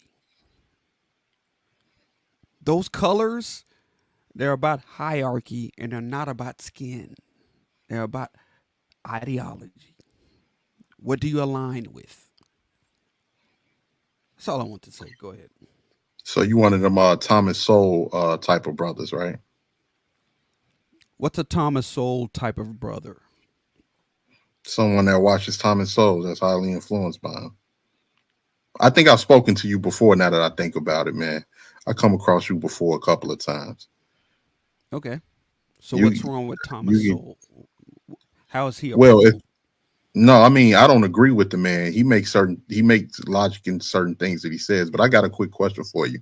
If everything is about hierarchy, then how come as intelligent as he is and he knows about economics, how come he's not running white folks' money? How come they don't put him in charge of their money? Well, maybe he doesn't want to be in charge of white folks' money. All right, okay. As bright as he is, right? You think because a man of his color, wants something other than the black experience that he wants to be white? You believe that? Yes or no? I think he wants to be associated with the top hierarchy and power, and we know where that lies. You just said it yourself. So white people. So he wants to be associated with white people. Yes or no? There's no other way. How would you? If that's the top hierarchy, most people are trying to go for the top hierarchy. Look at how Candace Owens talks. Look at how what's the other guy you name? Look at how he talks. Those are panderers, sir. They're just panderers on the Republican side. So those people you name want to be a part of that higher. Absolutely, hierarchy. They're panderers, just like Beyonce how we have, doesn't, and Jeezy doesn't. But you know what what's ironic about, what's ironic about the situation? The people I just named, they don't want that. You know what's ironic about the situation is that what's ironic about that situation is that on the Democratic side you have white people that pander to black people, and then on the Republican side you got black people that's pandering to racist white people. That's the funny thing about it. But the people I just named, they don't want that higher hierarchy either. Well, those are celebrities. Are you telling me that those people don't want the same thing that Candace Owens wants? Are you telling me that? Well, it's a little bit different because they make their money off of black people and being involved in black culture. So it's more nuances to it. It's more. I'm not saying you're not right. I'm just saying it's a little bit more nuance to it. Nuance. I hear that word a lot. Nuance. Yeah, well, you just heard it one more time. Gray area, right? It's gray area. Is that what you mean by nuance? It's gray area. Yeah, Killer, can you play that video for me, brother? You're gonna ignore my question. Yo, Melody, can you pull that video up for the homie? Sure, I got him. All right. Let me get there. What exactly was your question, Cole?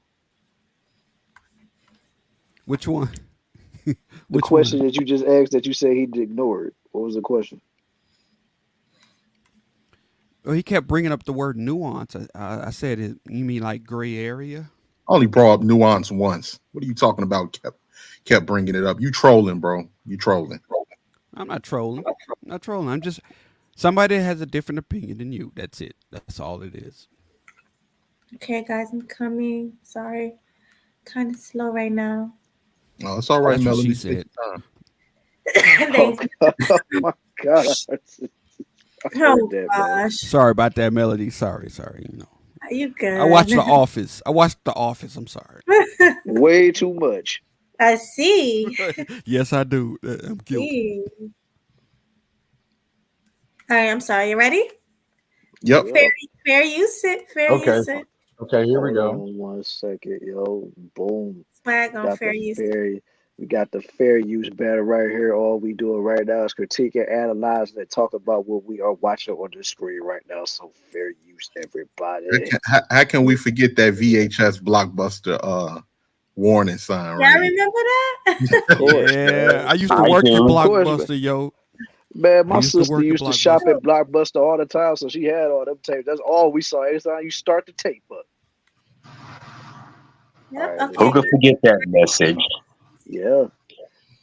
Estudio realizado en medios de comunicación de Ecuador, la ley vigente logra cambios en los contenidos. Sin embargo, persisten mensajes discriminatorios contra algunos grupos de la sociedad. 31 medios de comunicación y alrededor de 7.000 mensajes de prensa, radio y televisión fueron analizados y se concluye que existe una mejora sustancial en la identificación de contenidos, pero se detectaron 71 expresiones discriminatorias en televisión. Algunas connotaciones de explotación del cuerpo, por ejemplo, el entretenimiento recurre a cosas de violencia, por ejemplo, y eso hace que comercialmente puedan ser programas rentables, pero no pueden ni deben circular en franja. Gabriela Chalá es afrodescendiente. Ella afirma que los contenidos en los medios de comunicación ecuatorianos han cambiado a partir de la vigencia de la ley, pero que han contribuido a crear estereotipos negativos. Pero seguimos viendo en los programas en los cuales se dice que los afrodescendientes vivimos en un árbol, que simplemente dicen, mira, está corriendo y es un ladrón. Entonces es una forma de discriminación muy, muy alta. Y que la educación y el conocimiento del que es diferente es la herramienta para una verdadera inclusión. Por ejemplo, los afrodescendientes decimos, sí, vamos a hacer las escuelas de etnoeducación, pero ¿quiénes acceden a ellas? Solamente afrodescendientes, simplemente para que conozcan quiénes son y desde ese punto ellos puedan defenderse. Pero también la educación debe darse a los demás. Creo que ese es el punto esencial, conocer para que nosotros podamos erradicar de alguna forma la discriminación. El integrante del Consejo de Regulación y Desarrollo de la Información, Hernán Reyes, sostiene que existen estereotipos que se reproducen a diario a través de los medios y que modificar eso requiere de un cambio cultural. Y en términos de vulneración de derechos ciudadanos. Y desde ese punto de vista, creo que mientras la sociedad ecuatoriana siga siendo racista, siga siendo sexista, siga siendo machista, y hay expresiones múltiples de ese sexismo, machismo, racismo, a través, por ejemplo, de la violencia intrafamiliar, a través del bullying escolar, también seguirán habiendo representaciones mediáticas de esas prácticas de discriminación. Según Reyes, los cambios en los contenidos a partir de la Ley Orgánica de Comunicación del Ecuador llevarán tiempo y que cada día los medios asuman que los contenidos sin discriminación son un derecho. Verónica Rivadeneira, Telesur Ecuador. Yeah, that ended up being the wrong This video. news But you is get, funded by but you get the viewers gist. like you. Yeah, that was the wrong one, but you get the gist of it. But yeah, that was in Ecuador. Oh, wow. So a lot of people just don't take the time to really study how Black people are treated globally. And it ain't got nothing to do No with black outside of the United States, bro. Like I was just saying, a lot of people don't take the time to see how Black people are treated globally. Wait, maybe he's saying Nationally. something else. What do you mean there's no black outside of the United States? There is no black outside of the United States. Are you saying that Mellow. black people, like people of color, melanated people, are not treated the same everywhere? No, I said there are no black people or white people outside of the United States. So you're saying the term black and white is only used in the United States. You're not talking about Only race. used in the United States and people who are fans of the United States outside. Which is a lie. So he's not, I don't That's think he's it. talking, he knows that people are racist against melanated people outside of the United States. He's not saying that's not true. He's just saying the term black and white is Yes, here. it means something different here, Melly. Right. That's what he's saying. But I will tell you this. 18. I'm gonna tell you something. The reason why a lot of Spanish, just somebody told me this. I forgot about this, and my girl told me this too because she's part German.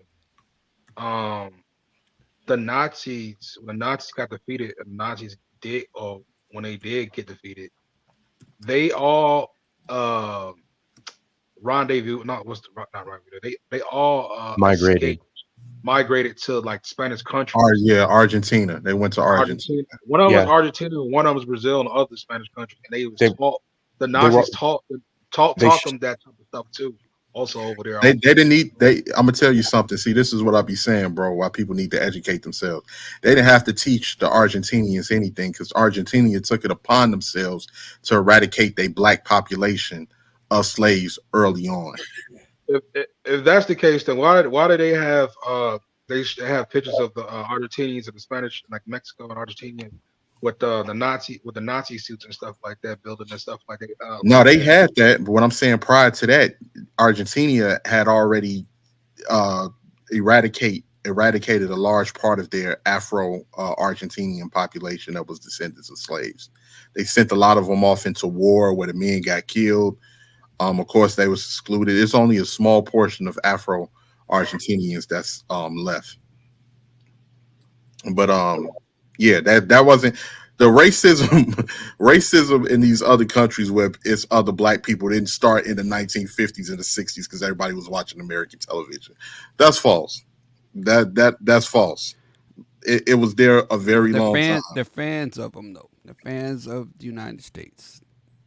This whole race thing is a United States thing. It's not a race thing. Is a global. Are you serious, dude? Oh hell no! I am very serious. It's not a troll. This dude is not a troll. This dude is a funny guy. You know what? I'm gonna tell you something. Dead serious. I'm gonna tell you something. In England, they uphold black in the same damn fashion as we do. That's where it came from. It came from England. It came from England. Canada too. I'm gonna tell you something. It came from England. The race system came from the British. I'm gonna tell you something. I'm gonna tell you something. I'm in Chicago right now. We got this migration issue. The thing is, what's so interesting is they got all these other light-skinned Spanish people over here, but they don't got the dark-skinned Spanish people over here in the neighborhoods. And I already know why they don't want the dark-skinned Spanish people in our neighborhoods, because we're gonna, there's gonna be something, we're gonna, tell them what's up. But the thing is that the people that's practicing that came over here, that's already like Clue said, they are fans of Americans. They got them first in line because of they're like not only their light skin complexion. That's when race started getting involved because they are fans of it. Why is there so many? No, bro. Racism. They're fans of it though. They over here though, man. Racism is not as. I'm in Chicago too. I'm right here in Chicago. I'm from the South Side. All right, I'm in the West Side. I'm in Austin. Okay, I'm from Morgan Park on the far South Side. But I'm in La Follette when they actually came over here. When they actually got their IDs on the Follette Park, it was nothing but light skinned Spanish people. They accepted only because those are people that was the ones that they accepted over here. They didn't accept the black. They didn't accept the black Spanish people. They just let the light skinned Spanish people over here because they was the ones they was practicing that stuff that you're saying. That stuff like Clue is saying. They practiced that stuff. And here's the thing. It doesn't expiring to be. They already wreaking havoc. They already wreaking havoc and fucking and fighting black the prejudices that the race over there that they was taught, they bring it over here now to cause more conflict. No, I was just going to say racism, and anywhere where you have people that was, like I say, the Dominican Republic is not special from anywhere else. Anywhere where you had colonization and slavery, you're going to have racism. It's not something that is exclusive to the United States, despite what racism was invented by the United States. It was not invented by the United States, sir. It was not invented. Black and white is an England. Okay, let me finish. If you go to Guyana, anywhere where it's Anglo, Spaniard, Dutch, if you go to Guyana, it's racism in Guyana. You can hear Indian Guyanese speak on it, on a different separation between Black Guyanese and Indian Guyanese. Over in Trinidad, it's the same thing. It was something that was put in place by European colonial powers in order to keep things separate, so you don't have people going against them for power. And a lot of these other places, it was no civil rights movement like it was here in the United States. So they face blatant racism and blatant disrespect where it's just looked at as being normal. All of these people, I done heard people talk about it all over, from Panama to Cuba to Argentina to the island of Hispaniola over to even Brazil. It's all over in parts of South Africa, Britain. Anywhere where it's a Black population, you will hear them speaking about it. I don't know what Clue was talking about, but I think I've made more than enough sense based off of the stuff that I've shown. It make no sense, bro. It's not outside of Western culture. It's not outside of United Sir, States. that's your England. belief. Everything, That's your everybody belief. else, they're just fans. So when That's you're your fans of belief. somebody, you take on their culture. You adopt But you know their what's funny? culture. You know what's so if funny? they're talking Clue? about racism, then we're going to talk about racism over here in this country. Well, you one of these super conservatives, Q. So we got to take what you say with a grain of salt. So that's all I got to say. I think I've provided more than enough proof of that, because first Clue said everyone is fans of America. That's why they doing it. Prior to me showing those videos, he never said anything like that. So the people that are talking about here's the racism thing. are fans of America. Point blank. Period. What aspect? What aspect? Go into detail, Clue. What aspect are they fans of that makes them talk about racism? They're fans. They're fans of this country and how well we do. So whatever we do, whatever our culture is, whoever our pop stars are, everything, they adopt it. So if we're talking about racism, then they're going to talk about racism over there. Simple as that. There's no black and white outside of this country. Come on, get the fuck out of here. You know what? If Clue was on the stand and I was a lawyer, I'll rest my case, jury. Y'all be the judge and y'all decide. That's all I got to say. It's like that. You're dismissed, sir. You can get off the stand. All right. So who on this panel think that the 18th letter proved this point? Anybody? Who on this panel think that Clue? I believe the 18th letter proved this point. You know what I mean? And I rock with them on that.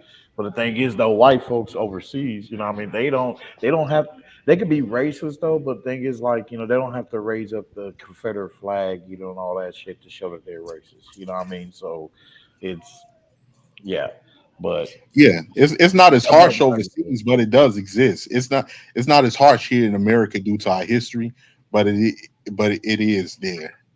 Like they didn't have, in a lot of these other places too, they didn't have chattel slavery.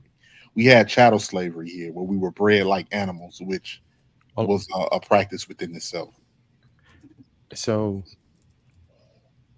I agree with both of them, like I said before, because I just did a little bit of my own going back, and I ended up at the Smithsonian. So, I mean, yeah, race is an American construct brought over from Europe. Is what the consensus is. And from there, the identity and all that just kind of spawned from slavery. Like I said, we're the cool kids, y'all. America's the cool country. Everybody trying to be like us. Man. So I'm trying to tell him. Everybody trying to be like us. 1500s. There it is, right there. 1500s. And also too, ain't it true that one of the princes was repping the Nazi symbol, the swastika? He had one of those armbands in an old picture when he was younger. Something about Prince Harry, I think he was making a joke of dressing in England up like a like a Nazi. Yeah, they roasted him for that. Is anybody on the panel familiar with the Ryland Bastards? If anybody ever heard of them? Inglorious Bastards? No, the Ryland Bastards. It sounds familiar. That was a good movie, by the way. Inglourious Bastards. Yeah. In neo-Nazi Germany, it was a group of black children that was biracial, that was the offspring of black soldiers and German women that were that was separated and sterilized. And it was even hurt. It was German soldiers, they said, that thought that was a ploy by France, because France was becoming more niggerfied with the jazz music and all of that other stuff over there. And the Ryland Bastards was the product of black soldiers and German women. 1940s must have been lit. And then also you look into Israel too. Israel, the Ethiopians and what they was going through over there. They're discriminated against in housing. deployed, they saw that it was a plan to sterilize them to make sure that their population don't increase while over there. They were secretly sterilizing the women. So these are black Jays, I should say, who was told to go over there, and they've been having in rallies, talking about the racial discrimination and housing practices and everything over there. So, I mean, everybody, it's there, man. Whether you want to say it's black people, melanated people, people of African descent, it's right there. No matter what you want to call it. I mean, I could put a Coca-Cola label over Pepsi, and it's still a Pepsi. Yeah, I don't deny that. I don't deny the atrocities. I don't deny the genocide.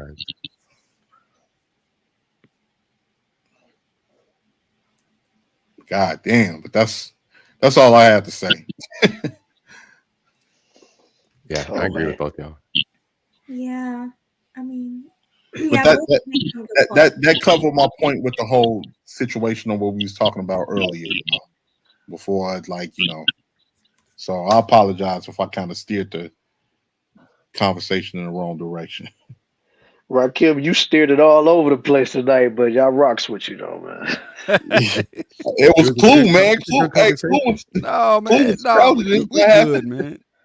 Y'all both did. Let's go with that. Y'all both steered the conversation all over the place, but y'all both cool about book. That's why I let y'all rock. Yeah, man. I want to hear y'all. I want y'all to do a review on the Blue Eye Samurai produced by Netflix, because the stars a chick who's basically half white and half Japanese, and they were showing in there where basically the Japanese looked at the white man as the blue-eyed devil, or blue-eyed demon. Interesting. I love my blue eye. Yeah, that's a thing. Of course, I know you do, Chloe. You love your blue-eyed demon. That woman treats me so well. Oh, not that woman, but my wife. We got us a super. I not love that Chloe. woman. Chloe, your wife is that Joe Biden with a wig? Is that Joe Biden with a wig on? Is Joe Biden with a wig? That's not my wife. All right, y'all. Let's talk a little bit about Pearl now that he's here. So, let me ask you this, Chloe. Lord. Melody, you about to get him started. You about to get him started. Come on, let's change the subject. What's the new news? Melody, let's change the subject. Melody, you remind me of this cartoon character I seen. I don't want to offend you, but it's Huh? You remind me of this cartoon character. Which one? I forgot the cartoon character name, but don't roast me if I tell you. What? Go ahead, continue your conversation. I'm animated or something? Yeah, you're a little animated. But go ahead. Go to your It looks story. like Kim Possible a little bit. That's what you're trying to say. You look like Kim Possible. Nah. You look like Kim Possible. Melody, you do got one of them anime voices, though. You do got one of them anime voices. Y'all ain't right. Okay. Well, hey, you know what, sis? Though, you know what, sis? Damn it, that's a thought. Hey, your ass can go into voice acting. Damn, I just thought of that. I could, can I? Because how pleasant your voice is and shit, and the way it is. Yeah. You know what? I agree with him. I agree That's with fact. him. Yeah. That's fact. Yeah. Give me a hell yeah.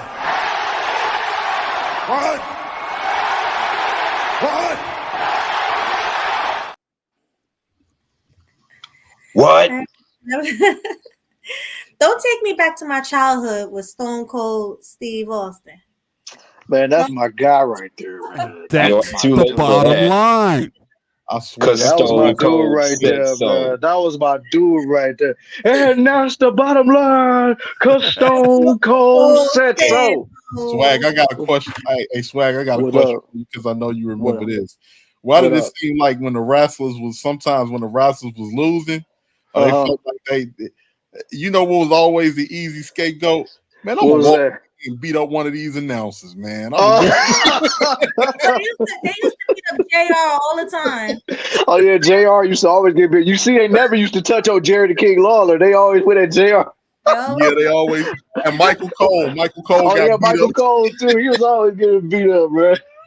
Yeah.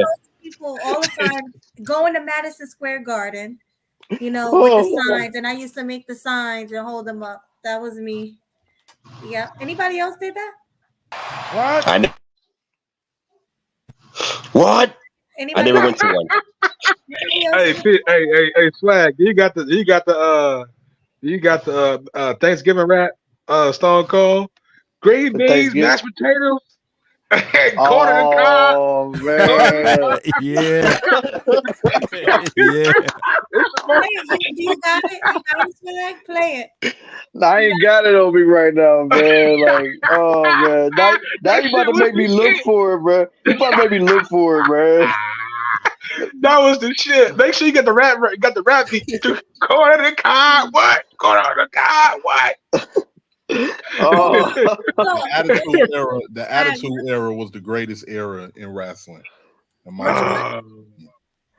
Oh man, you think so? Which one? I can't hear y'all. Oh, I'm sorry, Melody. The attitude era, that era between 98, 99, 2000, 2001. And both was good, the WCW and the WWF. But you know, you can only watch one of them only at one time. WCW would have won. WCW would have won if they would have got their budget up. Yeah, but WCW went to shit by the 2000s. Yeah. Well, they bought them. Yeah, they bought them. WWF bought them because I know y'all remember changing the channel between Nitro and Raw when they was both airing at the same time. 1 minute I'm watching Stone Cold, next I'm watching Goldberg. Yeah. No, see, I didn't do that. I was watching SmackDown and Raw. Hey, who remember when WWF was taking jabs at WCW and they created that character Gilbert? In the I remember that. I hated that. What year? Oh yeah, I definitely remember that, man. 1998. And he was always getting popped by the sprinklers, the sparklers. and his dressing room was the bathroom, and he'd come out. Yeah. Gilbert. Oh my god. Yeah, I remember that. And he was always having a tough time getting out the dressing room too. Like that was man. Yo, who the fuck? Clue, who's that? Clue. My boy Nick that will put his sock in your mouth. That's me. That's me and mine. That's me and mine. Okay, shout out to you. Yeah. Shout out to you. Shout out Mike. You guys All make right, homeboy. for real. All right, Hey, homeboy. you kind of look like that wrestler New Jack a little bit. Oh man, New Jack. Yeah, from ECW. Okay. All right. Y'all didn't answer my question. I asked anybody else went to the events besides me. Oh, I went to John Cena versus Shawn Michaels. It was like 2008. I was in Detroit, and that's the first time I went to see WrestleMania. First time I went to WrestleMania. Yeah, with Shawn Michaels versus John Cena that day. Oh yeah. I never went to go see it live, but I do remember as a kid, that was the only thing I had, and I was so happy with that. My grandmother paid for me to watch Survivor Series on pay-per-view, and it was the one when Vince McMahon was going up against Triple H to save Stephanie, and Triple H had married Stephanie on the low, and he drugged it. That was WWF Armageddon 1999. No, that was I think that was 2000. I think that might have been 2000. It was 99 going into 2000. Okay, but you know what was crazy? Because remember at the end, Stephanie turned on Vince and she was with Triple H, and I never forget JR's commentary because it was so legendary. Because he was like, "Tune in tomorrow to see what happens on Raw. Why, Stephanie? Why?" Hey, don't sleep on Jim Ross. 30 years later, he is still legendary. Oh, when he was saying that, what was Shane McMahon and Linda? What was they doing? What was they saying? Oh, I can't remember what was going on at that time, but I do remember that she turned, and then I never forget because you know how JR used to make you so hyped. You like, man, I can't wait till tomorrow, man. I can't believe this. Oh yeah, JR was that dude, man. JR be like, "Good God Almighty, good God." We're past like a government mule. I got one that's about No, to his crack always y'all used to all get up. me all the time when he would just be like, Stone Cold, Stone Cold, Stone Cold. He coming through with a beer truck. No, that shit. The rock bottom be happy. The rock bottom. The rock bottom. The rock bottom. The Brahma Bull. Nobody was better than him. Nobody was better than him. I got one. I know y'all remember this story. This is gonna make y'all all crack up. Who remember when Mark Henry was with the old lady? Oh, Mae Young. Oh, you talking about Mae Young? Yeah. She was pregnant with his. Yeah, Mae Young. They broke to a fucking hand. Remember when Kurt Angle was jumping Luna on or something? Luna? Yup, Fabulous Moolah. Yeah, the Fabulous Moolah. But it was Mae Young he was Fabulous with. Moolah and Mae Young. And remember when Mae Young was running to the ring to stop Kurt Angle from beating up Mark Henry, and then JR be like, Mae Young, pregnant with child, running to the ring. Am I tripping? Didn't she have like a? It was so funny. Didn't she had a baby and she had something? It wasn't a baby. Am I tripping? I can't remember, but I do. She had a hand for a baby. She had a hand, yes. I do remember Kurt Angle hitting her with the angle slam and celebrating, and then JR was like, "What type of sick human being has Kurt Angle become?" Hey, no, that's the part that used to crack me up too. Cause like, somebody stop this! He is sick. Y'all remember what was her name? Trish Stratus. Remember Trish Stratus? I used to have a crush on Trish Stratus. I used to have a crush on Trish Stratus. She still look good, still, man. She still works out. She was my favorite. She was my favorite female wrestler. What the hell? What the hell? There was Trish Stratus. There was Lita, Sable, Terry Runnels. Xena, right? What was her name? Lita. No. Which one? The one that looked like a man with the black hair. What was her name? China. China. Oh, okay. Yeah, China. Yeah. China. They said she had a peen. She had a huge clitoris. That's what happened. They said she had a peen. She died 2 years ago. Yeah, she died. Yeah. A lot of them died. What's the one that killed his family? Chris Benoit. Benoit killed his wife and his child. Yeah, I think I heard about that story. Yeah. Yeah. Yeah. The CTE, man. Eddie Guerrero was his homeboy too, man. Eddie Guerrero was the saddest one. You know what? Latino heat. Yeah. Latino. I don't care if you don't like me. Everybody wants to fight me. I like this new. I like you lie, you cheat. I lie, cheat. I steal. Hey yo, J-Lot. Is this what you was talking to me about, man? Green beans, mashed potatoes, extra gravy, green beans, mashed potatoes, extra gravy, some corn on the cob, some corn on the cob, and some more green beans, some corn on the cob, corn on the cob, some corn on the cob, and some more green beans, green beans, mashed potatoes, extra gravy, green beans, mashed potatoes, extra gravy, some corn on the cob, some corn on the cob, and some more green beans, some corn on the cob, corn on the cob, some corn on the cob, and some more green beans.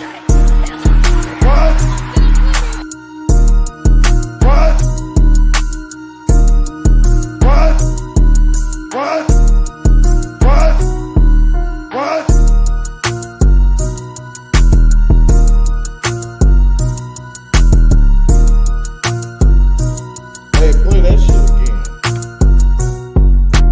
Green beans, mashed potatoes, extra gravy. It should. Boss is a cool ass. Wow. Dude. It's not copyright. Hey, I was about to say that it should be copyrighted, man. No, y'all know like the funniest intro I used to be crying when D-Lo Brown came out. Oh yeah, it is hard. Hey, but did y'all ever listen to the lyrics of his theme song? Like, you're looking at the real deal now. Woo! I remember that. Sorry ass out on the street. No, I was too busy looking at him always shaking his head all the time. I was, oh yeah, man. Like he always killed me with that. That was the funniest thing. The nation. Huh? Hold on, you guys remember Rikishi and Too Cool? Oh yeah. Turn up. Hey, y'all, and that's when JR used to have me dying with his commentary because they were like, "Oh, clothesline by Grandmaster Sexy." The first that had me crack up was Gold Dust. Gold Dust had me fucking cracking up. He was booty as hell, bro. Gold Dust was happy with Booker T. We tag team with Booker T. He said, when he started stuttering. He started slapping them all around everywhere. He was stuttering, man. And then it was taking the Rock. He was like, if you don't smell the Rock, said, what the hell is going on up there? What the hell? No, J-Lo. The Rock was like, the Rock was like, Booker T tried to hold his laugh in, boy, the whole time the Rock was roasting fucking Gold Dust. He was like, that wasn't the one. The one was when Booker T, he was trying to get some action with the chick in the bed. And then she was like, baby, can you turn off the lights? He was like, oh yeah. He hit the lights. And she was like, can you kiss me? And he was like, girl, you want me to kiss you? And then went right, they in the dark. And all you hear somebody say, and after you're done with the NWO, come back to me. Charge on the lights. New world order. Oh man. Oh yeah, I remember that. Turning my phone calls. I know you ain't here trying to. Was it Gold Dust? Was it Gold Dust? Yeah, that was Gold Dust, bro. He was in a bed with the fool. Y'all crazy for that. Booker T was like, man, what's wrong? Man, you some type of freak. What's wrong? Did you guys like Kane and Undertaker? Oh yeah. You're damn right we did. Well, of course. Attitude Era, Undertaker and Kane, yeah. I remember when Kane first came in it, man, because Undertaker was in it for a while before he came up, and he had his mask on and shit for a minute before they created a scene where where you end up losing. I wish they kept it. I wish they kept those it. days. Man. You talking about that's when wrestling was fucking wrestling, man. Real talk. That shit. I don't know what this we shit all is thought now, that, man. I don't know what. I remember the Rock. I go straight to the cage fight now. I don't play. I go straight to the cage fight now. Hey, all that shit. When Kane unmasked himself, I was 18 years old. I was like, man, I fucking waited till I was 18 to see this man's face and he ain't burned. I said the same thing. I'm like, what the hell is this? Yeah, I was 18 too. Yeah, he was just an ugly white dude, man. I was like, what was that, man? Yeah, we waited 6 freaking years to see this man's face, and it was uneventful to say the least. I thought Paul Bear was really their daddy. Some more green beans. Right. I thought Paul Bear was really their daddy, and I thought they was really related because they was built the same. And then you used to see Kane's chin hair underneath his mask, so I thought he was really related to Undertaker. He had a fresh goatee. Who remember Gang Rail? Who remember Gang Rail? I remember him. I always, man, when I was younger, I thought that was a real vampire too. I didn't go front, but then, like, of course, a brother got on. Oh, he just got the fangs in. That's all. Yeah, but when I was younger, because he was drinking the blood out the cup and stuff, and he was wearing the little fluffy shirts and stuff, and he was always spitting it. And then remember when he had the brew, and they always gave them dudes the blood bath. I was like, oh man. Yeah, I thought he was. Who remember Mick Foley, aka Dude Love? I remember that. Dude Love, Mankind, Cactus Jack. Yeah, I remember that, man. You're like, You know what was funny? Yep. Yeah, Y'all know yeah. what I was funny mentioned, about his? yeah, I mentioned Nick Foley. Nick Foley was the one with the sock on his hand and shit. He'll put it in your mouth. Yeah. Yeah, that But was he was also the one that walked around with a 2x4 wrapped in barbed wire too. As Cactus Jack. But y'all know what was funny about his theme theme versus everybody else theme. When he was made, everybody else theme, they showed them beating up people. His was the only theme of him getting beat up by everybody. Wow. That's true, man. That's true. I just not thought about that. Yeah, man. What was the what's their names? Oh, Right the Censor. Y'all remember Right the Censor? I hate yeah, him. With Steven Richards and the Good Father and Ivory and all of them. Bull Man. Buchanan, then Val Venus joined the group, and then Ivory joined the group. Yeah. Hey, who remember when the can't mention when the wrestling Chinese without mentioning the ultimate. Y'all can't mention wrestling, motherfucker, without mentioning the Ultimate Warriors, motherfucker. Oh yeah, that was before the Attitude Era. I had Ultimate Warrior Yeah. dog growing up, so yeah. Yeah. Hey, who remember when Val Venus was messing with the Asian chick and the Chinese? Yeah, and It was like they had a samurai sword. They was like I choppy APP. Choppy APP, and then they had him tied up and stuff, and they had a little samurai sword, looked like he was about to chop his stuff. I swear, my dad, man, whether it was real or fake, my 14-year-old self was just cringing. My shit hurt just looking at that. Just looking at that made me hurt down there. Oh no, but did we mention the Dudley Boys? I was just about to talk about the Dudley Boys when they put Young through the table. Yes. He put all the women through the table, man. He put Terry Runnels through the table. I think he even put Sable through a table once. Dudley's put everybody through a table. Let's be real. After they did the 3D, Devon used to spin around like testify. Oh yeah, that used to get me all the time. He used to be into it too, like testify. My dumb ass thought they was brothers too as a kid. Yep. I thought that was brothers, man. Yep. That was fun. Man, there was some good times, man. Good times. Yeah, they were. Hacksaw Jim Duggan. Damn right. Oh yeah, Hacksaw Jim Duggan. Yeah, I remember him. Oh, and the 2x4s. Oh, what was the other one? I remember once I was watching a match between y'all remember Viscera. I know y'all remember Viscera. Yes, of course. Oh yeah. He was up Kane, and he had knocked Kane out for a minute. And you remember like when they used to have their girlfriends at the ring, how sometimes the wrestlers would come, they're trying to recognize the girlfriends. And Tori, she was running away from Viscera because Viscera was like, "Come here, you want to be my hoe? You want to be my hoe?" Oh my God, yo! Rest in peace to him. Chris G, rest in peace to that homie, man. Man, those was the days, man. Those was the days. Yeah, they was the days, man. I still remember that whole year, '99, man. Mm-hmm. Oh, there was some great times. Then you seeing the Hardy Boys doing what they did, jumping off them ladders, man. And Jeff, he did anything. He didn't care. He'd jump off the stage if he had to. Mm-hmm. Off the Titantron too. Don't get it too. Like he'd climb all the way up there in that high ass Titantron, and he'd do the Swanton bomb on somebody. Mm-hmm. And then Edge and Christian they were spearing people in ladder matches from the top of the ladder. Yeah. Oh yeah, that was Edge though. Edge used to do that. Edge and Christian follow suit with that extreme stuff. Oh my God, man! Jeff Hardy, he was Swanton bombing off the ladder onto tables. Yeah, and they used to do the Twist of Fate off the ladders too with people. Yep, they but sure man, did. Them TLC matches that they had was so classic, man. Even at that WrestleMania, I saw that, man. I was like, man, you know what? It was all out though.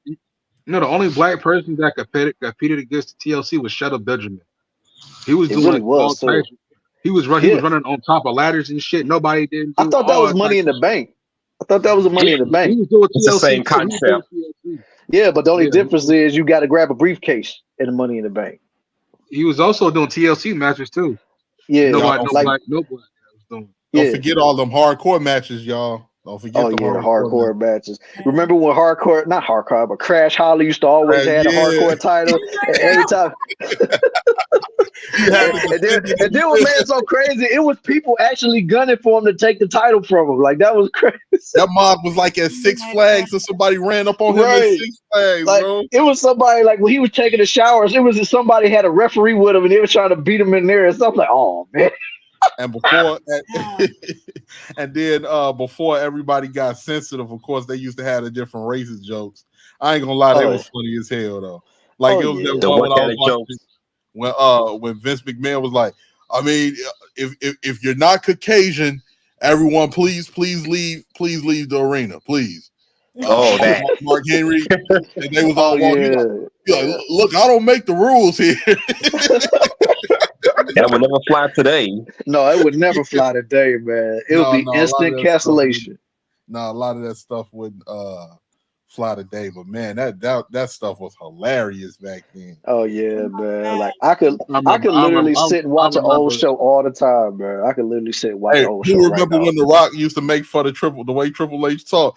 I am the game. I got a slut for my wife. But no. Hey, team though. Remember that one time when Triple H was in the back talking to The Rock, and then The Rock was like, "What the hell are you so angry about? You should be happy. You won the Royal Rumble. You back here with your face all scrunched up. You should be happy." Hey, no. I remember he was roasting the Big Show. The way how he be doing the trust before he did the trust. He did that shit. He said, and fucking Big Show was trying so hard not to laugh, man. He was trying so hard not to laugh. Well, it's the Big Show. Well, it's a big show tonight, y'all. Hey, I kept big going and slow tonight, dog. Right. I kept going with that corporate storyline for I don't know how long. The corporation had been over. I was like, man, why Kane and Big Show fight? They both was in corporation together. Oh man, yeah. Kane got kicked out a month prior. You remember when Kane and X? You remember when Kane and X-Pac used to be a tag team though? That was lackluster.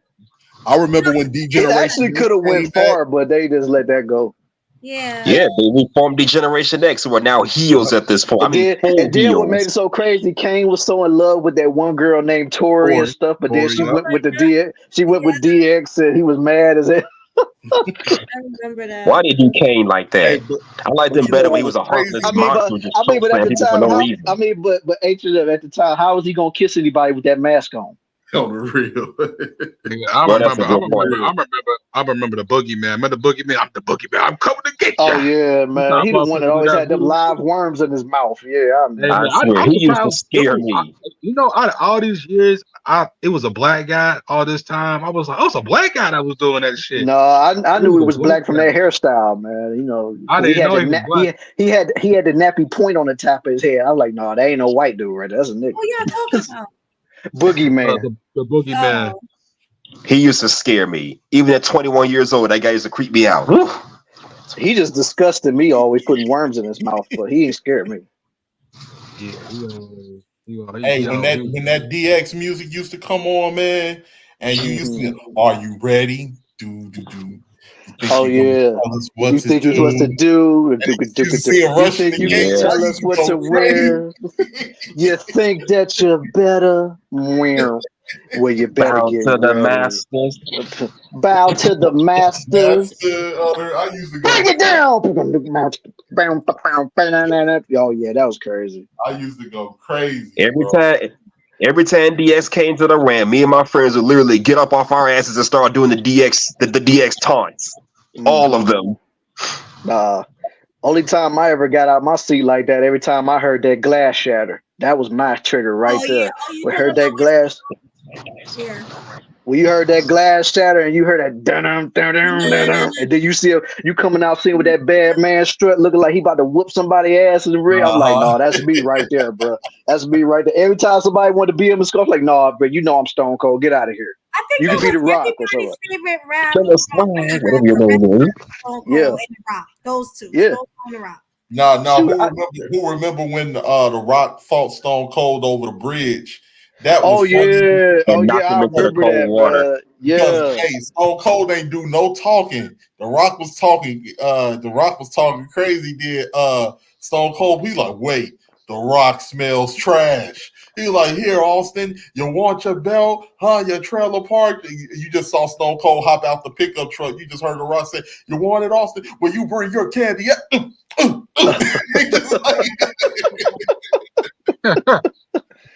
Man, that's why I'm glad the WWF was the way it was back then, because none of that could fly today, man. None of that. None of Did it. anybody say Chris Jericho? I was just thinking about him too. Break the wall down. I think he's EAW. He's in another wrestling show called AEW. Oh yeah, All Elite Wrestling. Yeah, he over there. Yeah.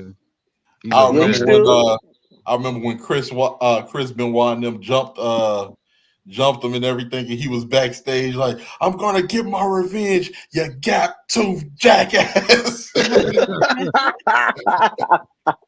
You know, what y'all think about CM Punk coming back? His motherfucking ass, man. CM Punk. I did see that, but I ain't watched wrestling in so long, bro. Man, only reason I knew about that because one of my homies that still watches it religiously told me about it, because I've been so far removed from WWE. I have too. Huh? No. I was about to say, y'all still watching? I No, I don't. I been stopped. I only watch Luchador Wrestling on YouTube. That's my thing now. The Luchador I Wrestling. mean, the thing is, like, a lot of the people that we grew up watching is gone now, so there's no point in watching it. Yeah. I mean, ever since the Undertaker retired, I stopped watching it. Then. No, I stopped watching it once Undertaker lost that streak. Once Brock Lesnar beat him, I was like, no, I'm done. Oh, it was on purpose though. It was on purpose because he had a brain tumor or something like that. He had a brain tumor. His brain was fucked I don't know though. I mean, but yeah, because when Brock did what he did to him in that match, Undertaker had a real bad concussion in that. But he said he don't even remember what happened. Yep, I remember that. He did say that. And plus, originally, Undertaker wasn't even with losing the streak, but I guess Vince McMahon was like, "Come on, man, I need you to lose the streak. We got the WWE Network going on. Yeah, we got to show this things can happen. Yeah." It's space for business. I know you remember. Remember when Vince was messing with Sable, and when Stephanie and the mama tried to attack Sable, and Vince clotheslined Stephanie. I thought it was Trish Stratus though. I thought it was Trish Stratus. No, I think that might have been either before or after. But yeah, I mean, but I know I know he was messing with Trish Stratus at one point, and she was always bending over in front of him and stuff, like doing all type of stuff. I'm like, and at that time, man, Trish Stratus. Oh my God, I was never really into white chicks, but I was never really into white chicks like that. But my God, I'd have knocked that down, boy. You're damn right. That white was just right. Yeah, and she had that nice tan too. She had that nice tan, and she was always walking around with a thong G-string on, and had the little corset bra on and stuff, and always laying across the table looking the way she was. I'm like, oh my God, like shit. I love Trish. I'm not gonna lie, and she had the big breast. Remember? Yeah, she did. It's the puppies. I remember that well. The puppies. Yeah. Jerry King Lawler went crazy, like puppies. Wait, they should bring back the Bras and Pains match, man. They ain't gonna do that. Not today's time. They ain't gonna do it today, man. You gotta watch on the network. I got Melody off subject. I got. I have something to say. You know how got that would go something to down say, in y'all. 2023. Melody got something to say. Hold on, y'all. Oh, I'm sorry. Speak. So we are almost at the 5-hour mark. So that means it's time to give our final thoughts. But Ray, what was that you sent in the back chat? Yeah, I found 2 clips though that just hit my mind. I just wanted to share with y'all before Melody was about to close it down. It was 2 clips of 2 streams, that I found on a live. I tried to share it with somebody else, but they was like, whatever. But check it out real quick. What is it? What is it? Is it? Damn, Ray, we was trying to leave. Yeah, because it's late. We'll play it next time. No, Melly about to What start is it? What is it? No, Melly about to start though? snoring. Yeah. Yeah, but come on, yo. Yeah, Let. But what is it though? Wait, what is it though? drag shit though. Yeah, no copyright shit, but just drag shit. Yeah, Oh, well, just send it to just DM it to me and I'll take a look at it, or DM it to us. You know. We'll play it next time on Yeah, we Snapchat. got you, man. I get what it be grown and sexy conversations or something. Mhm. Yeah, we can play it on there for you, homie. So we're gonna close down now. So we're gonna do final thoughts. I want to start with Ray and then go around. All right. So Ray, then 18th letter. So whatever. Okay. So Oh no, sis, thank you though, sis, for having me up on the panel. I appreciate it though, and it was a great conversation, to have with you guys and listen to you Of guys, course. the knowledge too that you guys shared, and some things, it's basically replay value. So, and it's worth for people to go back and clip and keep in their archives. So, appreciate you, sis. Thank you. Love you, brothers. Appreciate you, sis. Love you always. Thank you. Yeah, we love Thanks for you having me too. up. Thanks for coming. All right, man. Salute to you, Ray Hama, and amen, brother. It's always All a right. pleasure. Thank All you. right, 18th letter. What is it? Rakim? Yeah, Raquel. Yes. I just wanted to say thank y'all for having me up here. It's always a pleasure to be up here with y'all because it's nothing but good energy. I want to say shout out to the Clue channel because we have our disagreements, but it wasn't no disrespect to anything. And I appreciate being up here because I think it's a balance. Some of these streams, it'd be too much immature people, and it's always a balance in here because we always able to bounce back and forth, and it doesn't get super crazy at anything like that. So once again, I appreciate y'all having me up here. I enjoy the topics that we all touched on. I'm gonna just say this really quickly before we go with the Diddy situation. I don't trust Diddy.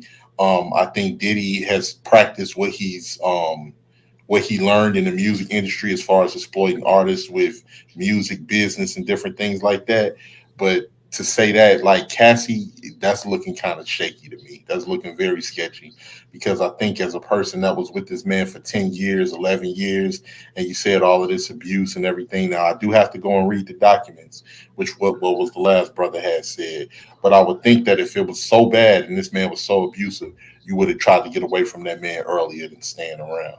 I think Cassie, whether Diddy was a tyrant, he might have been, but I think a lot of things that she was consensual with because she thought it was going to elevate her career.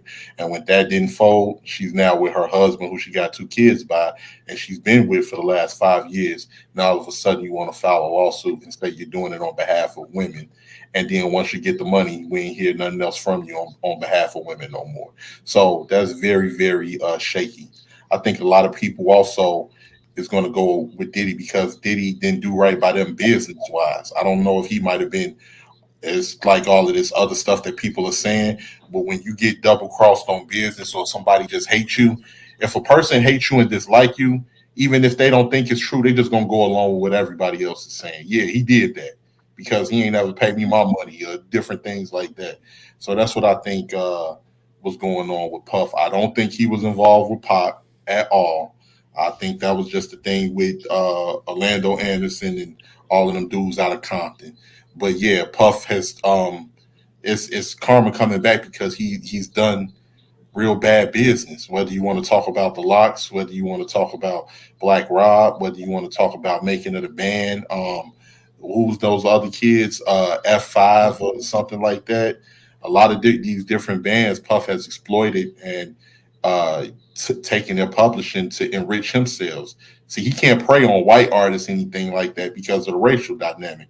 So what he does is he learns from the business as far as what he sees these white record label owners doing, and he take that and he apply that to black artists.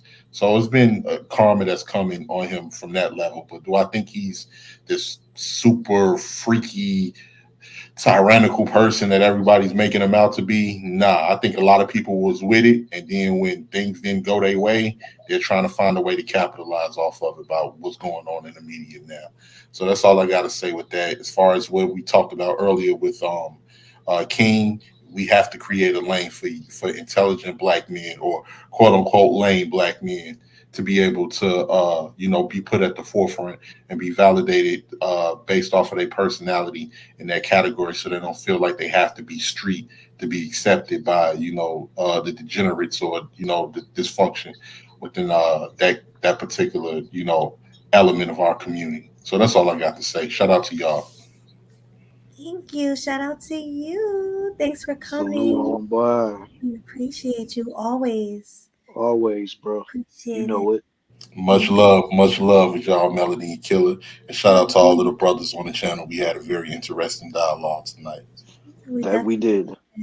Salute All right. 18. Salute on me. Take it easy, brother. Much respect, brother. For sure, man. 18. For Thank sure. you. Bro. Always, man. Always. All right. Hustler and Muscular, where are you? Come on out. Here we go. I'm here. Mm-hmm. As usual, great show by Swag and Melanie. And all this talk about the good old days. Y'all inspire me to do another segment I'm going to call Throwback Thursdays for this Thursday morning.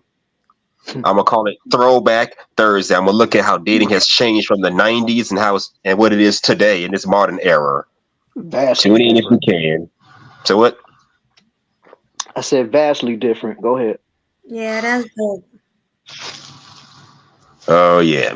I'll talk about it on Thursday. I got another show Tuesday, so I'm doing double duty this week. So, hey. But as usual, it's a great show as always. As far as T.I.'s son, oh, God, this is what happens when you try to spoil your kids. Yes, he came from a nice family, but what are the parents doing is making him act this way? Because you got to, just like with us regular folks, you got to look at the parents, because they are a reflection of how kids are going to act when they go into the real world. So what are Tiny and T.I. not doing right? So that's something you got to ask yourself. He talked about Probably his parents not being there. Excuse me? Probably not being there. That's why. But go ahead. Yeah, that's common.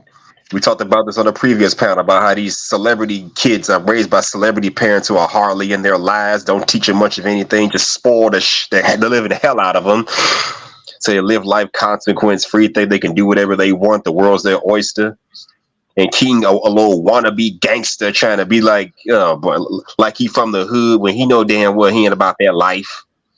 He is not about that life. Oh, I remember that too. And yes, I remember when the Rockies always shake his leg before he stomped somebody. I remember that. That was the best. Yeah. The people's elbow? That was my shit. It was. Now, as for Diddy, he's up shit creek. I'm sorry. It's bad enough Cassie put up with his bullshit behavior for years and years and years. Now she's finally decided to come out and say something. And now you got other people saying that P. Diddy just got a crazy past. He's got his mind is all messed up. So it ain't looking good for the guy. I'm sorry. It's just not looking good for him. Oh boy, I can only imagine. I can only imagine what his son is going to be thinking about his father and all the stuff he put him through. But then again, he probably knew about this stuff, but didn't say anything. Just keep his father for the sake of his father. Who knows? True. You done? Yeah, that's my final thoughts. Make sure y'all catch my show Tuesday at 7:30, and I have another show on Thursday morning at 9 a.m. All right. Well, thank you. That was great. This is your boy Hustler and Muscular, also known as H&M, and you know what I do, giving you the truth straight out the booth. Hit it out the park like Babe Ruth, because that's what I do. Killing them sweet, bringing the heat, looking so fly in the YouTube streets. He gotta be so extra, and I love it. Thank you, H&M, for that final thought. Appreciate it. Yes, before you sis, before you go to the next person, and again, an awesome panel, and I will be sure to share this. Can I also plug in, my channel, and well, basically what I'm gonna be doing next what I'm gonna be doing is Wolverine versus Predator. I will be covering that, and I also will be covering Superman versus Godzilla, and also to come is more reviews of other shows coming out like Gen V and also the trailer for The Boys season 4. So I got that going on. So yeah. Okay, definitely plug it in so people can check that out. Wolverine go versus ahead. Predator. That sounds That sounds interesting. It Who you really think would does. win? Because I got an idea, but who you think would win? Oh, I'm going with Wolverine. There you go. Not my nigga. I used to call Yeah. Wolverine X-Man. I don't know why when I was a kid. I called him X-Man. He was the most popular X-Men outside of Cyclops, and That's so cute for you to say that. That's right. Yeah, instead of X-Men. So funny. right. So thank you for that. Salute to you. Salute to you, Ray Hama, for that, man. And make sure y'all check out that show whenever he drops it, yo. All right, J-Law, I think it's your turn.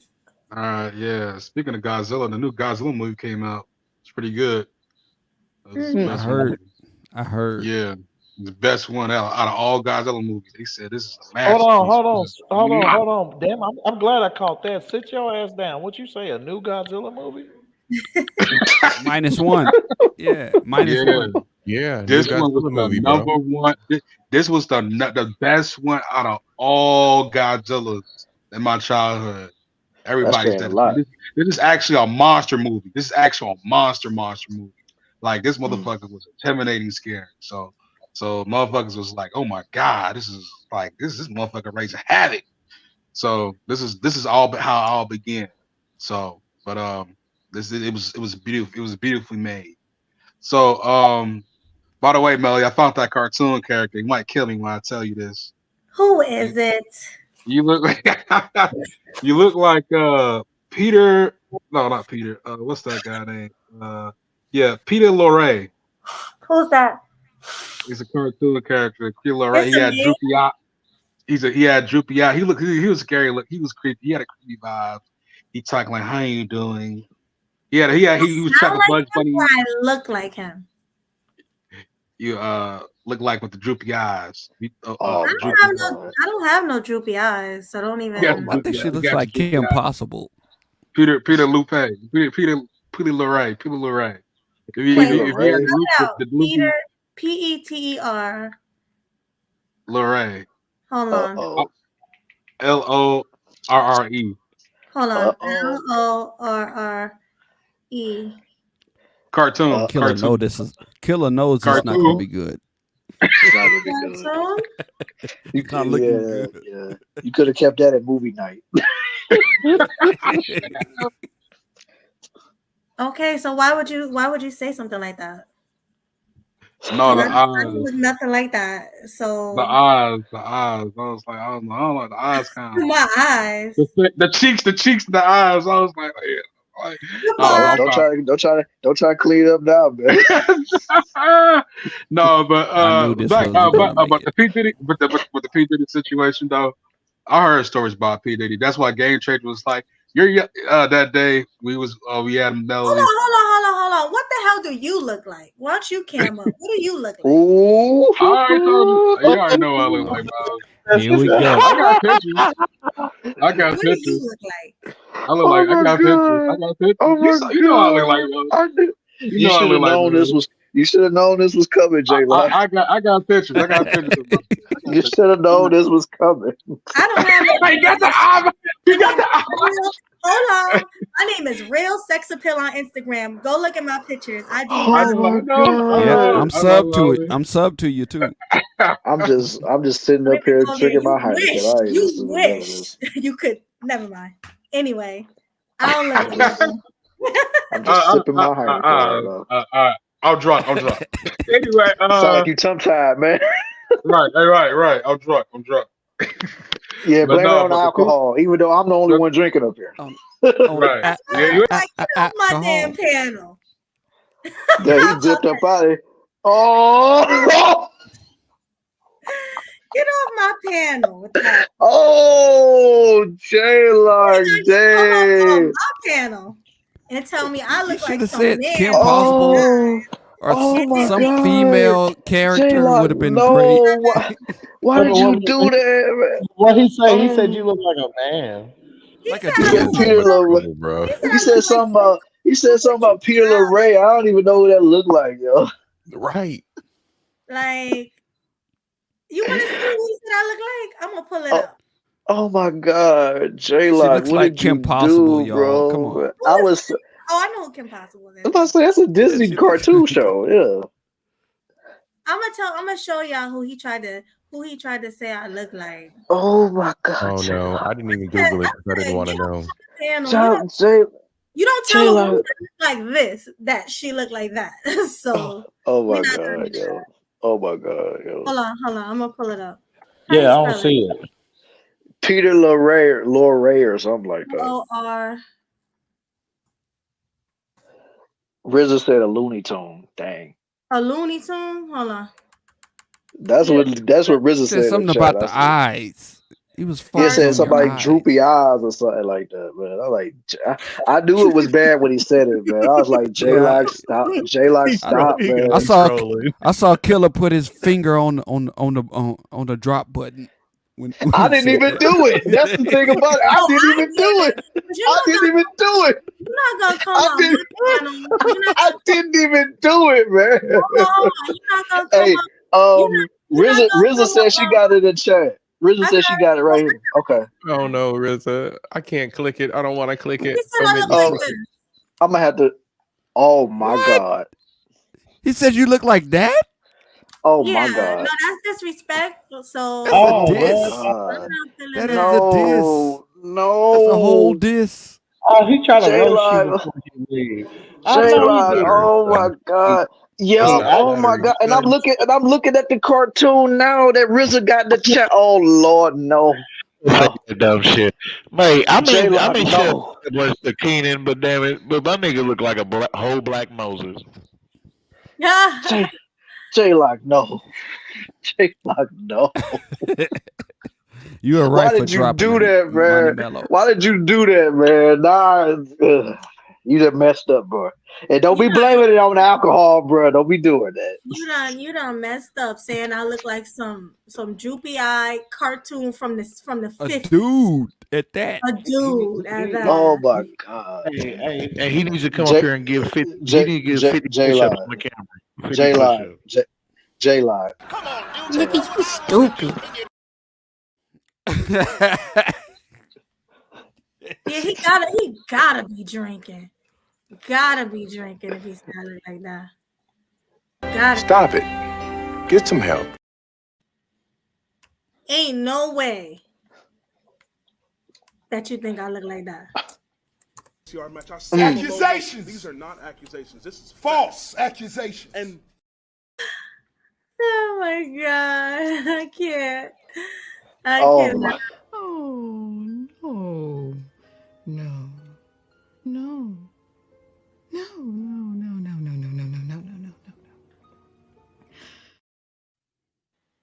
This is what I look like up close. Oh boy. This is what I look like right here. That's how I look. J-Lock, you done messed up, That's bro. what I look like. You done- I look like. Do you see any eyes? No.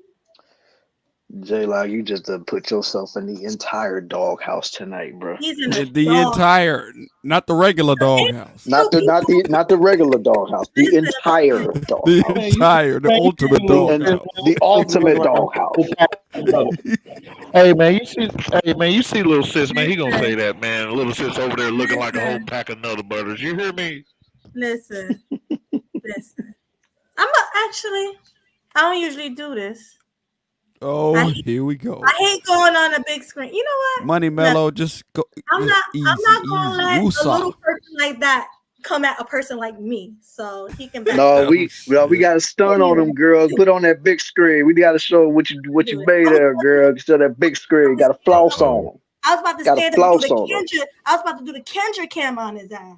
But you know what? Man. I ain't gonna do that. We're gonna say that for another day. We're gonna say that for going to sexy conversations. I'm gonna stand up and do the Kendra cam on his ass. Mm-hmm. Jay, like you done messed up, bro. You really Why did. you? No, I Why you don't do like that, that. homie? Wow. From a That's Why a person like you? diss. who Dude, that's a yeah, whole diss to say that. It's a because a whole person diss. like me who went through what I went through growing up and know I look good as fuck, I don't take shit like that kindly. Like for real, I don't. So Yo, you know. damn, Jay, like, why you do that, man? Hey, You could hey, have hey, you picked know the dark skin out there be hating on the light skin, though. So yeah. you could have picked Kim Possible. I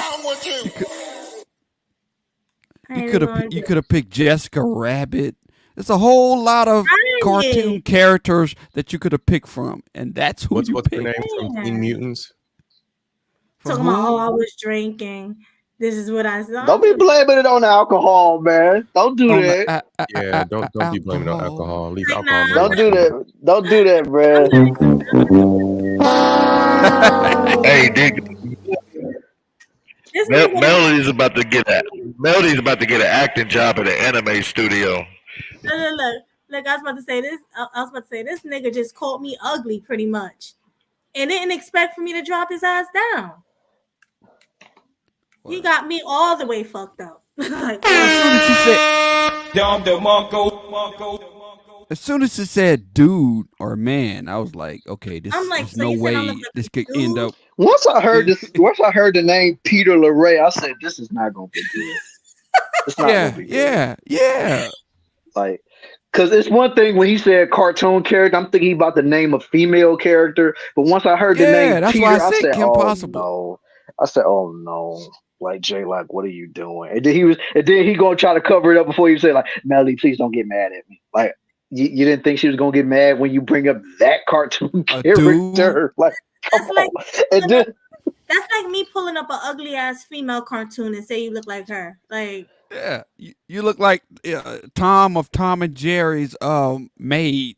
You look like her. the A mammy, the dude. Telling that to a dude. Hey, now, with those pictures on your Instagram, now I done told you now it's big bro. This shit, I'm ready to get my belt on your ass, and you need to go change your clothes and shit because you're thirst trapping ass little motherfucker. Shit, but that's about it. Shit. You know By what I the mean? way, you guys didn't get me to 100, so I can't post the picture. nope. Damn. What number are we at right now? Nope. Let me see what I'm at. What are we at? Last time I hold on, let me see. Right now you're at 34 34 likes. See, I only had 34 likes on a 5-hour show. Or 35 now, I guess. Y'all tripping. Mm-hmm. No thirst trapping for you. No.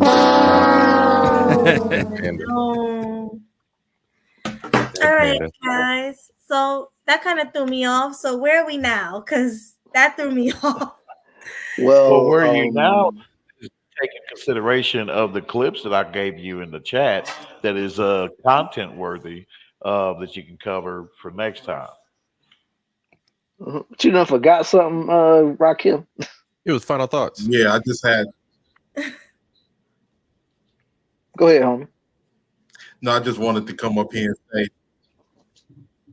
Yeah, I just wanted to come up here and say, Melody, you know, you do not look like no what you call it.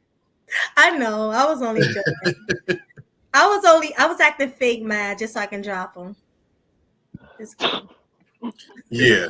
I'm sorry, I was hearing that echo in the background. But yeah, no, you don't look like no. What was that, Paul LaRay or something like that? Peter LaRay or something. No, you don't look like that. You don't look like that. I ain't gonna lie, but when I googled it, I did start cracking up because I'm like, this the worst person you can put. Right. It did. Oh my god! And then when I clicked the link that RZA had in the chat and I saw the video, I'm like, oh my god, no, J Live, why did you do that? And I thought at first when he said a cartoon, I thought he said I sounded like somebody. But then he said, no, you look like this man with droopy eyes. I'm like, wait, what? Yeah, I was like, Peter LaRay, who is that? And then when I saw it, I was like, I remember this. I remember this, Looney. That's what made me start cracking up. Like, I actually remember it too. That's the funny part. Yeah. But no, Melody, you know, you don't look nothing like that. Like they were saying on the panel, Jessica Rabbit, any other cartoon character except I that. said Kim Possible, and I'm sticking with that. Mhm. I'm Ain't nothing sticking wrong with with Kim Possible. Possible. Ain't nothing wrong with Kim Kim Possible. Possible is the bomb. You look like her. He said you look like a white girl. I know she is white, ain't she? Hell yeah, she white. What's wrong with a white girl? She's a Becky. Whatever, man. But shoot, we gotta wrap this up, man. We almost at the 5.5 hour mark messing with y'all, man. Hey man, shout out to y'all once again. Who was next for the final thoughts? You said what, Raquel? No, I was saying shout out to y'all once again. I ain't gonna front. They when I looked them up though, they cracked me up. I was like anybody, not this, but if Not that, man. not this, Not that guy, man. Not that guy. Like anybody but that guy, man. Yeah, I'm not really mad at him. It was just funny to me. Right. I was at first I'm like, wait, hold up, is he trying to play me? But he said he wasn't trying to diss me, so it's all good. That's funny. But yeah, like I said, Melody, you definitely don't look like that. And you giving a lot of women a run for their money. So you definitely know that. And that's like because we talked about that just earlier. Of course, you wouldn't have got all the hate if you wasn't. So you know that. I appreciate it. Salute I used to go 18. with ugly girls trying to do stuff like that to me, and then he gonna come and do it. I'm like, wait, hold up, like, what is this? Speaking of haters, man, I remember like when y'all talked about earlier, I had the fake. I had Pro Wings when I was a kid. That was the worst nightmare. If all y'all remember Pro Wings, they was Payless. I had some too. I had Pro Wings. They had the wings in the back, right? Yep. Yeah, I had Pro Wings forever, bro. And Pro Wings. I had Got my Rugged ass kicked, Outback. but I had them.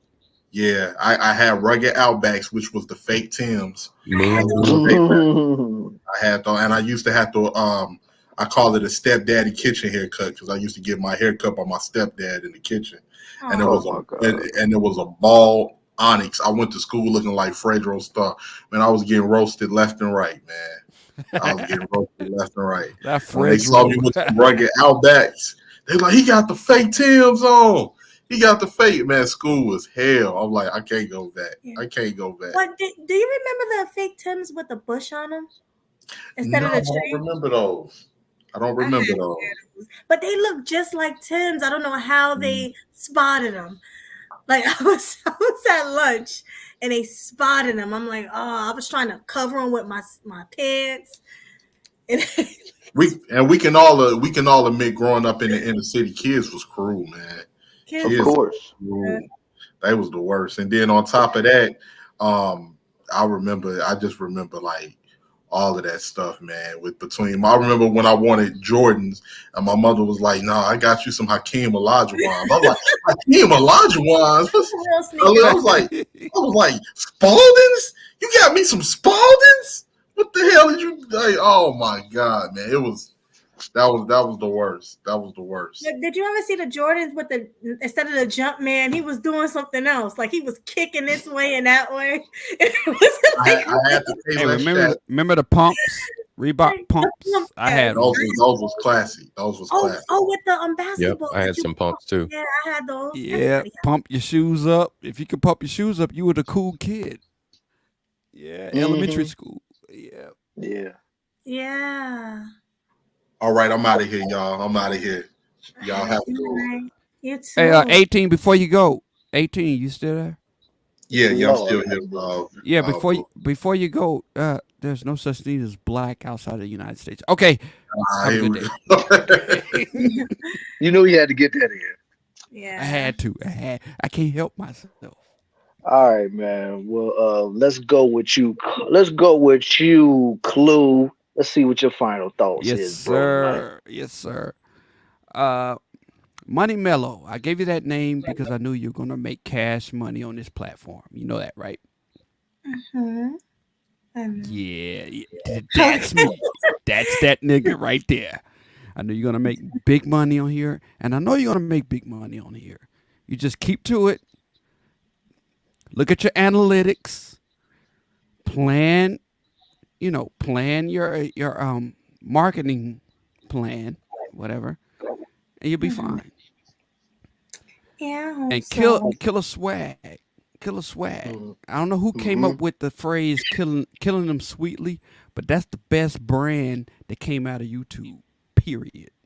I said it. That would be me. You came up with that? It's Yeah. genius. It flows. Everybody knows what's going Because I on when they mean, see it. me and Melody was brainstorming off of a name that we was thinking about what we was go with. Because, like I said, this was at the very beginning. So I just said, you know what? Why don't we just combine both of our names into this and just call it "Killing Them Sweetly"? And there you go. And I was like, "Oh, I love it. That's a great idea." Yeah, I love it too. Yeah. It's my favorite name. Killing them sweetly. It's like Roberta Flack's Killing Them Softly. That's kind of With what his gave me the song. idea. Yeah. Was it Lauren Hill or Roberta Flack that gave you the idea? Be honest. I mean, of course, it was Roberta Flack because she was the originator. But yeah, it was both of those. So yeah. Yeah. Killing them sweetly with his song. Yeah. So I'm gonna get up out of here because I'm embarrassing myself. No, you're But good. yeah.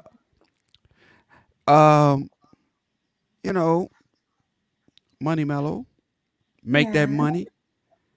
I Killer definitely. swag, make Yo, that big money, of and everybody course. have a good day. And on the way out, make sure to remember, like what I told 18.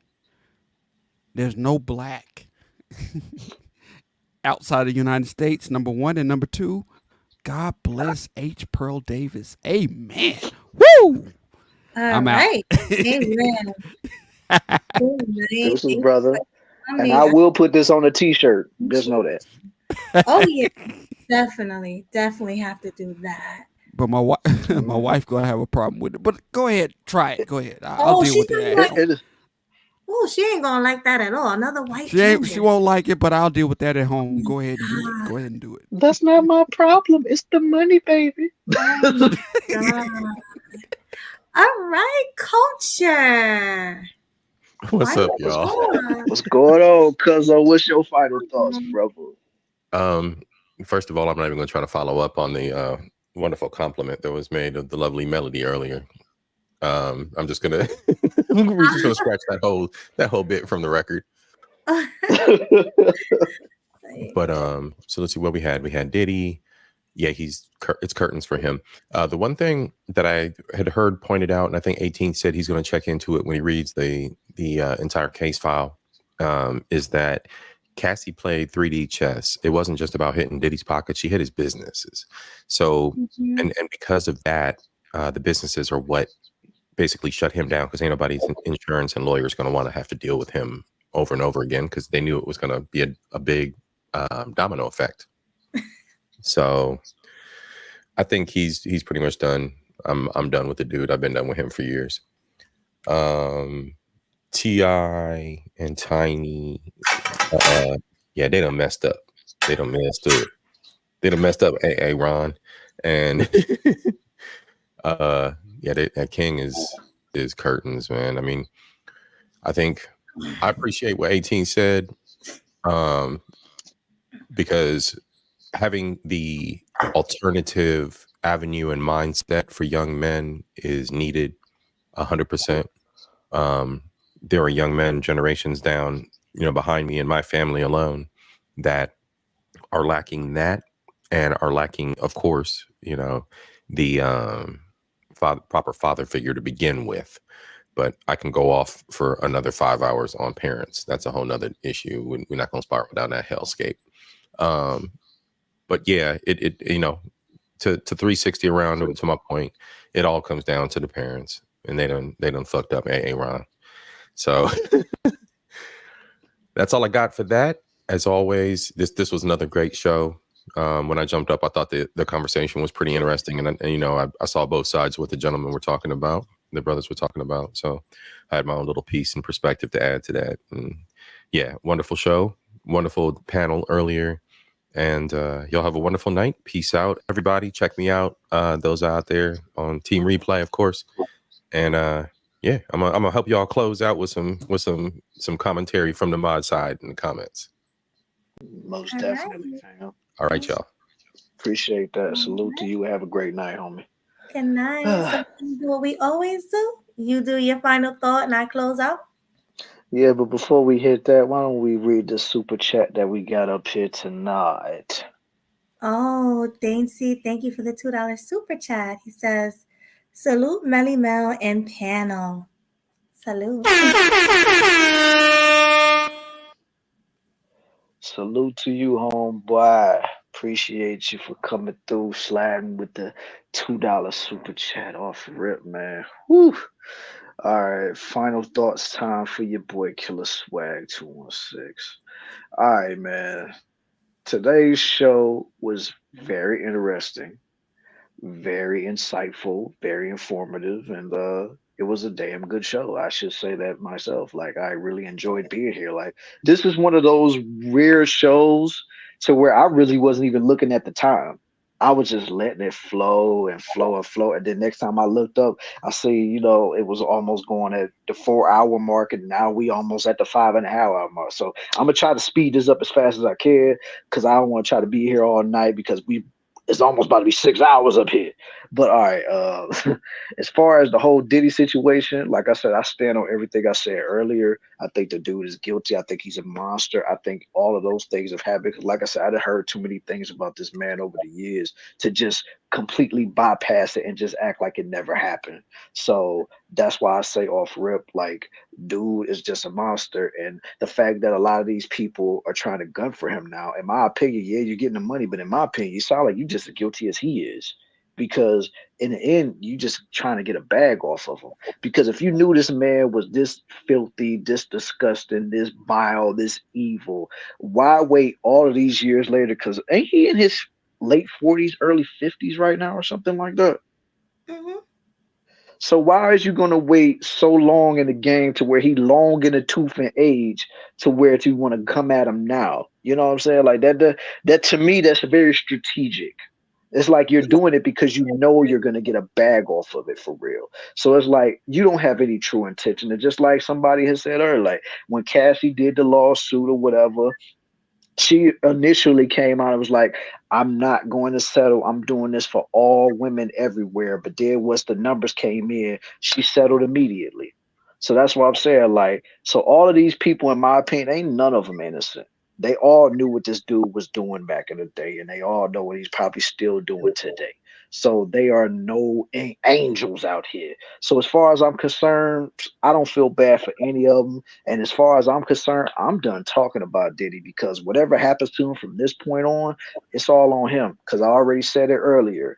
He a black man in America. You can't let yourself be put on a pedestal like that just to be dragged down into the ground and just be drug around like you just some type of pig on a slaughter. So I mean, that's on you, man. You did this to yourself. You already know we under a microscope every time we step outside our houses. So it is what it is. Now, as far as like Tiny, T.I., and King or whatever, like I said, dude, 19 years old. So off rip, I would have already put hands on that dude for even trying to come at my wife like that, especially that was his mama. Because the point of the matter is like, dude, you jumping at your mama, you talking about, oh, I'm this, I'm that, I'm street, I'm this. Like, first of all, why do you rich kids want to be hood so bad? That's what I don't get. Why do y'all want to be from the slums? Why do y'all want to try to have street cred? Because a lot of people that have street cred that went through the things that they went through in the hood, in the slums, in the projects, wherever they went through, they would tell you right now, they don't want to go back to that. They don't want to relive that. If they living good, they want to stay living good. They don't want to go back to living in the slums or living in the gutter, doing this, that, the third. If they got a way out, they're going to make sure they stay out. And then when they got kids, they're going to make sure that those kids don't have to go through what they went through. So the fact that you're trying to rebel and go back to living the same type of lifestyle that your parents lived in, it's like, to me, that's asinine and it's stupid. Flat the out. I agree.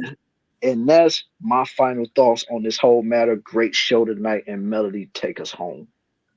Of course. Yeah, I already know how I feel about Diddy. I think he's a creep. I think he's a weirdo. I think he did everything they said he did. I'm sorry. And usually I'm on the side of the men. I feel like the Me Too culture sucks. But Diddy did everything they said he did because too many people came out since the 90s complaining about him. He made it's just too many clips coming out. The one with Justin, what's his name? Justin Bieber. Justin Bieber. Yeah. The one with Justin Bieber. He looked very uncomfortable in that clip, and he was only like 11 or 12.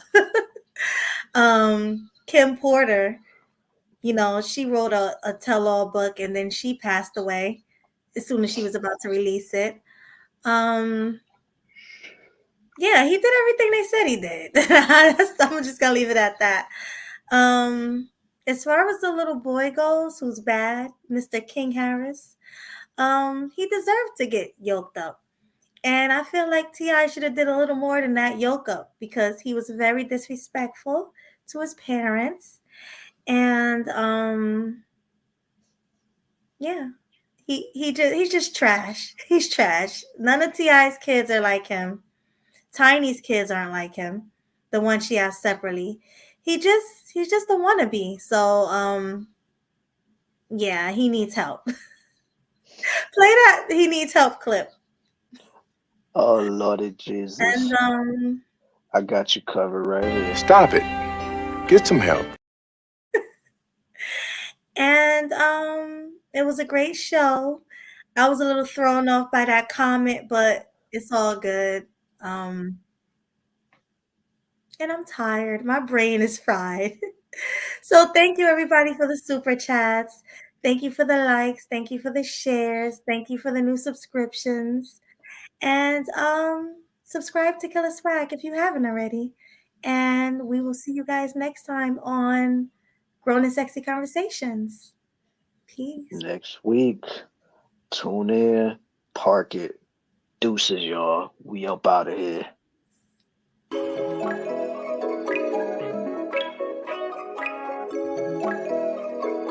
Leak about to take off.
You know what to do.